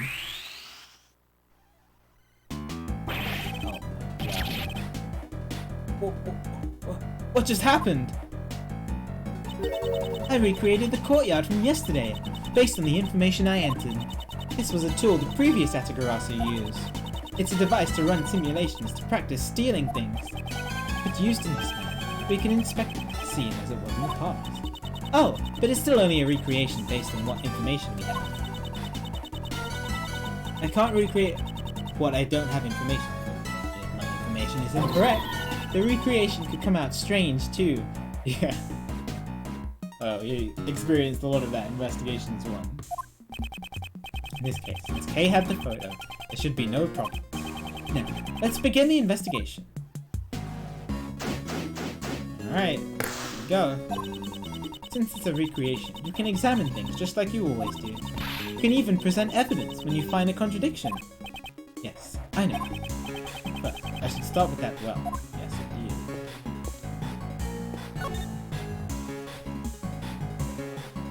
Oh my god, I really like the music in it. It's a nice remix. Examine the area around the well. Looks like it holds the key to this case.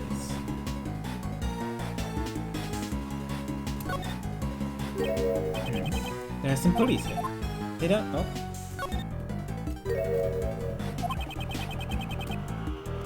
Who's left the bucket for? Okay. We have the rope. It's a sturdy hemp rope. Looks like the rope they use for tug of wars. I'm not going to play tug of war with you. I didn't even say anything yet! It's a metal stake attached to the end of the rope. Ah, use these to pin down the tent when you go camping. Doesn't seem like they've been needed for this performance. I wonder what it was used for. It must have been used to drop the body down the well, and then this might have been a counterweight.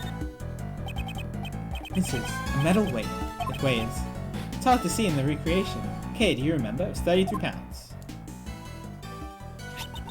I think it was 33 pounds. Okay, cool.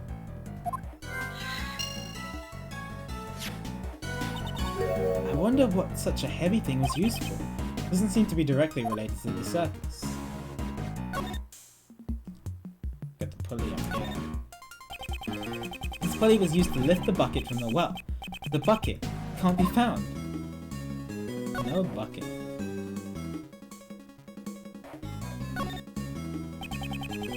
Nothing unusual about this area.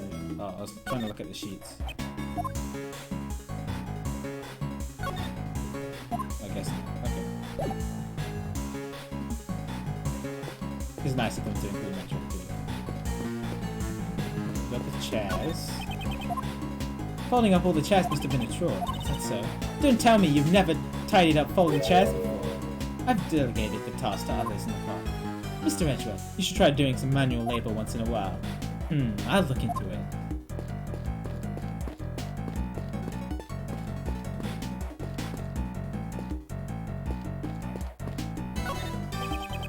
This is the stage where they put on the animal show.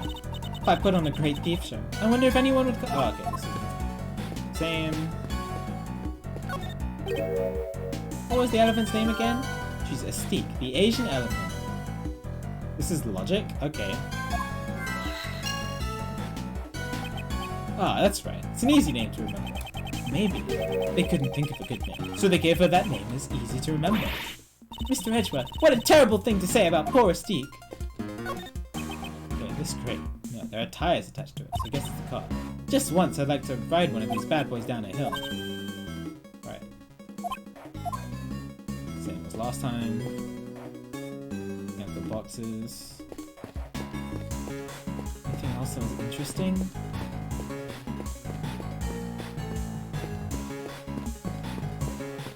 We can talk to Ray, I guess. A great thief's secret weapon. I see. Isn't this bad? Using a thief's tool to aid in the investigation?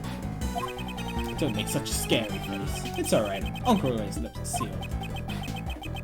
It's for the truth, right? The evidence may very well have already been destroyed. In order to recreate the crime scene, we need her help. Why so serious? Times like this, a simple smile will suffice. Yes, thank you very much. I don't see anything else. I didn't get to look at the sheets properly.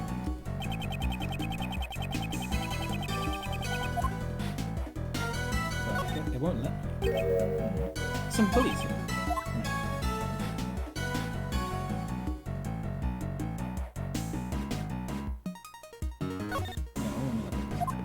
Sheets. Oh, there's the well itself. The well was behind the stage. That means only a few people would have been able to would have access to dump the body in the well during the performance. This isn't looking good for Mr. Keys. These things around the well, what were they used for? Okay. Some kind of counterweight. They don't seem to be related to the animal show. I agree. We can ask Miss Berry about it later. That's all the information we can gather from him. The detective should be here soon too. Okay, go ahead and shut down the whole thing.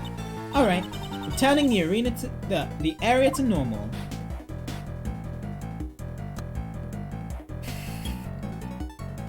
That's so silly. And my honey snacks. Nice. We did it. Sorry to keep you waiting, sir.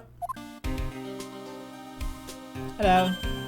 Hey, speaking of the gummy, Detective Gumshoe, that was quick. I couldn't keep you waiting for too long, sir. Thanks for coming along too, Regina. No problem. It sounded like fun, so I skipped practice to come here. Thank you for your cooperation. First, Detective, let's have Miss R do some traveling. No problem, sir. Hey, Miss R, over here, pal. Hello. Oh, she's upset. He's upset. What's eating you, pal? Sit over here. Very much mad dog. What's the matter? Looks like he's scared of something. Oh, he's scared. Oh, of the alligator? Oh. That's fair enough. Alligator!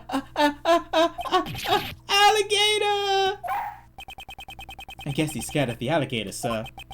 Good grief. Looks like Missile won't be much help to us. So what should we do, Miles?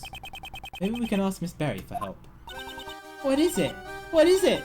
Is there something I can do? Can you take the alligator away for us? You want me to teach Allie a trick? Actually, she probably could.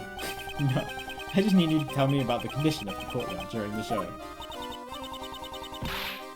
Looks like it's my time to shine again. Yes, if you please. Just booting it back up again. Missile'll still be sniffing. Oh,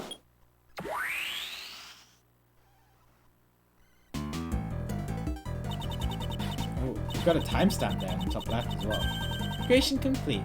This time you can see how the courtyard was during the animal show. Should be around the time the body was dropped down the well. Wow, cool! Just like magic! Hehe. It's not magic. I just recreated the scene based on the information you gave us. Doesn't it? I mean, he's been helpful. He wasn't helpful in... He's only one. But he was helpful in the last game. And a bit in this case. See? Look over here! The backstage area is missing. Well, Regina didn't help with the preparations, so... She doesn't really know how it was set up. I get it. You can't recreate what you don't have the information on. I'm sorry, it's because Simon took care of setting everything up. Don't worry yourself, Regina got it. Miles is the one at fault here. Why am I at fault? Mr. Edgeworth, I've recreated the show in progress, but I can also change it to how it was earlier, when it was being taken down. I see, so we can examine the courtyard during the show, and after the show. You can freely switch between the two different states. To change the recreation, select the little thief on the bottom screen. Now, let's begin the investigation. Okay, cool. I like this.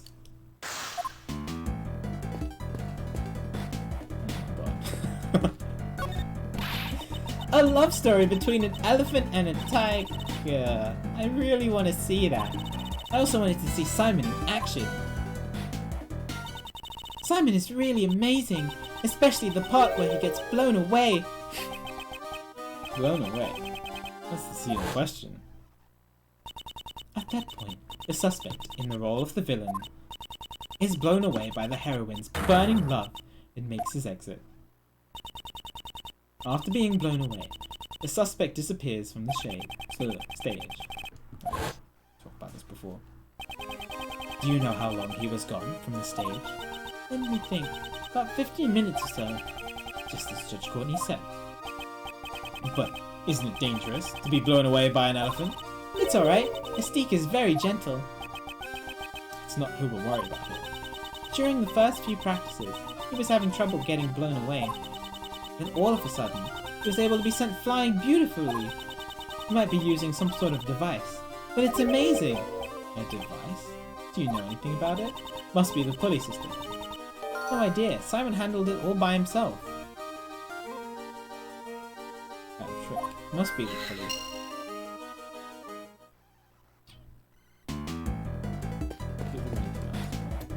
We have 4 pieces of logic. I'm pretty sure that...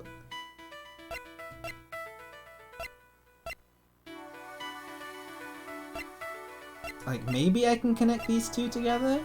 As to how...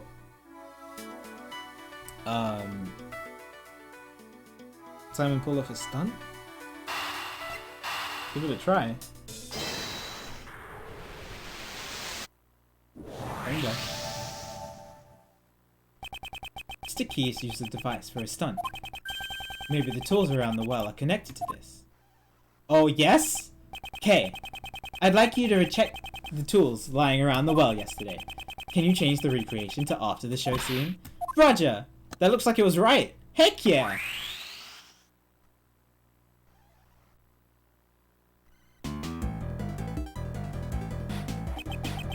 the tools lying around the well. Could they have been a part of his device? It seems very likely. I wonder if it's possible to recreate the device. You asked Mr. Keith. Should be able to tell you how the device was put together. Alright, I'll go ask him.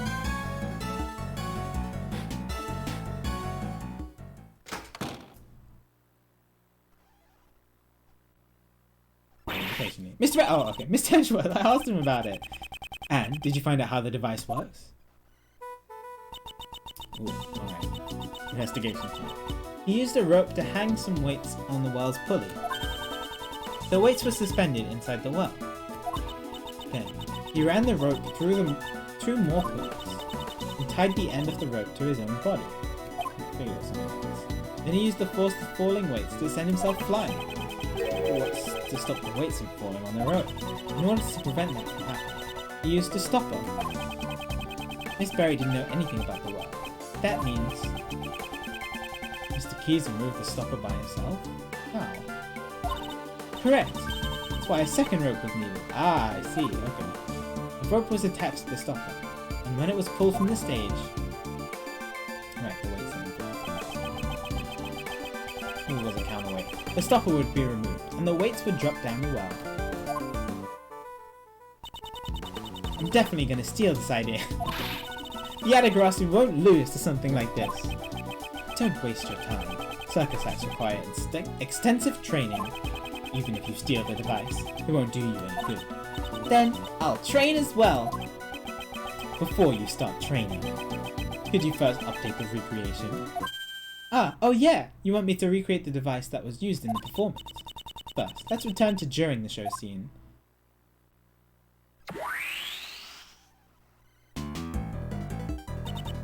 Next, I'll input the information of the device in the well. Now we recreate the device Simon made. Okay.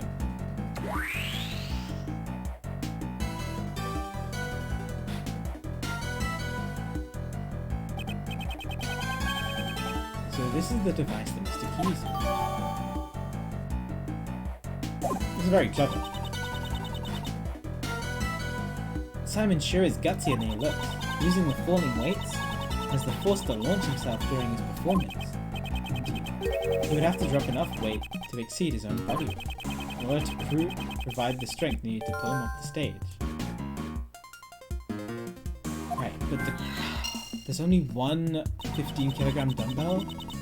Simons must have practiced a lot for this. So either dumbbells are missing, or something's amiss.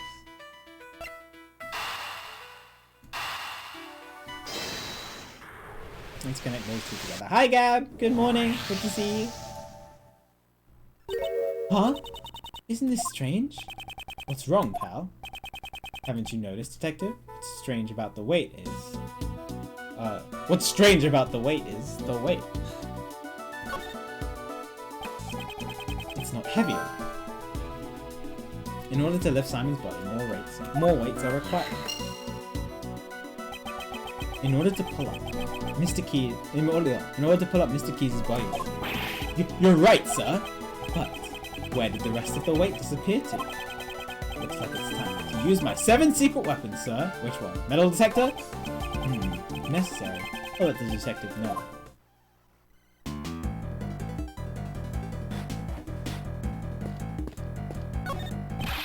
Mr. Edgeworth. Listen. And I've got my fishing rod ready to go. Would you prefer the metal detector, please? Yes. Oh, it's logic. I've never seen the detective eyes sparkle like that before. If need be, I'll let you know.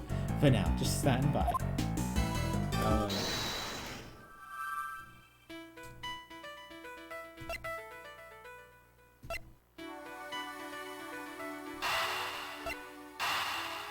Finding the weights using the metal detector.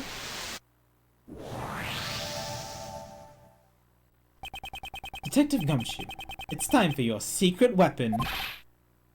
Yes, sir. No, not that one.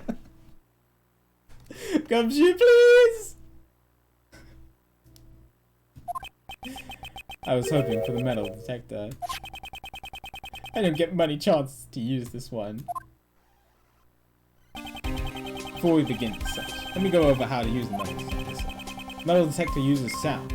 Oh my god, I have to do this again. And this meter, oh my god, look at it go!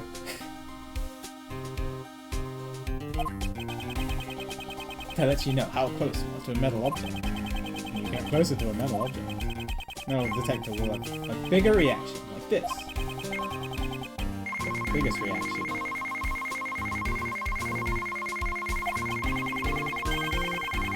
Give me the order to examine that spot, sir. Let's see what we've got. It's just a metal fence.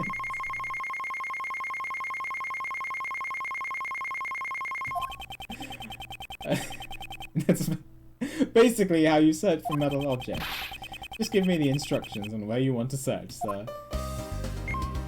Oh my god, I get to control Gumshoe!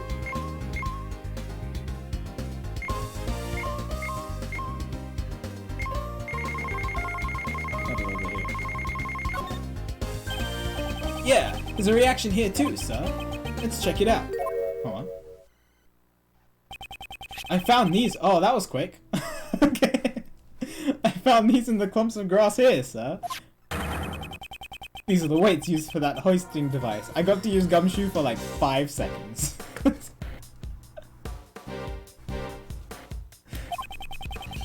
Were these intentionally hidden? There's 4 of them in all, sir. Should have. Well, they spawned me right next to where the reading was. There's 4 of them in all, sir. That many weights would be enough to lift Simon. So the other weights that were used in the device were hidden. Why were they hidden over here, then? See? I'm really earning my keep today, aren't I, sir? Yeah, no salary cutting for you.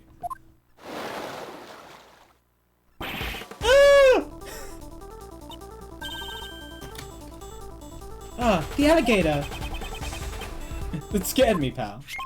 Huh? Huh? What's the matter, detective? Looks like the metal detector is reacting to this alligator. What did... Did it swallow something? Really? Why? Are you sure it isn't still just reacting to the weights? It's a different reaction, sir. And it's definitely coming from the alligator. What did it swallow? It's gone. Why is she laughing? Looks like it's scared of us. I don't think so, Kay. Huh? If anything, I think Ari looks a little under the weather. The alligator definitely swallowed something metal. I suppose that was what Warden Roland was calling it. Alright, sounds good, Warden. Have a good night. Catch you later. Yeah, the VOD will be there, don't worry. I'm pretty sure we're close to the end. She didn't eat any of the food that the Warden gave her yesterday. I think she might have eaten something bad. Just need to connect the dots. So I guess the metal detector could be reacting to whatever the alligator ate. Oh, maybe she ate one of those weights. I doubt that even an alligator could ingest a 33-pound weight. But what could the metal detector be reacting to? What's missing that's metal? The knife, maybe? Alligator swallowing a knife. But the bell was definitely taken from the knife. What else is missing that's metal? And regardless, why were these weights hidden? Maybe we should take another look at the device in the well. Okay, I'd like you to recreate the after the show scene again. Alright, leave it to me. Might have been blood on them? I don't know. It's a good question. What weights were hidden?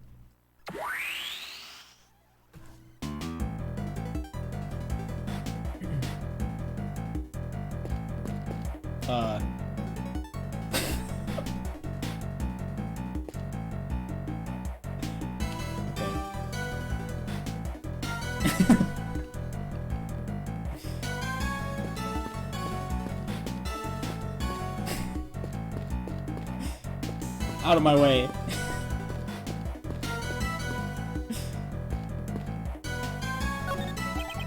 This pond is where Warden Roland keeps a pet alligator. Guess those fish bones are the remains of her last meal. I don't think an alligator would leave such clean bones. But she had a very refined looking face. I couldn't tell at all. It's because I'm a girl who's good with faces. What a knife feel the least bit jealous.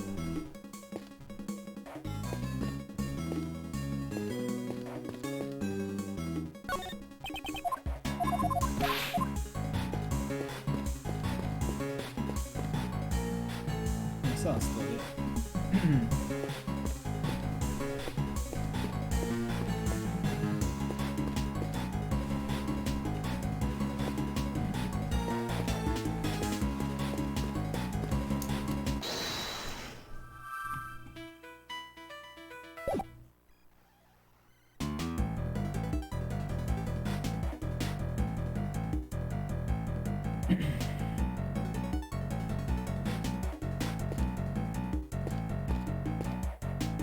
I've already looked at everything, but what's changed? I guess some of this stuff might have changed if we were talking about the device.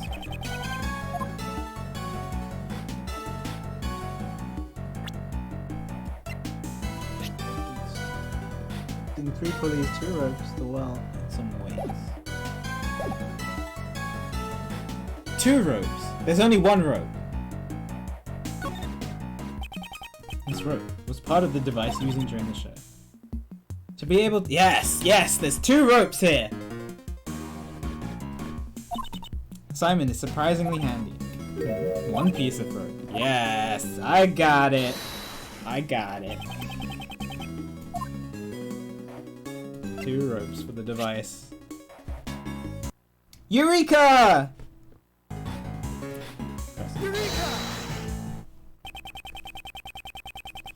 This recreation and the device we saw earlier. There is a major discrepancy. One of the ropes is missing. You're right. Where could the rope be? I know. It's the rope that was discovered with the body.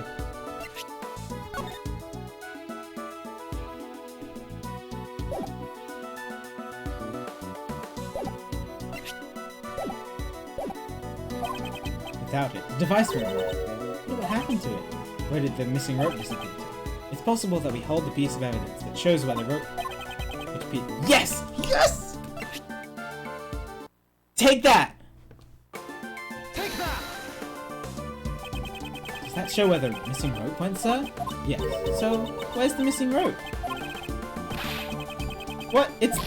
What? It's in the picture! It's in the picture! What are you talking about?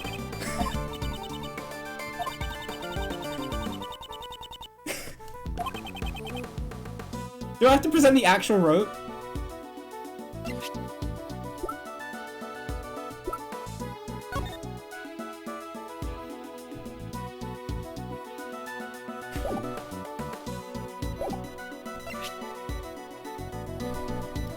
Take that! But it's in the... Alright. It won't be back there, but... Ah, could it be... Yeah, it could be the other piece of rope that was used here. Does that mean... It's fine. It's okay. Sorry, I'm not peeking the mic, am I? Because I could lower it again.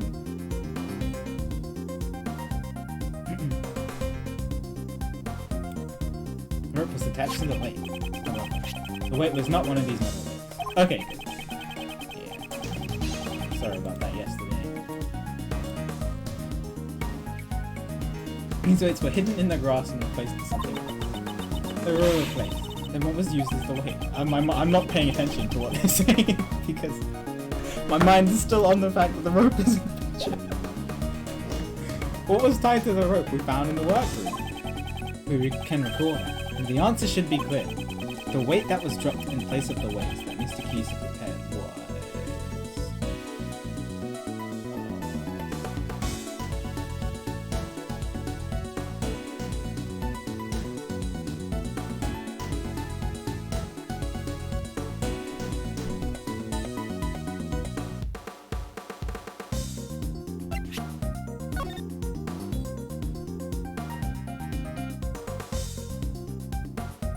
I mean, his body, I guess? That was my first reaction.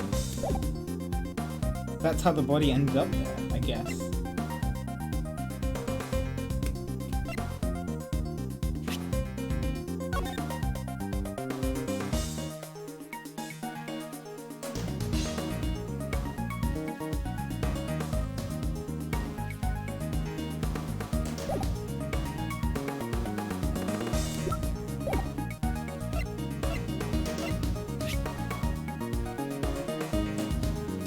bruises on his head. This could be from getting knocked out, or it could just be from dropping down.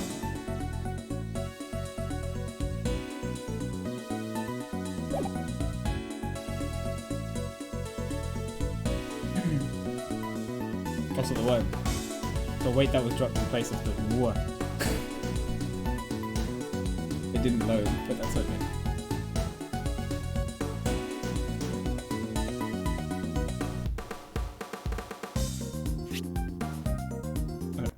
Take that! Take that! The body. The body is my first guess. What dropped down the well? It was none other than Knightley's dead body. Huh? Mr. Knightley's body was used as the weight? Yes, the weights were replaced with Knightley's body. Mr. Keyes used the device to launch himself off the stage. When the rope that was tied to him was undone and let go, both the body and the rope dropped down the well. The rope wasn't used to tie up Knightley. It was used to suspend him inside the well. That also explains why the other weights were hidden. Ah, so that no one would find out that the weights were replaced with the body. Yes, the killer was the one who hid those weights. But Miles was a Knightley boy stabbed in the neck with a murder weapon. He was suspended in the well. Wasn't there any blood at the bottom of the well? The killer was also aware of that. That's why they used this item. They wrapped him up in the sheet. This is what I initially thought when I saw the sheet and the rope, like at the very start of the case. I was like, maybe he was wrapped up in it. Take that! Take that! The sheet we found near the body. It was used to wrap up the body. I see! Looks like all the pieces are starting to come together, eh? But this means that the body definitely came from the well. If that's the case, wouldn't that mean Simon is the killer? No. That's not necessarily the case. I mean, he wouldn't have known if somebody switched out the weights for the body. Huh? But yesterday, Judge Courtney said... If Mr. Keyes was the killer, he would have needed to set up such an elaborate device? Guess you have a point. Mr. Keyes was only responsible for dropping the body during the show. In other words, it doesn't matter where the real killer was, or what they were doing during the show. Until now, this placed the doubt in people who did not watch the animal show. It's true. We also suspected Mr. Dogan. The killer's true intent was to make us think that the murder occurred during the show. In other words, they used the device on the wall to create a fake alibi. Miss Berry, do you know when this device on the wall was set up? Let me think. The day before the show. I think it was at night. We all started preparing at 9 PM. We finished at around midnight.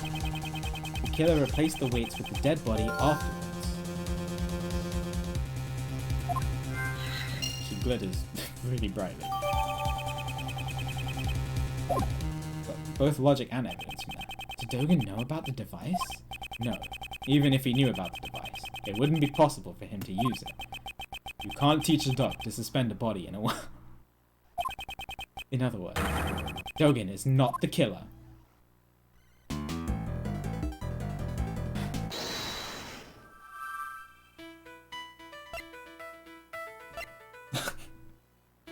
There's no way the elephant did it, right?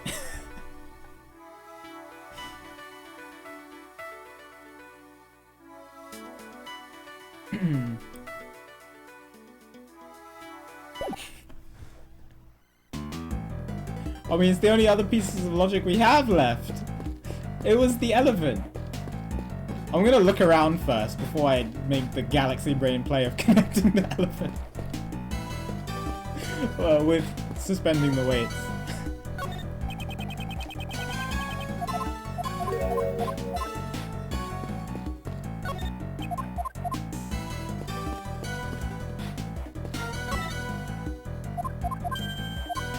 Oh god, am I about to...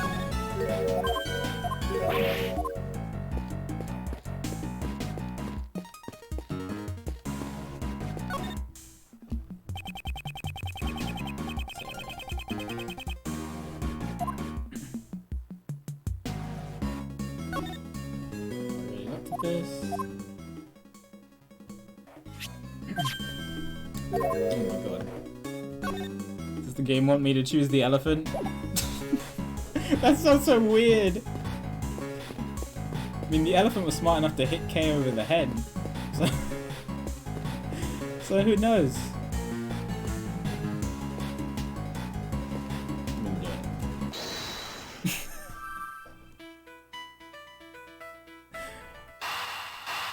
There's no way this is right, right?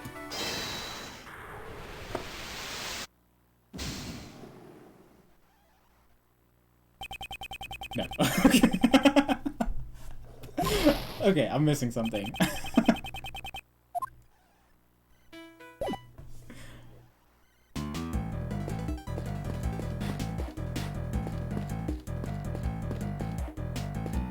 Kinda glad that wasn't the elephant.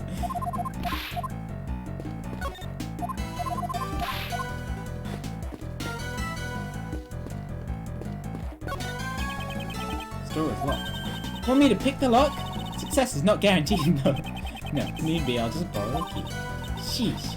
Thought it was finally a chance for me to steal the spotlight. Don't even think about stealing anything in my presence. Not even the spotlight. Edgeworth wants the spotlight.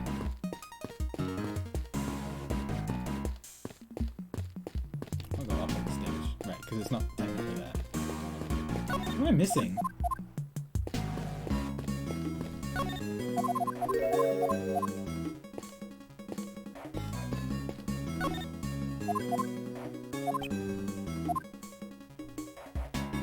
Nothing.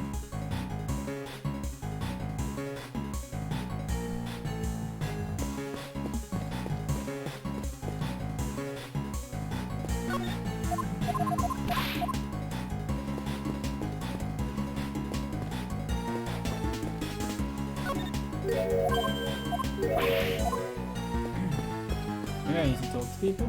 Try talking to Regina. Do you come here often, Regina? Yes.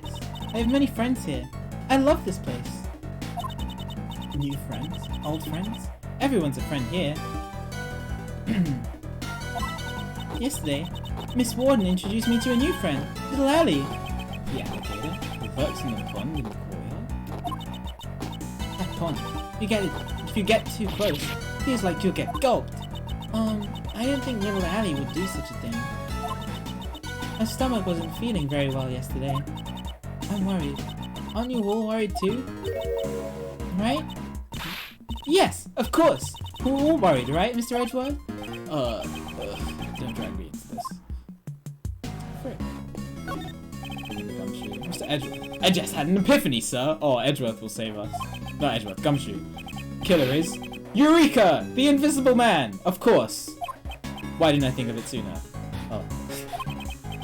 Somehow, the killer brought in a murder weapon and moved the body, and nobody noticed. If the Invisible Man was the killer, it would explain how all of this was possible. Technically, you can't be serious about that. I'm not totally sure, but we neither who are true. Starting tomorrow, you're pairing up with Mr. Best. No way, sir! Not with that goofy prosecutor! He'd be a perfect match for this goofy detective. Wow. We talked to Ray already.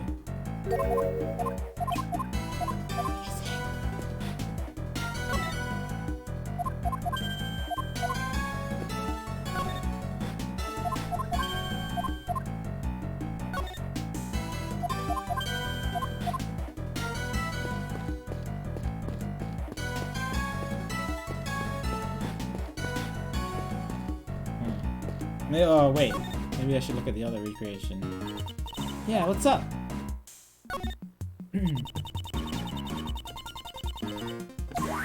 I hadn't done this yet, so I completely forgot. During the show scene from 2 days ago, it's been recreated. Looking different. Ah! What's in the cart? Oh, this crate was empty in the recreation earlier. That's right. It was also empty in the picture I took. Ah, I'm sorry. That information is wrong. What do you mean? This crate contained Astique's food. In the morning on the day of the show, all the apples were gone. I totally forgot about that. I'm sorry. Missing apples, huh? Should make a note of it. Astique's feed was there the day before the show. It was gone the next morning. Okay.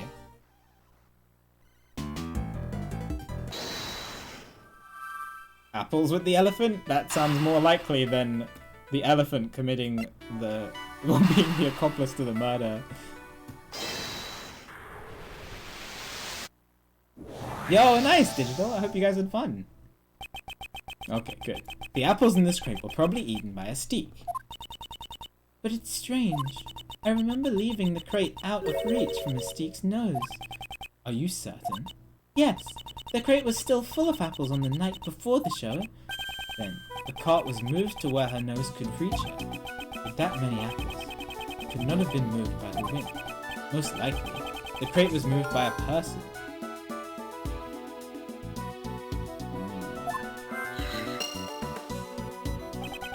Prior to the show, the cart's position was already changed and the apples were all eaten. This appears to be the correct information. These are the simulation parameters, Kate. Oh, right. I'll use the new info to recreate the scene. Yeah, let me try.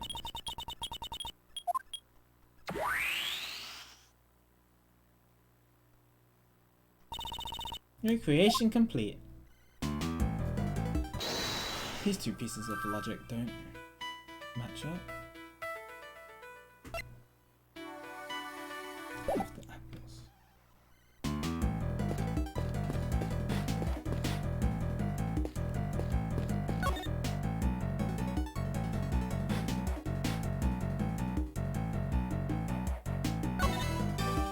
Wait, looking at this weight, you can really feel the weight of Simon's hard work on your chest. Is that so? I don't feel anything at all. Aw, it's too bad. This was an actual weight. I'd immediately put it on your chest, Mr. Edgeworth. Wow.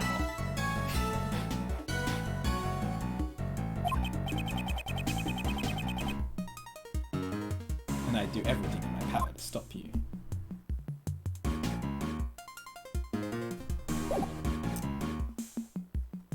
I've looked at this already. I'll have to see this again.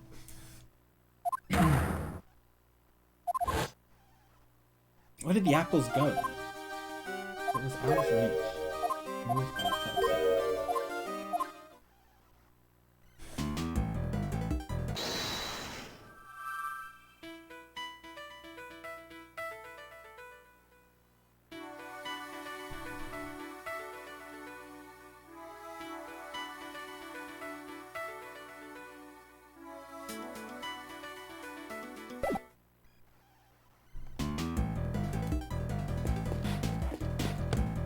Somebody moved the apples.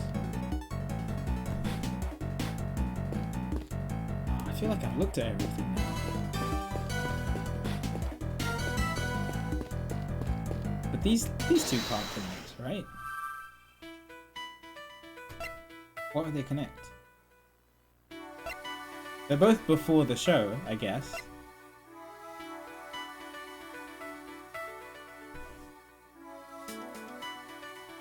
Maybe they link together because they both show the appearance of somebody being here before the show, the night before the show. Maybe. I can try. Kind of thing.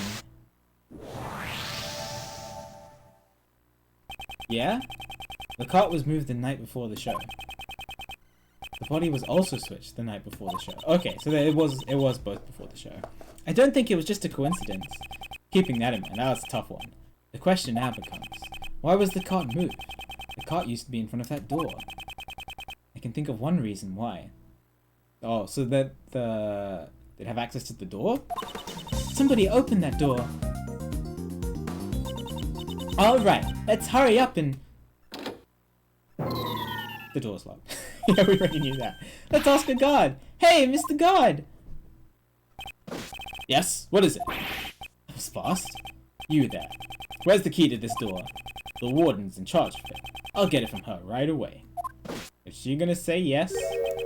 The warden is in charge of the keys here. Without the warden's permission, this door can't be opened.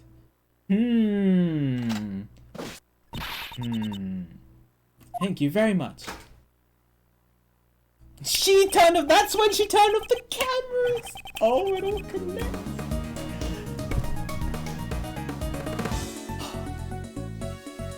It's a circuit breaker panel. This must be to the breaker room. On the night before the show, somebody came into this room. I wonder why they would come in here. I don't think anyone would confuse the break room with the break room. It was definitely to operate circuit breakers. Someone came here to shut off the power to something. We know. She shut off the power to the camera, to move Knightley's body here, killed him, then set up the whole pulley weight system, switching the weights with his body. Easy clap. What could have had its power shut off by the breaker? Piece of evidence.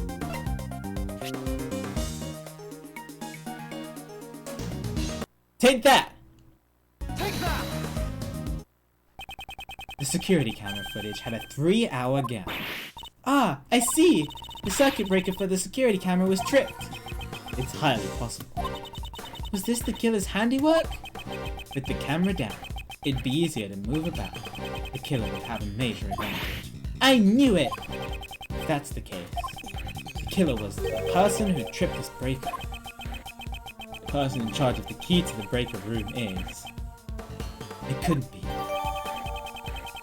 Heck yeah. Deactivating the recreation.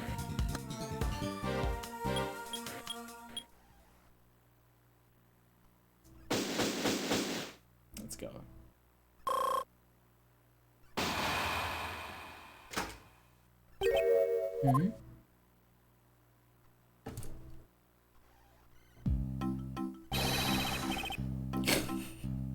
I'm first in the scene as always. Good morning, Mr. DeBest. You're literally not first in the scene. What? How did you get here before me? Greetings, Prosecutor Edgeworth. I'll save it the testimony. Pretty sure there'll be another one. I see you have arrived early. Or maybe it is you who are late, Judge Courtney. I have many matters which require my attention. I have no time to waste. Unlike a certain prosecutor who has taken off the case. Oh, my apologies. An assistant can never be the best. You've fallen like the rest. Can you shush, please? You say whatever you like, don't you? Let us begin our examination of the courtyard, Sebastian. Alright, I'll call the medic. Hold it! That will be unnecessary. What? We have already finished the investigation of the courtyard. You've been bested. Heck yeah. Bested? Me? Judge Courtney. Watch me shatter it to pieces. Her reasoning, I think, was... It's only pressed double tap. I would advise you to choose your words more carefully. Have you forgotten that the fate of your badge rests in my hands? I have had enough of such coercion. Can't you think of some other way to threaten me that does not involve my badge? Despite my repeated warnings, you show no signs of reflection. It seems I must remind you once more. The Prosecutorial Investigation Committee cannot leave someone such as yourself unchecked. Objection! Neither the fate of my badge, nor the actions of the committee will impede my progress, he's about to point, proving Mr. Keyes' innocence. That is all that concerns me. Your words are like those of a defense attorney. If you are willing to go that far, then I will show you no leniency. In the name of the goddess of law, I shall turn your words against you. And at that moment, you will forfeit the title of prosecutor. You shall regret this. Alright, Judge Courtney's reasoning. I shared my reasoning with you the day before. Since Mr. Elbert did not see the body when he passed through the tunnel, it could only have been dropped down the well during the show. The only one who could have performed such an act is the suspect. Naturally, you have evidence to support your reasoning. Of course she does. Who do you think she is? Earlier, I received the official autopsy report. The updated autopsy report? Babysitting that kid must be difficult. The time of death was the night before the body was discovered. In other words, the day before the show. The cause of death remains unchanged. A stab wound 4 inches deep. Oh my god, the...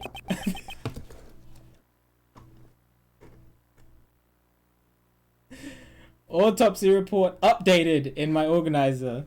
Heck yeah! I want to screenshot this off.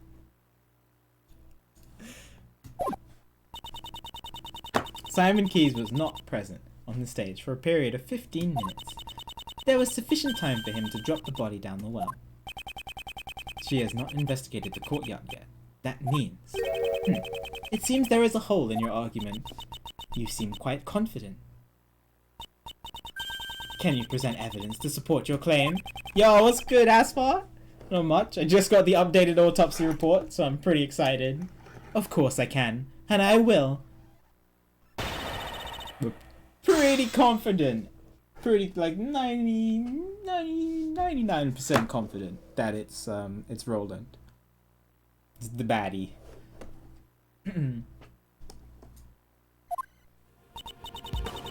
Shared my reasoning with you the day before.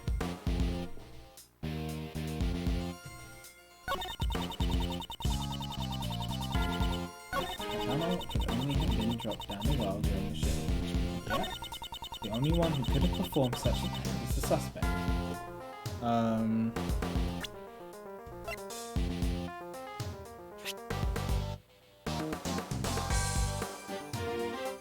Here. The device? Right. Yeah. Because this is when the body was dropped down. Objection! Objection!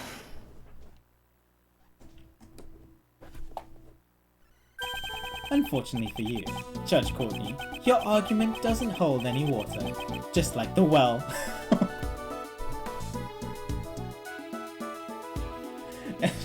Edgeworth, why? Oh. Sorry, I fast forwarded that line. I accidentally double tap.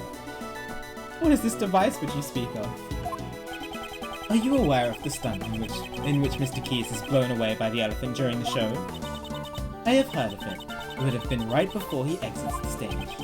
He tied one end of the length of rope to himself, and the other end to a set of weights.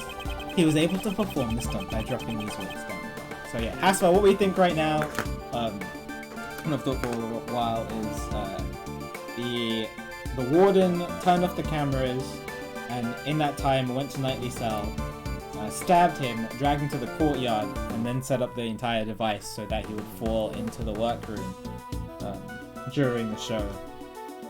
And she did it, I think, this is just a guess as well, is that I think she did it in order to get Dogan framed because she couldn't get enough evidence on him to properly convict him of doing bad things in the prison.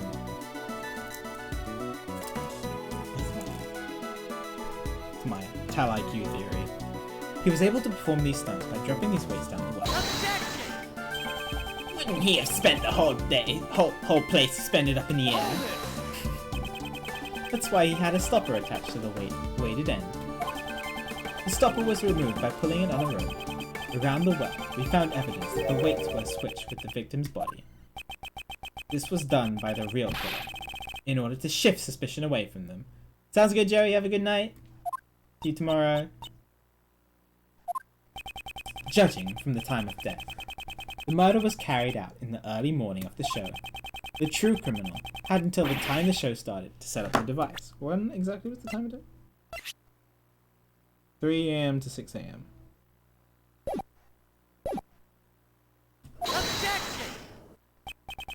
But didn't Simon Keyes make that thing?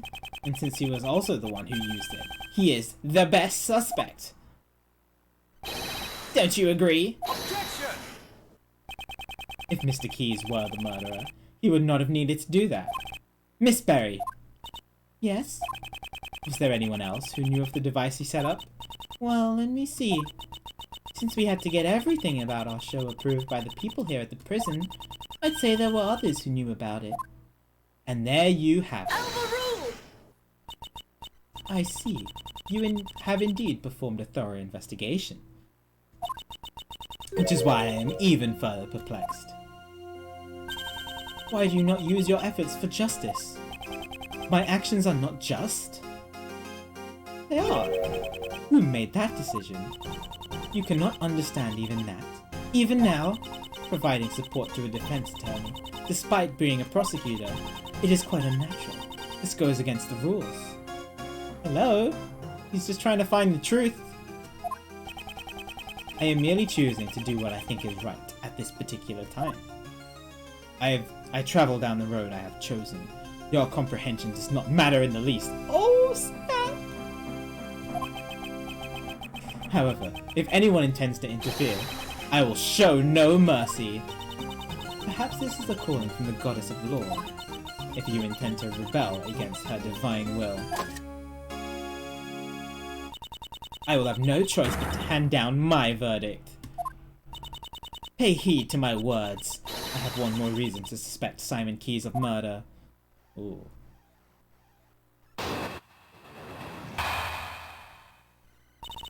Reason for suspicion. The body came from the courtyard. How was Mr. Knightley brought here from the detention center? Only Simon Keyes could have provided such an opportunity. Because of this fact, I find it most difficult to suspect any other party of this crime. Alright, so now this is when we tell her about the security cameras. While Simon Keyes was moving supplies for the show, he visited Mr. Knightley's cell. Does that not strike you as odd? Why else would he have brought a large covered cage with him? Oh, it does seem pretty suspicious. Mr. Keyes was merely that kind of person.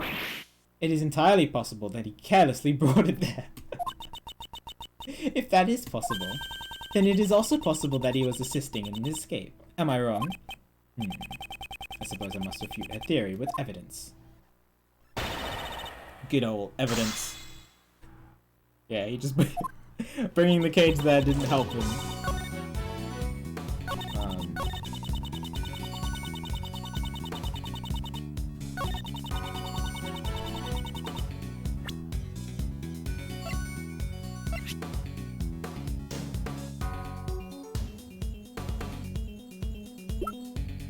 I want to say this here for the cameras, but maybe I'm jumping too far ahead. Let me just try it. Objection! Objection! Yeah, I think I'm jumping too far ahead.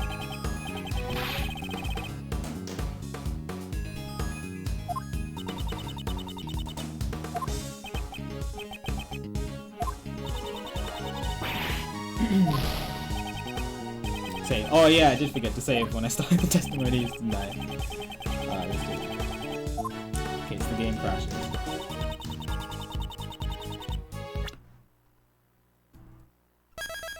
Thanks, Ella.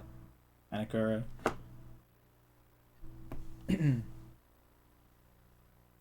Sucks that I have to do this. Interrupts the flow. But it's better than replaying a bunch of stuff.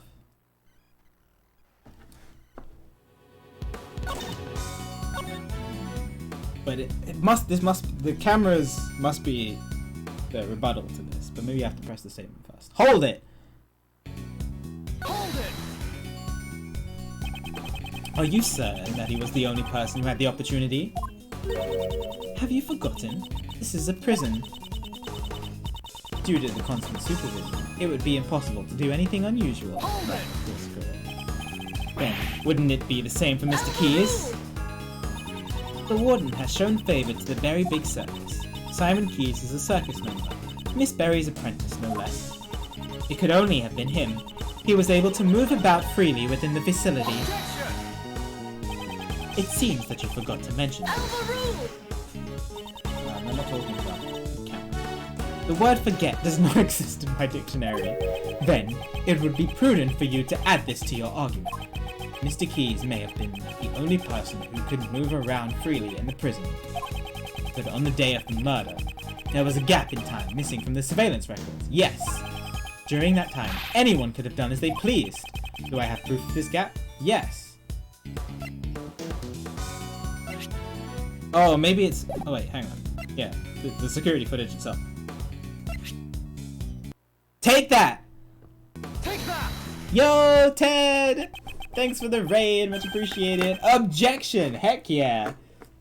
We are deep into case 2 of Ace Attorney Investigations 2 and having a blast. It's been really fun. Loving this game so far. This case is really interesting. I hope you had a good stream, dude. What were you doing? And hi, everybody. The objection raid. And the chess emote. Yeah, it goes well with my logic emote too. Or Pi's logic emote. Mr. Keys wasn't the only one who had the opportunity. Oh, you were doing AJ! Yo, nice! I hope you're enjoying it. Have you already played the Investigations games? Because I know some people play Investigations before Apollo's Justice. Because I don't want you to be spoiled on anything. You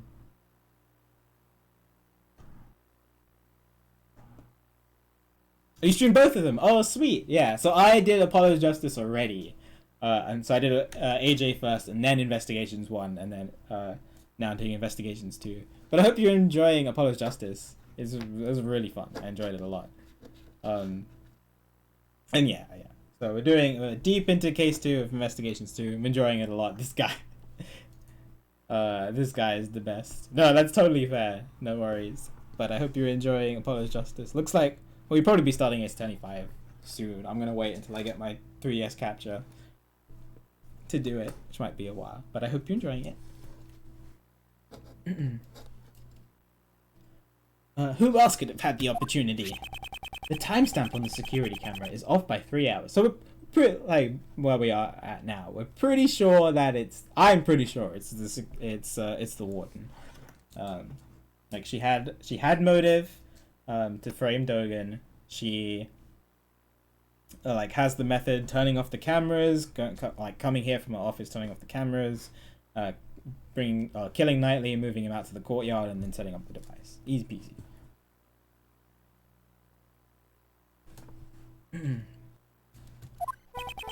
This means there was a 3-hour gap in time. During that time, anyone could have done it. If that were the case, then the murderer would have created the gap in time intentionally. It would not have been a simple camera failure. Are you saying that is possible? It's possible. If you had access to this. Heck yeah.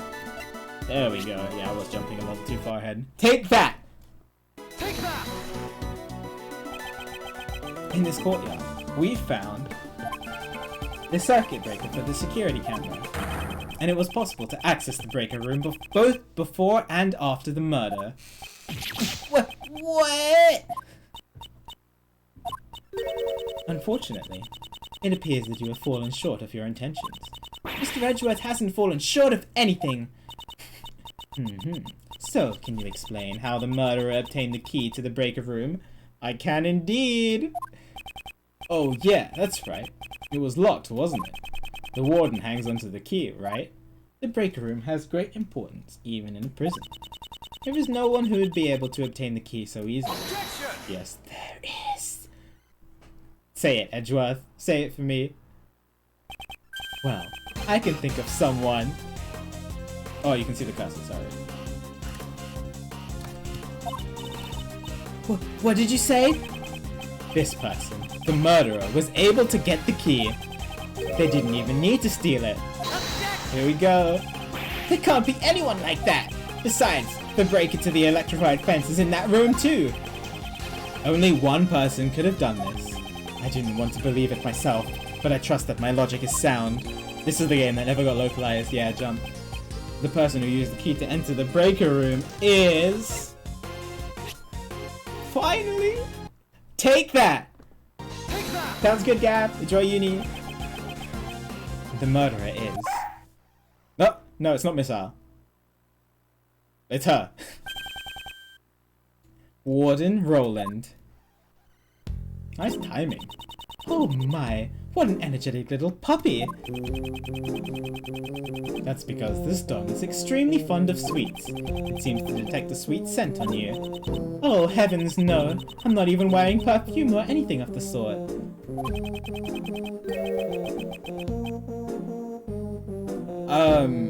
Eventually in the future, Ted, I do want to do DGS. And I think they're working on DGS too. But I also want to do Ace Attorney 5 and 6. I just need to get the 3DS capture card, of Did they ever give him a reason why? They did. I'm trying to remember what it was.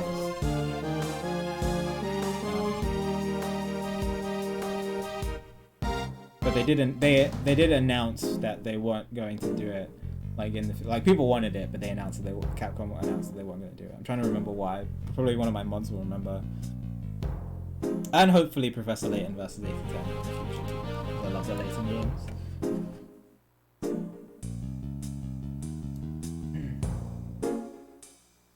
Oh, yeah, what Mega said. Yeah, I do want to do DGS. A lot of my mods and other people have recommended it to me after they played it.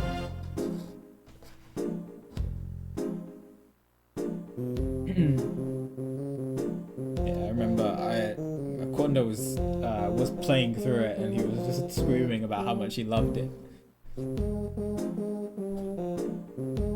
Yeah, no, it makes sense. It's just a shame because this, like, the first case is one of my favorite first cases, and this case has been so intricate. It's been really fun, and all the throwbacks and stuff. It's been so great. What the dog detects is the sweet scent of death. How poetic. However, does that not imply that I committed a murder? That's what I think. What? The warden is the murderer? Mr. Edgeworth, are you serious about your statement? Oh ho ho, how amusing. The very thought of a warden committing a murder. It sounds like something out of a mystery novel. Precisely. Your reasoning is in contempt. Nothing of the sort. I did not want to believe it myself. Based on the evidence, I have no choice but to believe it. This evidence proves that Warden Roland is the murderer. Oh my god. I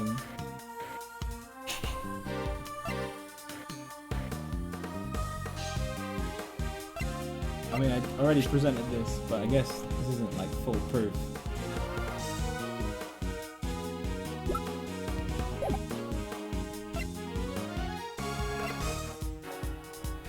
What's the decisive evidence that Edgeworth is thinking of?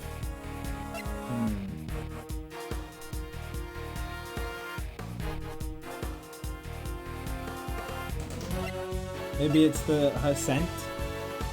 That Missile, because Missile is barking at her. So where was the sweet scent from?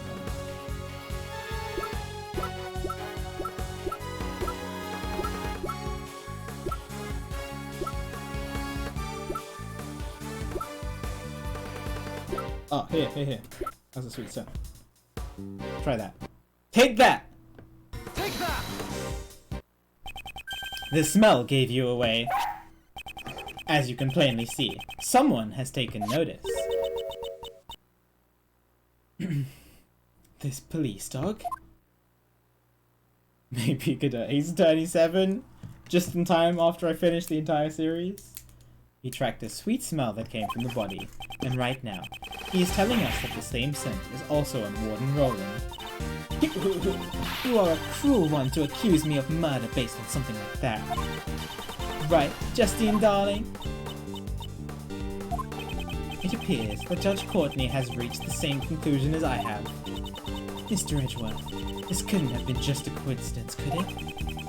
The key to the break room, and the same scent on the body. If it were only one, it could have been seen as such. It appears we have reached a conclusion. We should now listen to what the warden has to say. Indeed, until we do, we cannot close this case. Oh my goodness, everyone with such scary faces. So I'm the only one who could have been the murderer? That just cannot be. What are you gonna say? Why I can't be the killer. I heard all about the case from Justine, darling, here. Had I committed the murder, it would have taken place inside the holding cell. But I couldn't have moved the body. I never went into the prison. I was caught up in my work up until the show. I was stuck in my office. Check up on it if you like. You'll find there's no record of me entering the prison. I don't know what reasoning you had, but I can say for sure. I cannot be the killer. But Missile barked at you, pal. You've got to be the culprit. Oh heavens, it's not possible. I already told you. I never went into the prison. You think I'm lying? Why don't you check the records? She wants us to check the records? Could you try it? Draw information out of her. I do hope you understand, Mr. Edgeworth.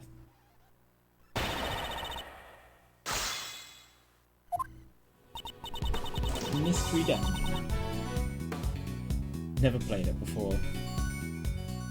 Don't know anything about the game, other than there are Pokemon in it.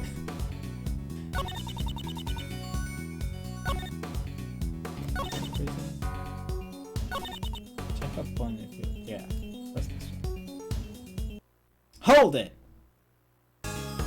Hold it! Okay, no worries, Wolfie. Have a good night. Hope you feel better soon.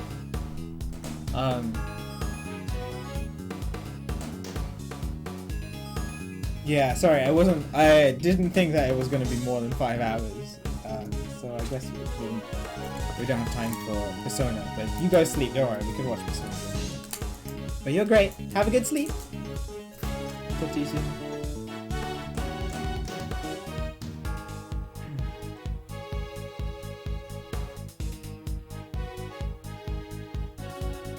You do not enter the prison from the entrance? Or what if there was another route? Oh my, are you suggesting something like a secret passage? I don't know if anything like that exists. It is my firm belief you did possess an alternate route. That route was neither the entrance nor a secret passage. The route you used was from here.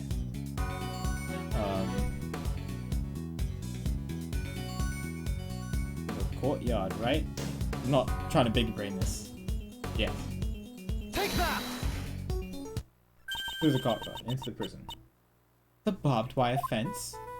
You would have moved Knightley to your office first. That's what I was thinking. This office leads directly to the garden side of the courtyard. If you had moved through here and passed through the barbed wire fence, you two would have arrived at the prison without passing through the entrance or a tunnel.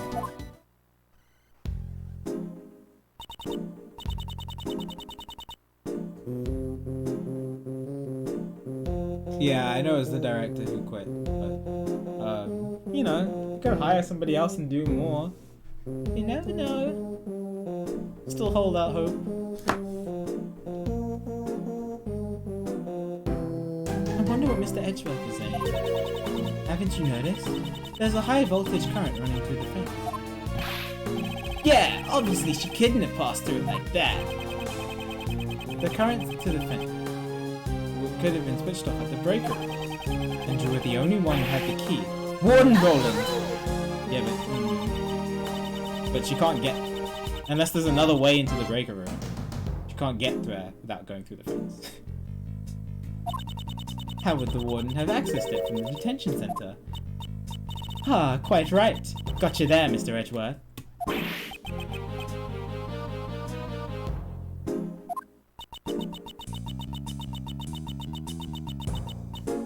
Oh, I see, PQ. That's cool.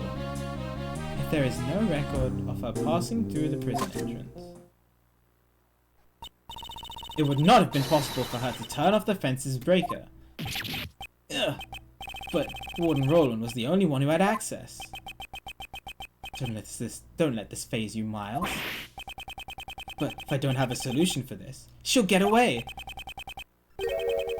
That's a good point, PQ. I didn't even think of that. Now, Uncle Ray never said, don't think, you know. It's not good to be so stubborn about it, that's all.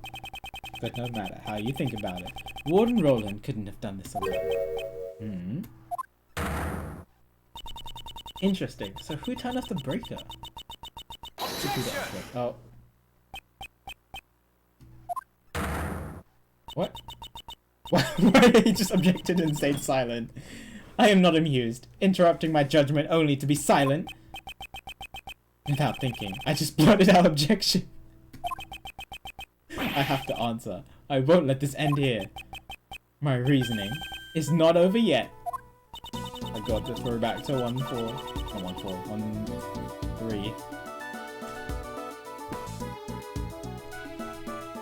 1-3. So how did she use the breaker without leaving the detention center?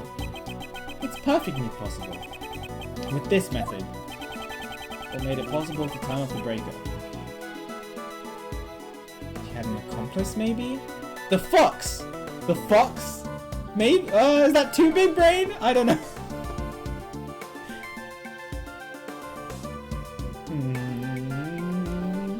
I don't know. Dogs can be trained to wipe blood off the floor.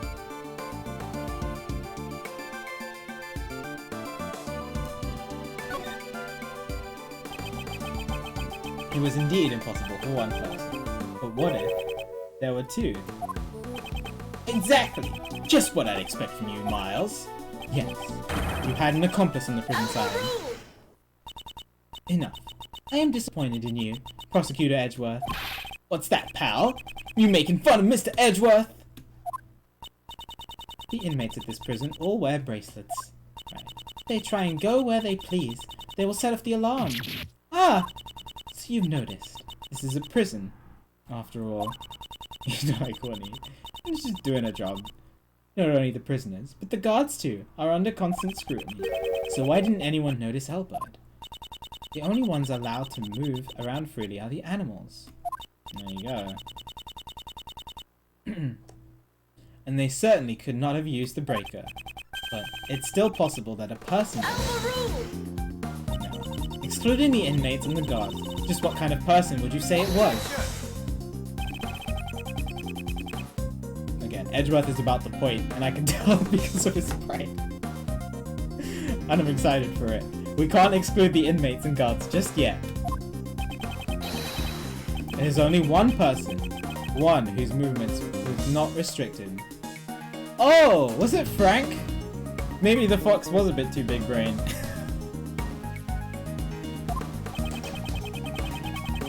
This evidence shows that there was someone in the prison who could move around freely. Oh, okay. Maybe it was just Frank.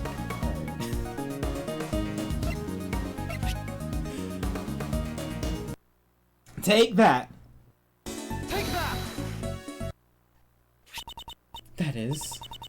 It looks like the bracelet worn by the prisoners. Belongs to a certain model inmate. And it's broken. What? Just who on earth does this belong to?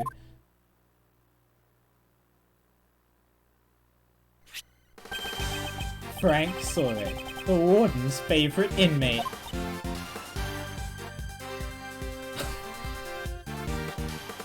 Dude, the fox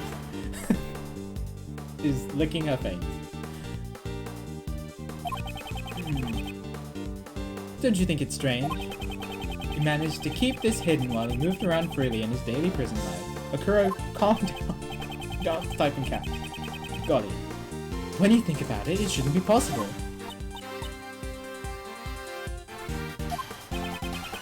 I'd hazard a guess that this was because he was a special case. Just like Sirhan Dogan in the special cell. The prosecutor's statement is mere conjecture. I was with Frank and Electra. You can find out by simply asking Sored himself. It was my firm belief that Mr. Sored and Warden Roland were partners in crime. Due to their collaboration, another route surfaces. The real route by which Knightley's body was moved to the prison. There were two obstacles that needed to be dealt with. The security camera in front of Knightley. And the electric fence in the courtyard. Both these problems could have been solved with a single stroke. By having Soret switch off the breakers in the breaker room. Mr. Edgeworth, could you wait one moment? Do you still intend to deny it, Warden Roland? Oh, I give in. I confess. What? Wait, what? Oh, GG. Time to go to bed. Warden Roland? No, this cannot be. Yes, it's just as he says. Frank Sored and I were partners in crime. Alright, well good night, chat. No way! You did it, Mr. Edgeworth! Why is this music playing? Well done, Miles! At last, we have the real culprit cornered. Like Mr. Edgeworth said, frankly, Frankie operated the breaker, but we were not responsible for Knightley's murder. What?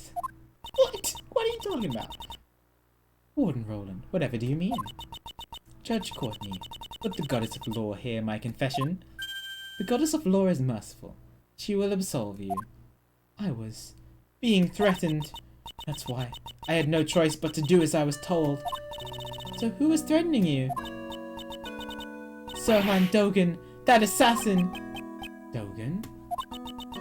It's been going on since that man came to the prison. I will never forget that day.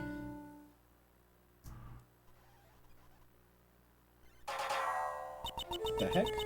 When we were both alone, he suddenly said to me, oh my god, this is freaky. I have many dogs outside the prison. Dogs? Loyal dogs who obey my every command. I soon realized that what Dogan referred to were not really dogs, but his human henchmen. And that's not all he said.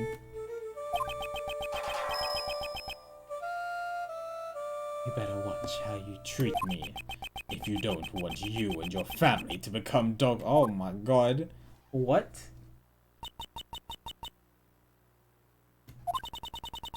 I gave him the special cell. I gave him anything he desired. Anything he desired? You don't mean the supplier? That's right. Anything he ordered, I would deliver to him. An underground dealership.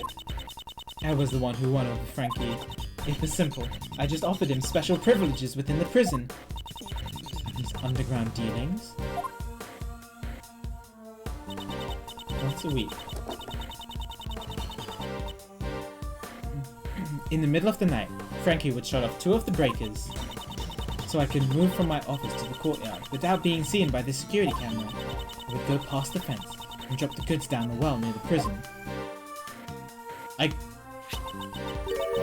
And then I'd sprinkle this perfume over it. So that's the true identity of the sweet scent. I can't tell if she's lying or not, but she sounds kind of desperate. The scent of the perfume was a signal for Dogan's dog. Picking up the scent, it would carry the goods to Dogan. Of course, this had to be done while Albert was away from his cell. I'm surprised he never found out about it, pal. We have a strict timetable here at the prison. Mealtime, exercise time, it's easy to know when he's away from his cell.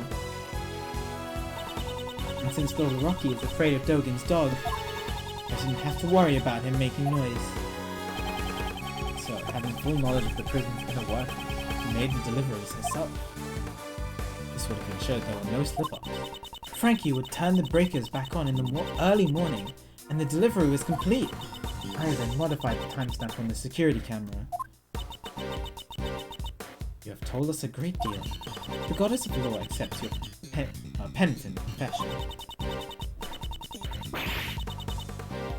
As the warden of the prison, how could I have done such a foolish thing? The day Knightley was killed was also a delivery day. It seems Frankie was working the breakers as usual. But that day I had nothing to send, so I did not go to the courtyard at all. The secret of the supply system. So then Warden Roland was... Police had been searching for Dogan's henchmen for ages. I've also been helping them, but... I've been interrogating him personally in my office, but...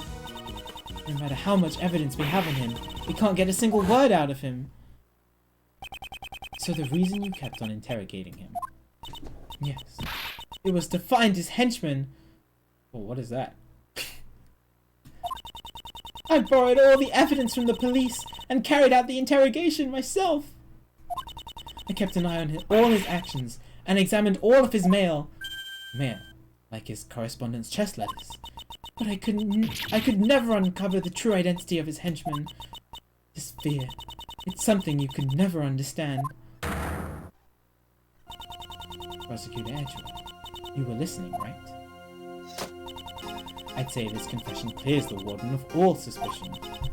Is it really necessary to press her further than this? Is it necessary to press her further? I really thought it was her for so long!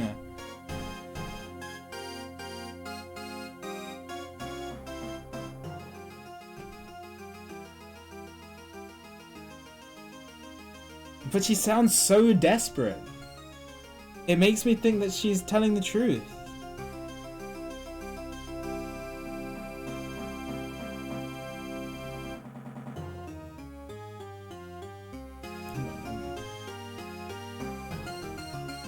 But she still, it doesn't change the fact that she still could have done it. And we don't think Keys did it. I'm impressed. Judge Courtney, my questioning isn't over yet. I'm sure the Goddess of Law isn't satisfied yet either. You mean to badger this woman further? Somebody say badger. Even if she was threatened like Dogen. This does not prove she was not the culprit in this case, right? She was able to use the supply route to transport Knightley's body. Do you have any evidence to support this? The body gave off a sweet scent. The scent of perfume that was used to signify a delivery. Can you explain this fact? Oh, of course. Since I have made so many deliveries, the scent would have lingered around the well. When the body was moved through the well, the scent would have transferred to it. Mr. Elbert also testified to this fact. That's it. For some reason, a well gave off a nice scent. A nice scent. I don't know what it was like, but it smelled sweet, like candy. Back to MAU. The lingering scent in the walls would, of course, be picked up by anything passing through. The defense rests, I see. In that case, court is adjourned. No! Mr. Edgeworth, isn't there anything we can do? What should I do? Is this as far as I can go?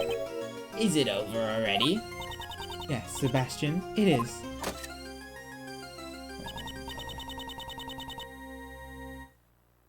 And now, court is officially adjourned. What was it? Oh. Who was that?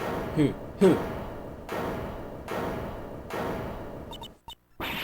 Who was that? That was my question.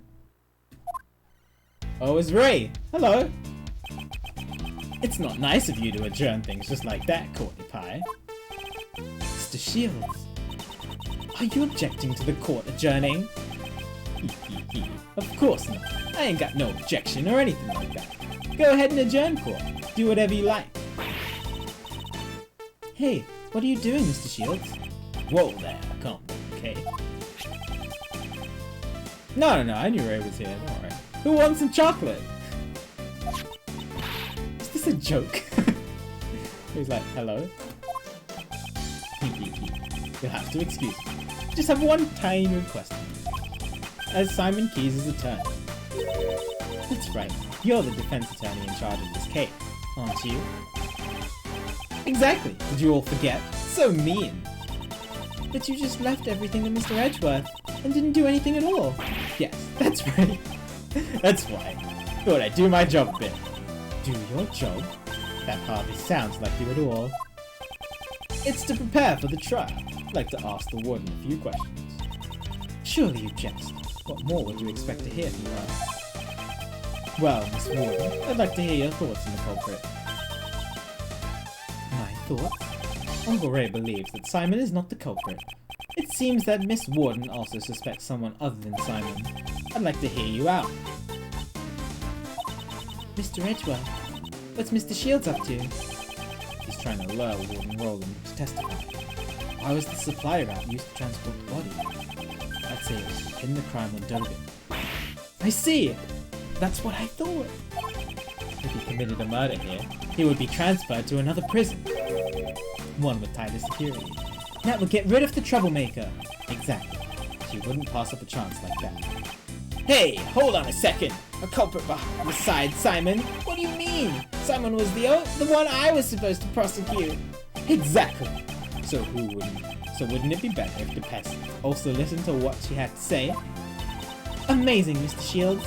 You managed to drag Mr. the Best into this too. Warden Roland, is this acceptable? Oh, you... It's fine, it's fine. You understand a woman's heart. Thank you, Mademoiselle. Actually, I've thought this over. I'd like to tell you my thoughts. You've let me speak. You'll let me speak, won't you, Justine, darling? Of course, you may speak. Mr. Shields! Awesome! Whew, that was a close shave. Thank you, Mr. Shields. No, still leaving the rest to you. Remember what I said. A defense attorney never gives up.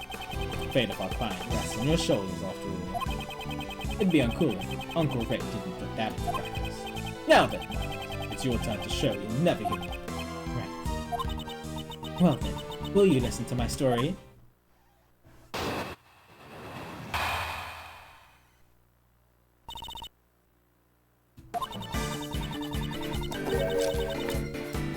I believe that the culprit in this case could only have been Dogen. I have no idea what transpired between Dogen and the victim. It simply could have been that Dogen was displeased with him. In any case, he was the one who stabbed the victim to death. He probably had a dog dispose of the body. This is the truth of the case. Victim, Mr. Knightley, was it? I think it's a truly terrible thing. Taking a man's life, you mean? That's how you'd go about saying it, isn't it? If only I had been more vigilant, his death would not have happened. That's why I want to clear up his regrets. Warden Roland, how considerate. I'm sure Mr. Knightley in heaven is overflowing with gratitude. Is gratitude really what Knightley feels? Is he also in heaven? He did kill someone.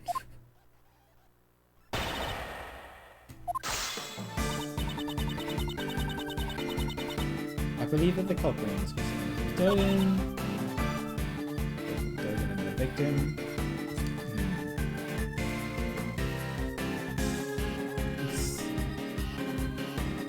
I mean, we know that they were communicating via the correspondence letters. The correspondence checks. Let me press this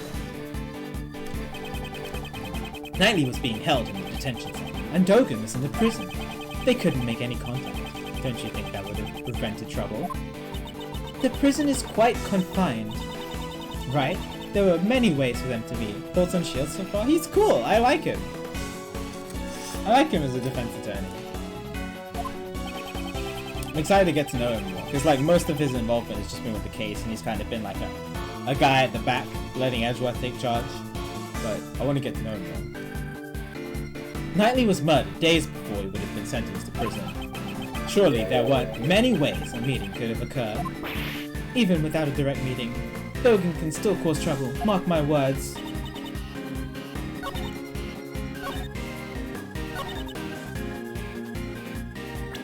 This isn't a contradiction to a statement, though.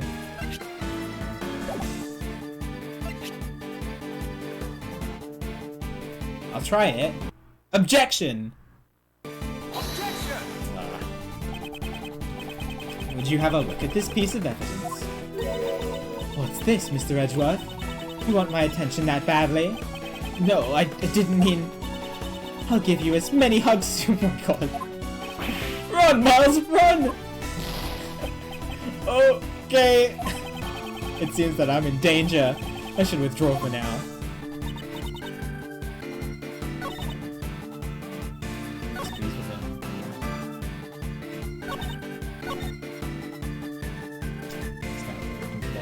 Hold it! Hold it! I know, go on, that's why I put my headphones on to hear it more. I'd like to hear your thoughts about the circumstances surrounding the murder. Well, I suppose it was a simple job. During his booking, I learned that the victim had some kind of injury to his neck. He couldn't turn his neck to the right. I remember him saying something like that. Booking. It's the process one undergoes before being locked up in the detention center. Right, and then we knew he couldn't turn his neck to the right.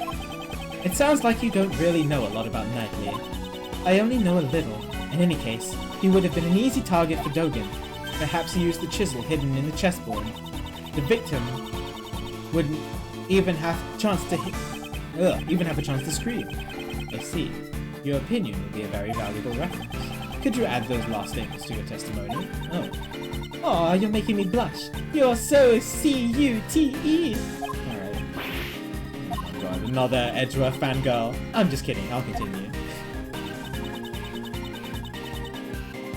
Perhaps use the chisel hidden in the chest.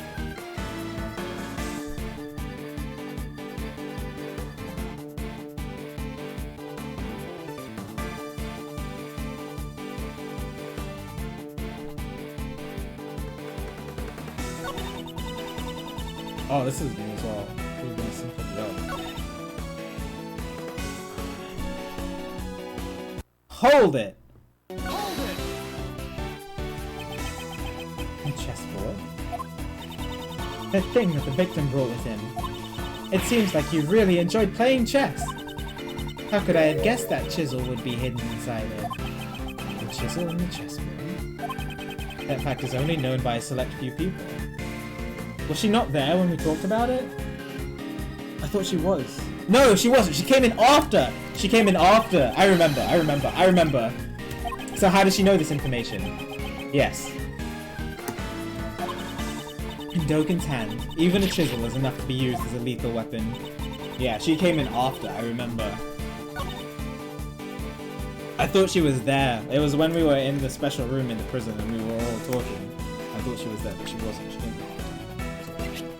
How did she know this? Objection! Objection!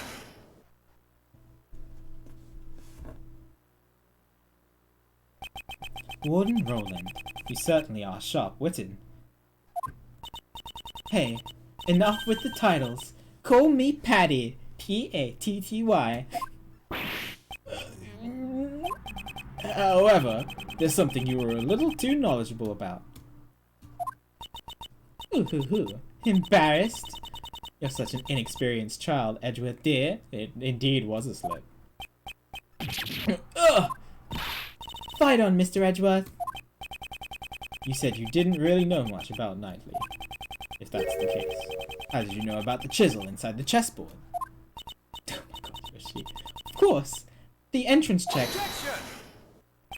Enough with the poor excuses. The entrance check! The chessboard wasn't something Knightley brought with him.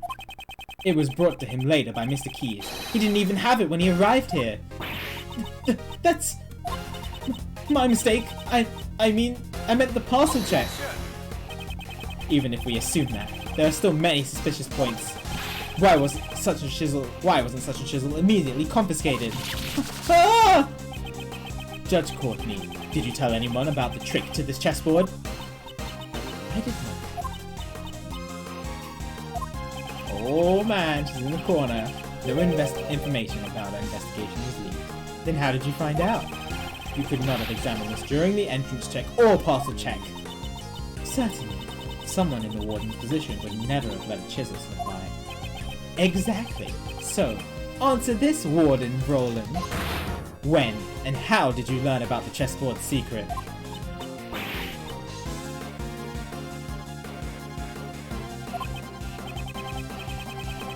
In that case, I shall answer for you. Is it— hold it! I give up, Edgeworth dear. It is as you say. I interrogated Knightley. That's how I learned about the chessboard. But please believe me, I didn't kill anyone. Enough. It would appear that we have uncovered some vital information. I'll ask you to testify once more, if that's alright with you, Prosecutor Edgeworth. No objections here. Thank you, Edgeworth dear. I'll do my best.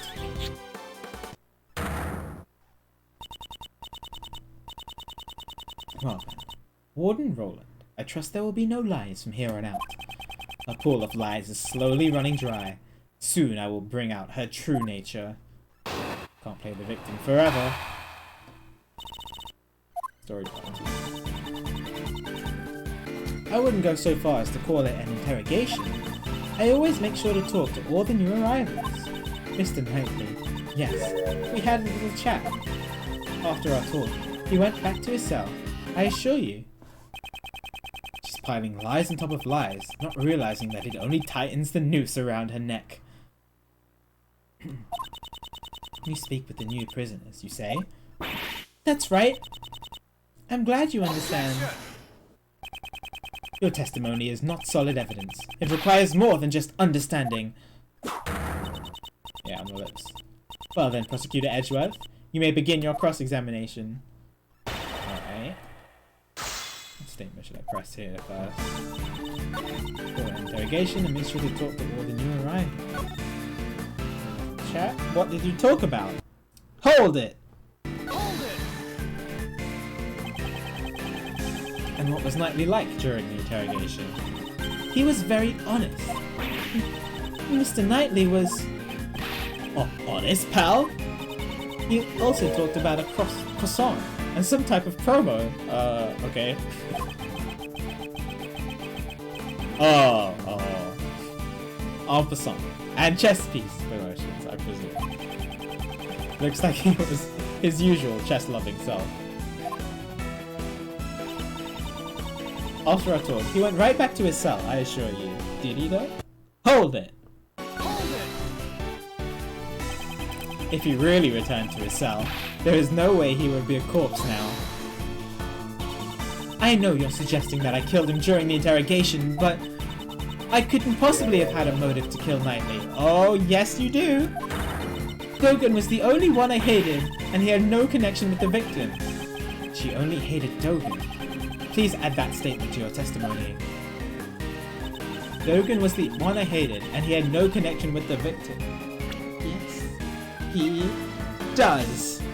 Objection! Objection!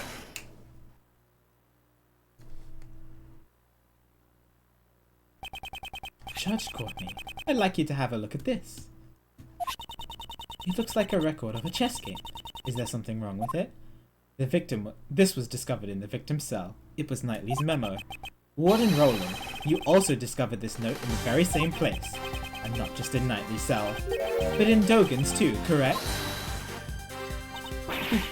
What are you? Objection! Don't say that you don't know about the chessboard in this special cell. After all, you would have kept an eye on Dogen's actions, down to the smallest detail. No, to be more precise, it wasn't Dogen that you needed to keep an eye on. The warden was searching for Mr. Dogen's henchman. From the start, I found it strange that the warden interrogated the prisoners personally. I know, visually. Since he used his henchmen to threaten harm to our family. Warden Roland interrogated Dogen to expose them. So, what are you saying? As you inspected Dogen's mail, you must have known that he played correspondence chess. Even the fox gets shot, and then Knightley appeared. With a chess memo in hand, we deduced that he and Dogen were connected. You must have arrived at the same conclusion as well. However, you went one step too far in your reasoning. You thought Knightley was one of Dogen's henchmen, who had come to kill you. So that's why you interrogated Knightley boy. If the boss won't crack, he'll go after his henchmen. In addition, you discovered something when you were interrogating him. Inside his chessboard, you found a portable chisel. The murder weapon. To Warden Roland, the chisel was a symbol of Dogen. And that was the final straw. You believed Knightley was one of Dogen's henchmen, and you killed him. Oh, she's sweating. It seems there will be no rebuttal. Judge Courtney, your verdict. Though it is incredibly unfortunate, there seems to be no room for doubt. I shall announce my verdict for the murder of Horace Knightley. Oh!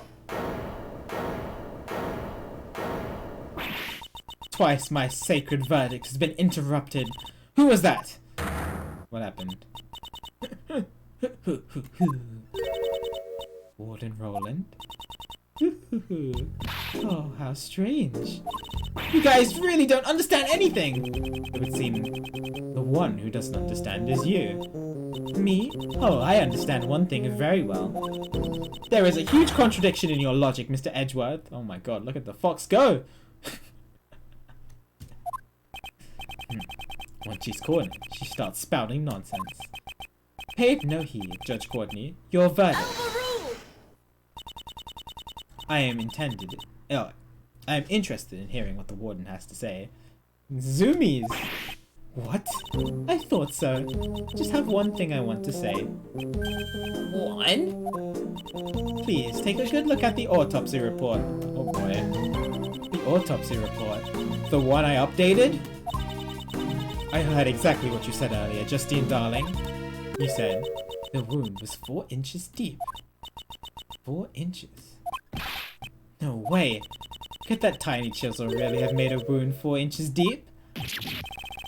Impossible! How could I have made such an error? Oh, forgive me, goddess of law. Well, I believe that overturns your hypothesis. What will you do now, Mr. Edgeworth? Oh, I love this song so much. What will we do? It'll be alright, pal. Mr. Edgeworth always... If it's not the chisel... The chisel has blood on it, though. But if it's not the chisel, then it must be the knife. Because the bell was attached to the knife. Maybe she confiscated the knife from Knightley. Oh, I don't know. I don't know. It must be the knife, right? Because the knife is still unaccounted for, but the bell, we have the other bell. Whoa, hey now, he's gone all white. Hey, you're a defense attorney, aren't you? Isn't that something you can do, pal? Do that turnabout thing. Make some earth-shattering objection. I'm sorry, Ray is not Phoenix. Or maybe he is, you never know. Uncle Ray's a hard worker, but without decisive evidence, we're just whipping a dead horse here. Does that mean it's hopeless? The true killer is Warden Roland. If it's not her, then nothing that's happened fits. But the chisel isn't the murder weapon. Are there any other sharp objects here? There are still many mysteries remaining in this case. However, we do not have the evidence to solve them at this present time. Oh my god, is there an end part 3? What? Oh my, am I not reaching the end of this case today?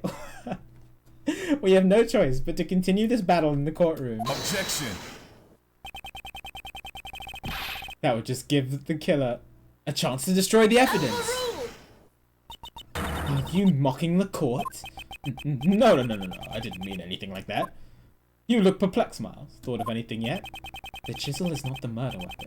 In that case, what is? It must be the knife. It's no use. We're back where we started. No objections, Prosecutor Edgeworth? By the way, any baseless statements will be punished accordingly. Alright. Oh, that's a lot of dots. Yo, what's up, Toaster? Good to see you. I very much am. We're at a really critical point near the end of case 2. It's no good. I can't think of anything. I need more time. I regret to say, I have no... Question mark? No, Mr. Edgeworth. Remember what Mr. Shield said. If we give up, Simon will... Have you forgotten that sad look on his face? He was the one who suffered most from Knightley's death. Yeah, they were good friends. If we can't save him, who will? Besides, Simon believes in us, so we can't give up. Okay. Miles, looks like you found a good partner. Just like little Kay says, whenever you're backed into a corner, think of your client.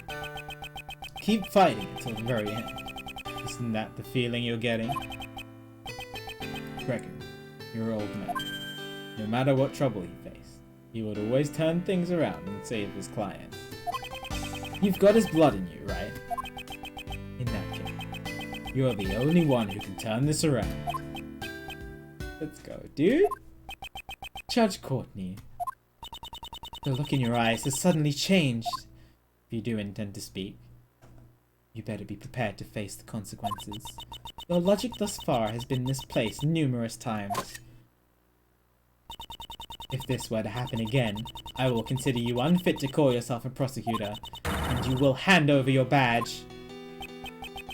That's right. My reasoning about this case has indeed been misplaced numerous times. Have I made a grave miscalculation? Wait, my logic is misplaced? Still silent? I cannot condone this waste of time. Well then, Mr. Edgeworth! Mr. Edgeworth! I will announce my verdict. That's it! I have to turn my logic around! Whoa. My logic isn't misplaced. It's been misled. Miss Court finds the defendant. Simon, jeez. What does he mean by that, though? I'm curious. Look at that confident smile. Isn't it a little early to hand down a verdict? I actually think it's rather late. Don't you agree, Justine, darling? Enlighten us. What? Try to remember. The eyewitness account about his dog, and the absence from the animal shop. When I first heard that information, my suspicion immediately fell on Dogen. I'm amazed you take such pride in retelling your previous failings. Hold it! But was that not the killer's aim? What if we assume that was their intention from the start? Of course, the chisel served the same purpose. Knightley's body was stabbed in the same spot with multiple sharp objects. This shows that he was stabbed with the chisel after the real murder weapon was removed. By soaking the chisel in Knightley's blood, the killer wanted to mislead us into thinking the chisel was the murder weapon. Why? That's because... Why did the killer want us to think the chisel was the murder weapon? Because it was the murder weapon. To get Dogen expelled, right?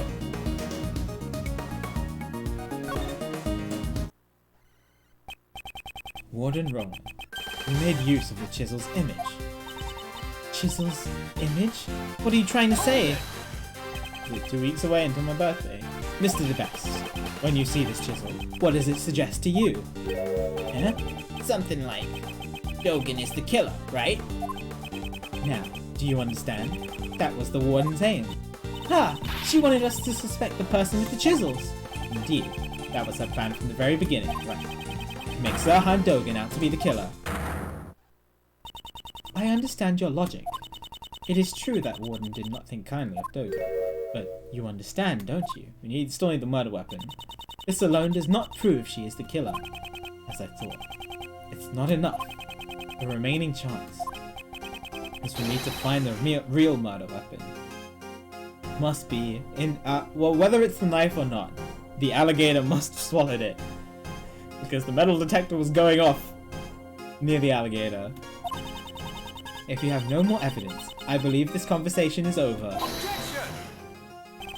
I could prove it, if I found the real murder weapon.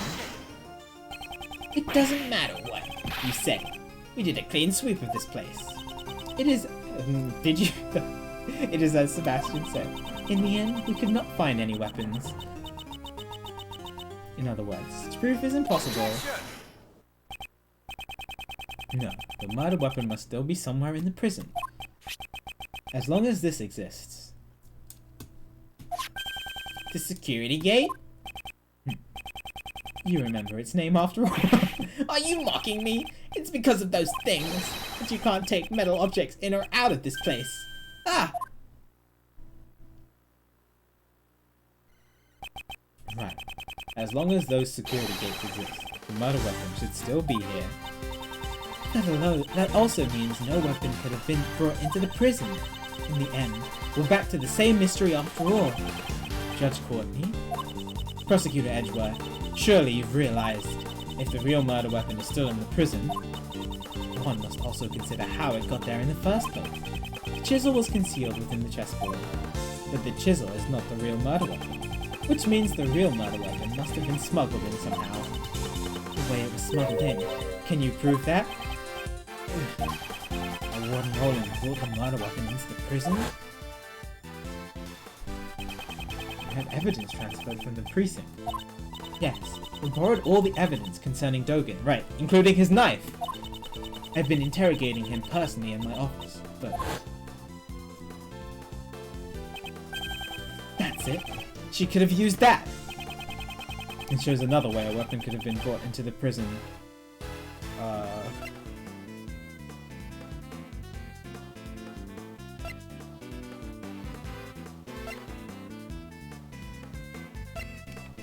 I'm still stuck on the knife.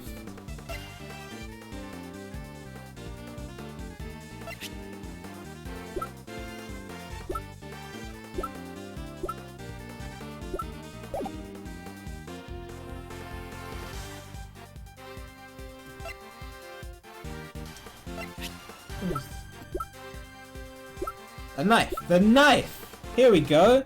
Finally! Take that! Take that! Yesterday, Dogen said this. Yes, my bell. There are only 2 of the world. Only 2? Right, yeah. His knife is attached to one of them. But the bell is here, but the knife is not. It's possible the murder weapon was brought in as confiscated evidence. What? Dogen's knife was confiscated and stored on the premises. Furthermore, a bell was attached to the knife. It can't be! A bell on that chisel? The killer took it from the knife and reattached it to the chisel. But only the fingerprints are on this chisel. The only fingerprints on this chisel are Knightley's. The killer probably wore gloves when they made the switch. She made the chisel out to be the murder weapon by attaching Dogen's bell. I know, Quando, it's really good. And in doing so, made Dogen appear to be the culprit. Furthermore, the handling of the set of evidence that this bell originally belonged to was only possible for someone with the proper authority.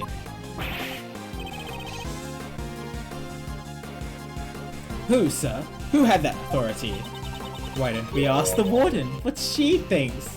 At that point, why don't we ask her?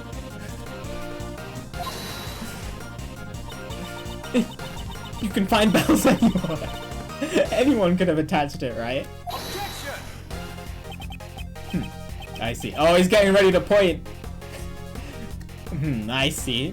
So you don't know. These bells are Dogen's trademark. There are only 2 in the world. What? And so, attaching the bells would naturally make you the killer. Do you have evidence that I have the knife? You don't, do you? Of course, I understand. In that case, Mr. The Best, I'd like to request an investigation immediately. Huh? But if you find it, it'd be problematic for me. That doesn't matter now. It is necessary that we reveal the truth. You are a prosecutor, are you not? Well, even if you say that. Curse this useless prosecutor. If only I still had investigative rights. Besides, we can't investigate without the warden's permission, right? There's no way she would approve. We have no choice but to investigate ourselves. If you don't have evidence, there's no use in continuing this conversation. The goddess of law does not smile upon those with no evidence. This will have to be continued in the courtroom. No! It's in the alligator! I know it's in the alligator! Not good. If we give the warden more time here, she'll definitely destroy the evidence. It seems like I have no choice but to raise an objection and stall for time. But I don't have anything definite. Is that really acceptable? Is it really like me to do something that's reckless? No, not good. Now is not the time for hesitation. Right now, I'm not a prosecutor, but an attorney's assistant. I need to protect my client. I'm the only one who can save him now. In that case, even if it's a 1 in a million chance, I have to take it. It's sink or swim. Should I raise an objection? Heck yeah, you should raise an objection! It almost feels like I've turned into a certain defense attorney. I wonder who he's talking about. But right now, I can't come to a standstill here. Objection! Hold it! Prosecutor Edgeworth. What now? I've just realized something. What would that be? Pray tell. Naturally, he's getting ready to point again. The whereabouts of the real murder weapon. Dogen's knife! Mr. Edgeworth, is that really true? Yes. Though it is a lie. I find that hard to believe. This isn't a bluff, is it? You underestimate me. The word bluff does not exist in my dictionary. That's also a lie. Ugh, this is bad for my heart. There's no way you could know, because such a thing doesn't even exist! Well then, could you enlighten us? Where is the real murder weapon? Think. Think! Somewhere the police didn't look. A blind spot in this animal-filled prison. A hiding place the warden would have complete confidence in. Hiding place? Come to think of it. Gumshoe? Oh, okay. It was inevitable. Anubis, show them your mouth. Yes! There you go! Inside of an animal! The same method? No, it couldn't be, could it? But there aren't that many ways to hide things from an investigator's eyes. Oh my god, the metal detector is going to be the crux of this case again! Just like in 1-4! Prosecutor Edgeworth, how long do you intend to keep us waiting? It's possible, but I'm taking a big gamble here. The place where the real murder weapon is hidden is here, right in the courtyard. Take that! Here, in the courtyard? Indeed.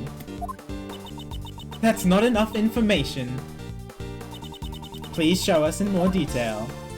I'll show you in more detail! Where is the real murder weapon hidden? Oh my god. This is so funny. Take that! That's it. Back then. Huh? What's the matter, detective? Looks like the metal detector is reacting to this alligator. Really? Why? Of course. That's why the metal detector reacted. Judge Courtney, I'd like you to take a look at this. The chisel? Wasn't that just the fake murder weapon? Dogen hid this chisel inside his dog's mouth, and the real murder weapon was hidden in very much the same way. So maybe the alligator didn't swallow it, which makes more sense. It was just placed in his mouth, and that's why he didn't eat any of the apples that Regina tried to give him. The real murder weapon is in the pond, inside the alligator. What? What? We can confirm that the metal detector reacted to the alligator. Judge Courtney, please have the insides of the alligator examined. I give my consent. We'll have to call a veterinarian. I can make that little girl open her mouth. Can I help? Alright, yes, go ahead. Oh my god, Regina's gonna be useful. There you go. Let's see it. Warden Roland. Discovering the real murder weapon will settle this matter once and for all. Why don't you do the honorable thing and confess now? What would I have to confess? In that case, you can just wait for your fate to be sealed. Watch out, it's not here. We found it, sir. Okay. Just where you said it'd be. Let's go. It's over. Patricia Rowland. The real murder weapon is none other than Dogen's knife. And the one who murdered Horace Knightley can only be you. Here comes the breakdown. Dogen was the evil one. I didn't do anything wrong. It was completely reasonable. That guy was one of Dogen's henchmen. Him. Only he had never come to my home. I could at least still be happy. My special paradise. He ruined it. All of it. Him. That no good assassin. Him.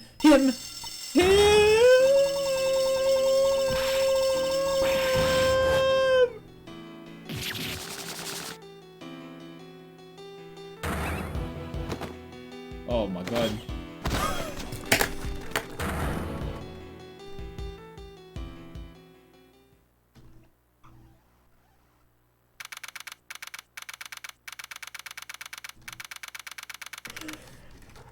Oh my god. It was all foxes. Always had been.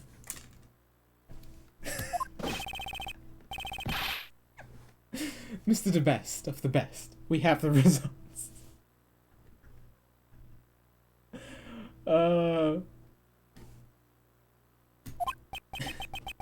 The best of the best. Looks like even the forensics officers have it tough. Oh my lord. We found traces of Knightley's blood in Dogen's knife. It was just like you said. You're the best, Mr. the Best. Alright, good job, but don't stop there. Keep the praise coming. Yes, sir. You're so incredible, it brings tears to my eyes. I'm already gonna watch the intro of Case 3. You already know that.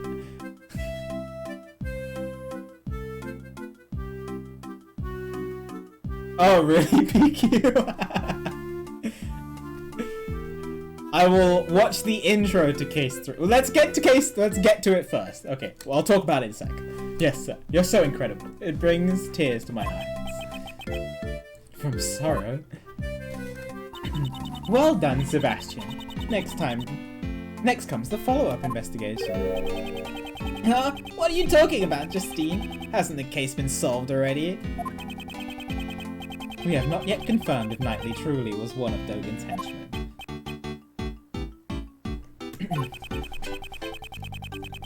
There is also a chance that Warden Roland jumped to conclusions. Oh? That is the remaining uncertainty in this case. Anyways, let's keep investigating. I mean, the correspondence chest thing we still haven't really flushed out. Maybe it's just a way for him to talk to his henchmen. It could be. In which case, you know, Knightley could have been one of his henchmen. Yeah. We'll see. Hey, you there! Come with me! Since I'm the best, the truth will appear before me first. Hi, Walter. Yeah, no worries. Well, we're almost at the end. Don't worry. When that moment arrives, make sure you don't miss it. Yes, sir! Looking forward to witnessing your first-rate ability. Let's go! Oh my god, he runs off. We live in troubling times, wouldn't you agree? The would-be assassin of the president was found murdered in the prison. Knightley had not planned to assassinate the president. The truth is not as vital as you seem to believe it to be. Not to the world. And not to the law. That can't be right, believe what you will. However, as long as Prosecutor Edgeworth remains a prosecutor, it is an inescapable reality. Prosecutor is not someone who demands a guilty verdict. That is what I believe. Those are merely your values. The law is not the plaything of any one person. If you will not submit to that, you will do well to prepare for the consequences. What's that supposed to mean, pal? Don't tell me you're gonna... Oh boy, what's she gonna do? Now then, this is where I must take my leave. Prosecutor Edgeworth.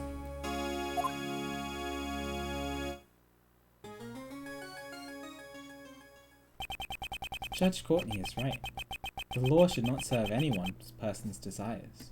Oh yeah, 100%. Edgeworth gets the most development out of all the characters that we've seen so far by a huge amount. Even in the original trilogy, you still see so much more development from him. However, if the truth is bent as a result of that, can that really be called justice? Hi! Ah, Simon! Boss! What happened? They said you can come out already. Well, honestly, I don't know for sure.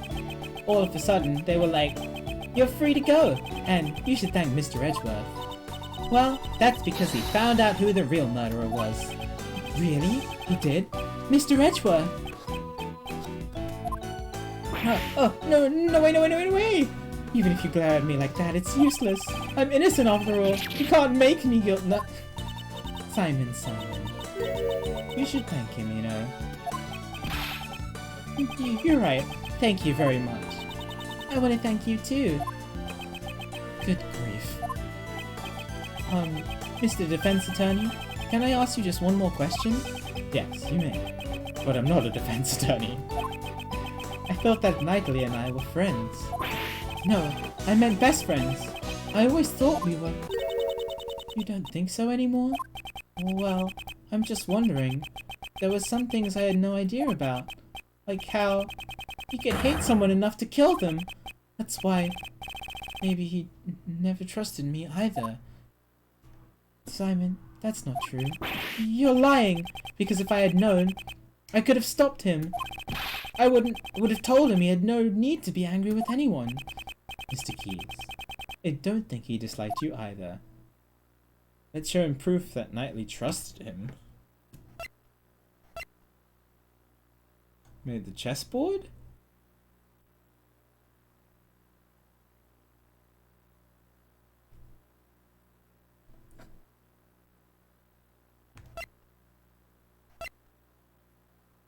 Chessboard.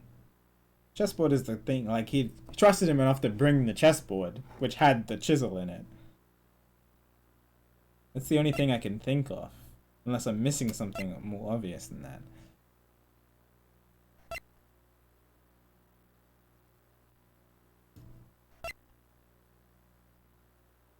Pretty sure. Take that! Take that! Let's try it. Hopefully it's not wrong. That's what I gave to... Might be right. Knightley hid a chisel inside it. Most likely to aid in his escape. What did you miss? So we found out that it was the warden who did it. She did it because she was scared, because she thought Knightley was one of Dogen's henchmen coming to kill him. Kill her. And now we're just tidying up the end of the case. Simon is released, etc., etc. Escape? He used me? We also found out her coat was entirely Fox's too, yeah. He trusted in you. He knew you'd bring it to him without looking into it, and without question. And in doing just that, you were caught up in everything. Ah, Knightley, you idiot! Looks like he gets it. Simon is not as dumb as he looks after all. I'm sure he'll be back to normal by tomorrow. Was that supposed to be a compliment? Oh, I'll be strong. I'll become a splendid wild animal tamer for Knightley's sake. Excellent. That's the spirit.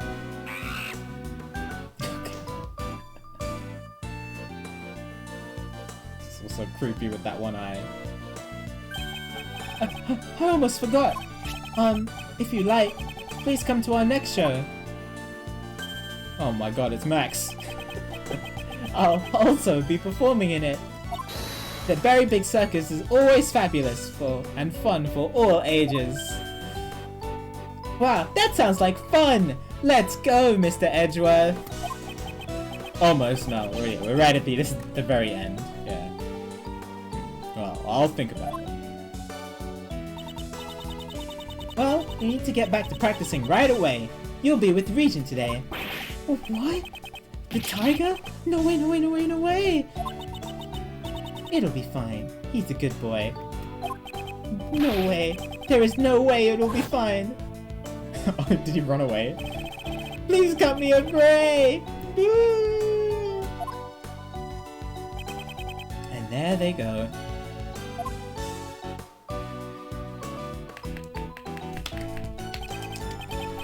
But man, bravo, bravo. You really put on a good show today, Miles. It's all thanks to you, Mr. Shields. Without your help, she might have gotten away. Not to mention allowing us to continue the investigation. Oh man, cut it out already. You're gonna make me blush. Have you played Investigations 2, Mel? This is your first time seeing it. I never know when you are being serious. Uncle Ray is always serious. So how was it, Miles? How did it feel to be a defense attorney? To save people? A defense attorney. But that really took me back. It was just like being next to your old man again. Aww, it's a good thing to hear. Huh, it's been a while since I felt this good. It was, well, somewhat difficult to say it was a good thing. Come on, Miles! Are you sure you don't want to be a defense attorney? I think he what? No, I think he wants to be a prosecutor. It allows him to find the truth easier. Like, obviously he wants to stand up for people who are innocent, but, you know, his main goal is to find the truth. I think it suits him better to be a prosecutor. What? You know, pick up where your father left off. Don't you want to save people like he did? What are you talking about, pal? Mr. Edgeworth is a prosecutor. But is it really that unusual for a prosecutor to become a defense attorney these days? Unusual isn't the problem here. Hey, don't be so upset. It's normal, you know. Normal. It's not normal, pal. Ha ha ha. It all make for a powerful defense team. You've never played it? Ooh, okay. Well, if you played a game with K in it, you probably remember K.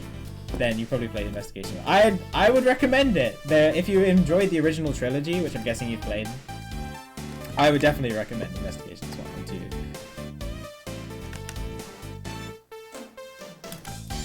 2. Mr. Shield, I am a prosecutor, and Uncle Ray is a defense attorney. That's why I'm being serious about this. You don't need to be big brain. It's alright. Once you're enjoying the story, and they both have really well. As far as this game is concerned, so far, yeah, this has a good story, and Investigations 1 is a good story too.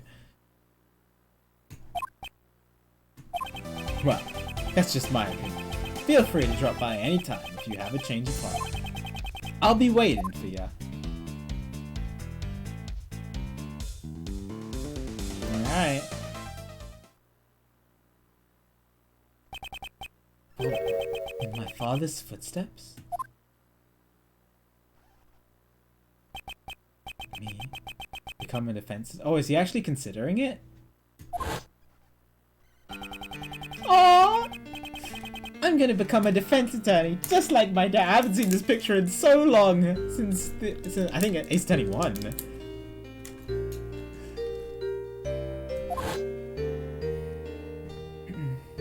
There's Dad. Should I become a defense attorney? Like my father?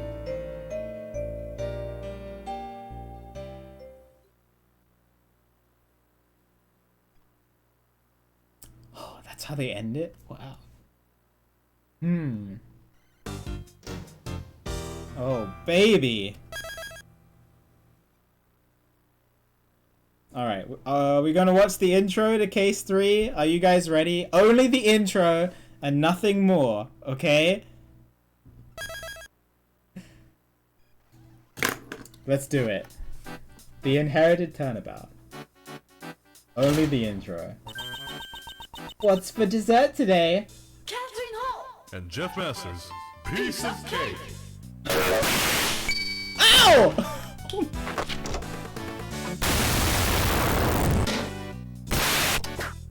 Ow! That's really loud!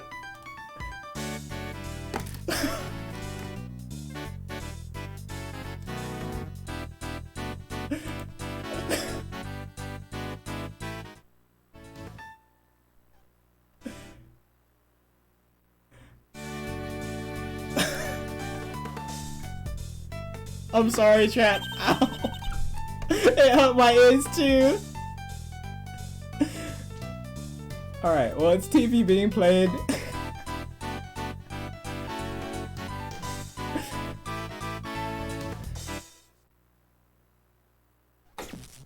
Alright. It's Ray. The program sure brings back a lot of memories. Oh, it's Ray and Edgeworth's dad! Gregory. Tomorrow, I'm heading towards that fateful place with your son. To find out the truth of 18 years ago.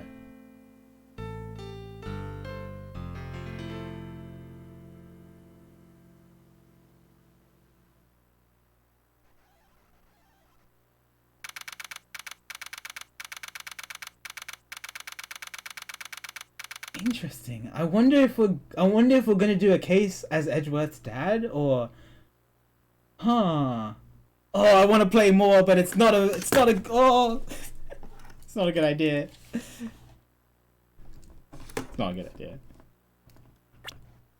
It's not a good idea. Not a good idea. No. We must stop. It is almost 2 a.m. and I literally only ate a protein bar today. Because I woke up late, so I had to exercise late, and so I had to start stream at 2 p.m. and it was 1:58 and I hadn't eaten yet, so I decided, alright, I'll just have a protein bar and then just start stream. And now it's been a 12-hour stream and I'm about to go to bed.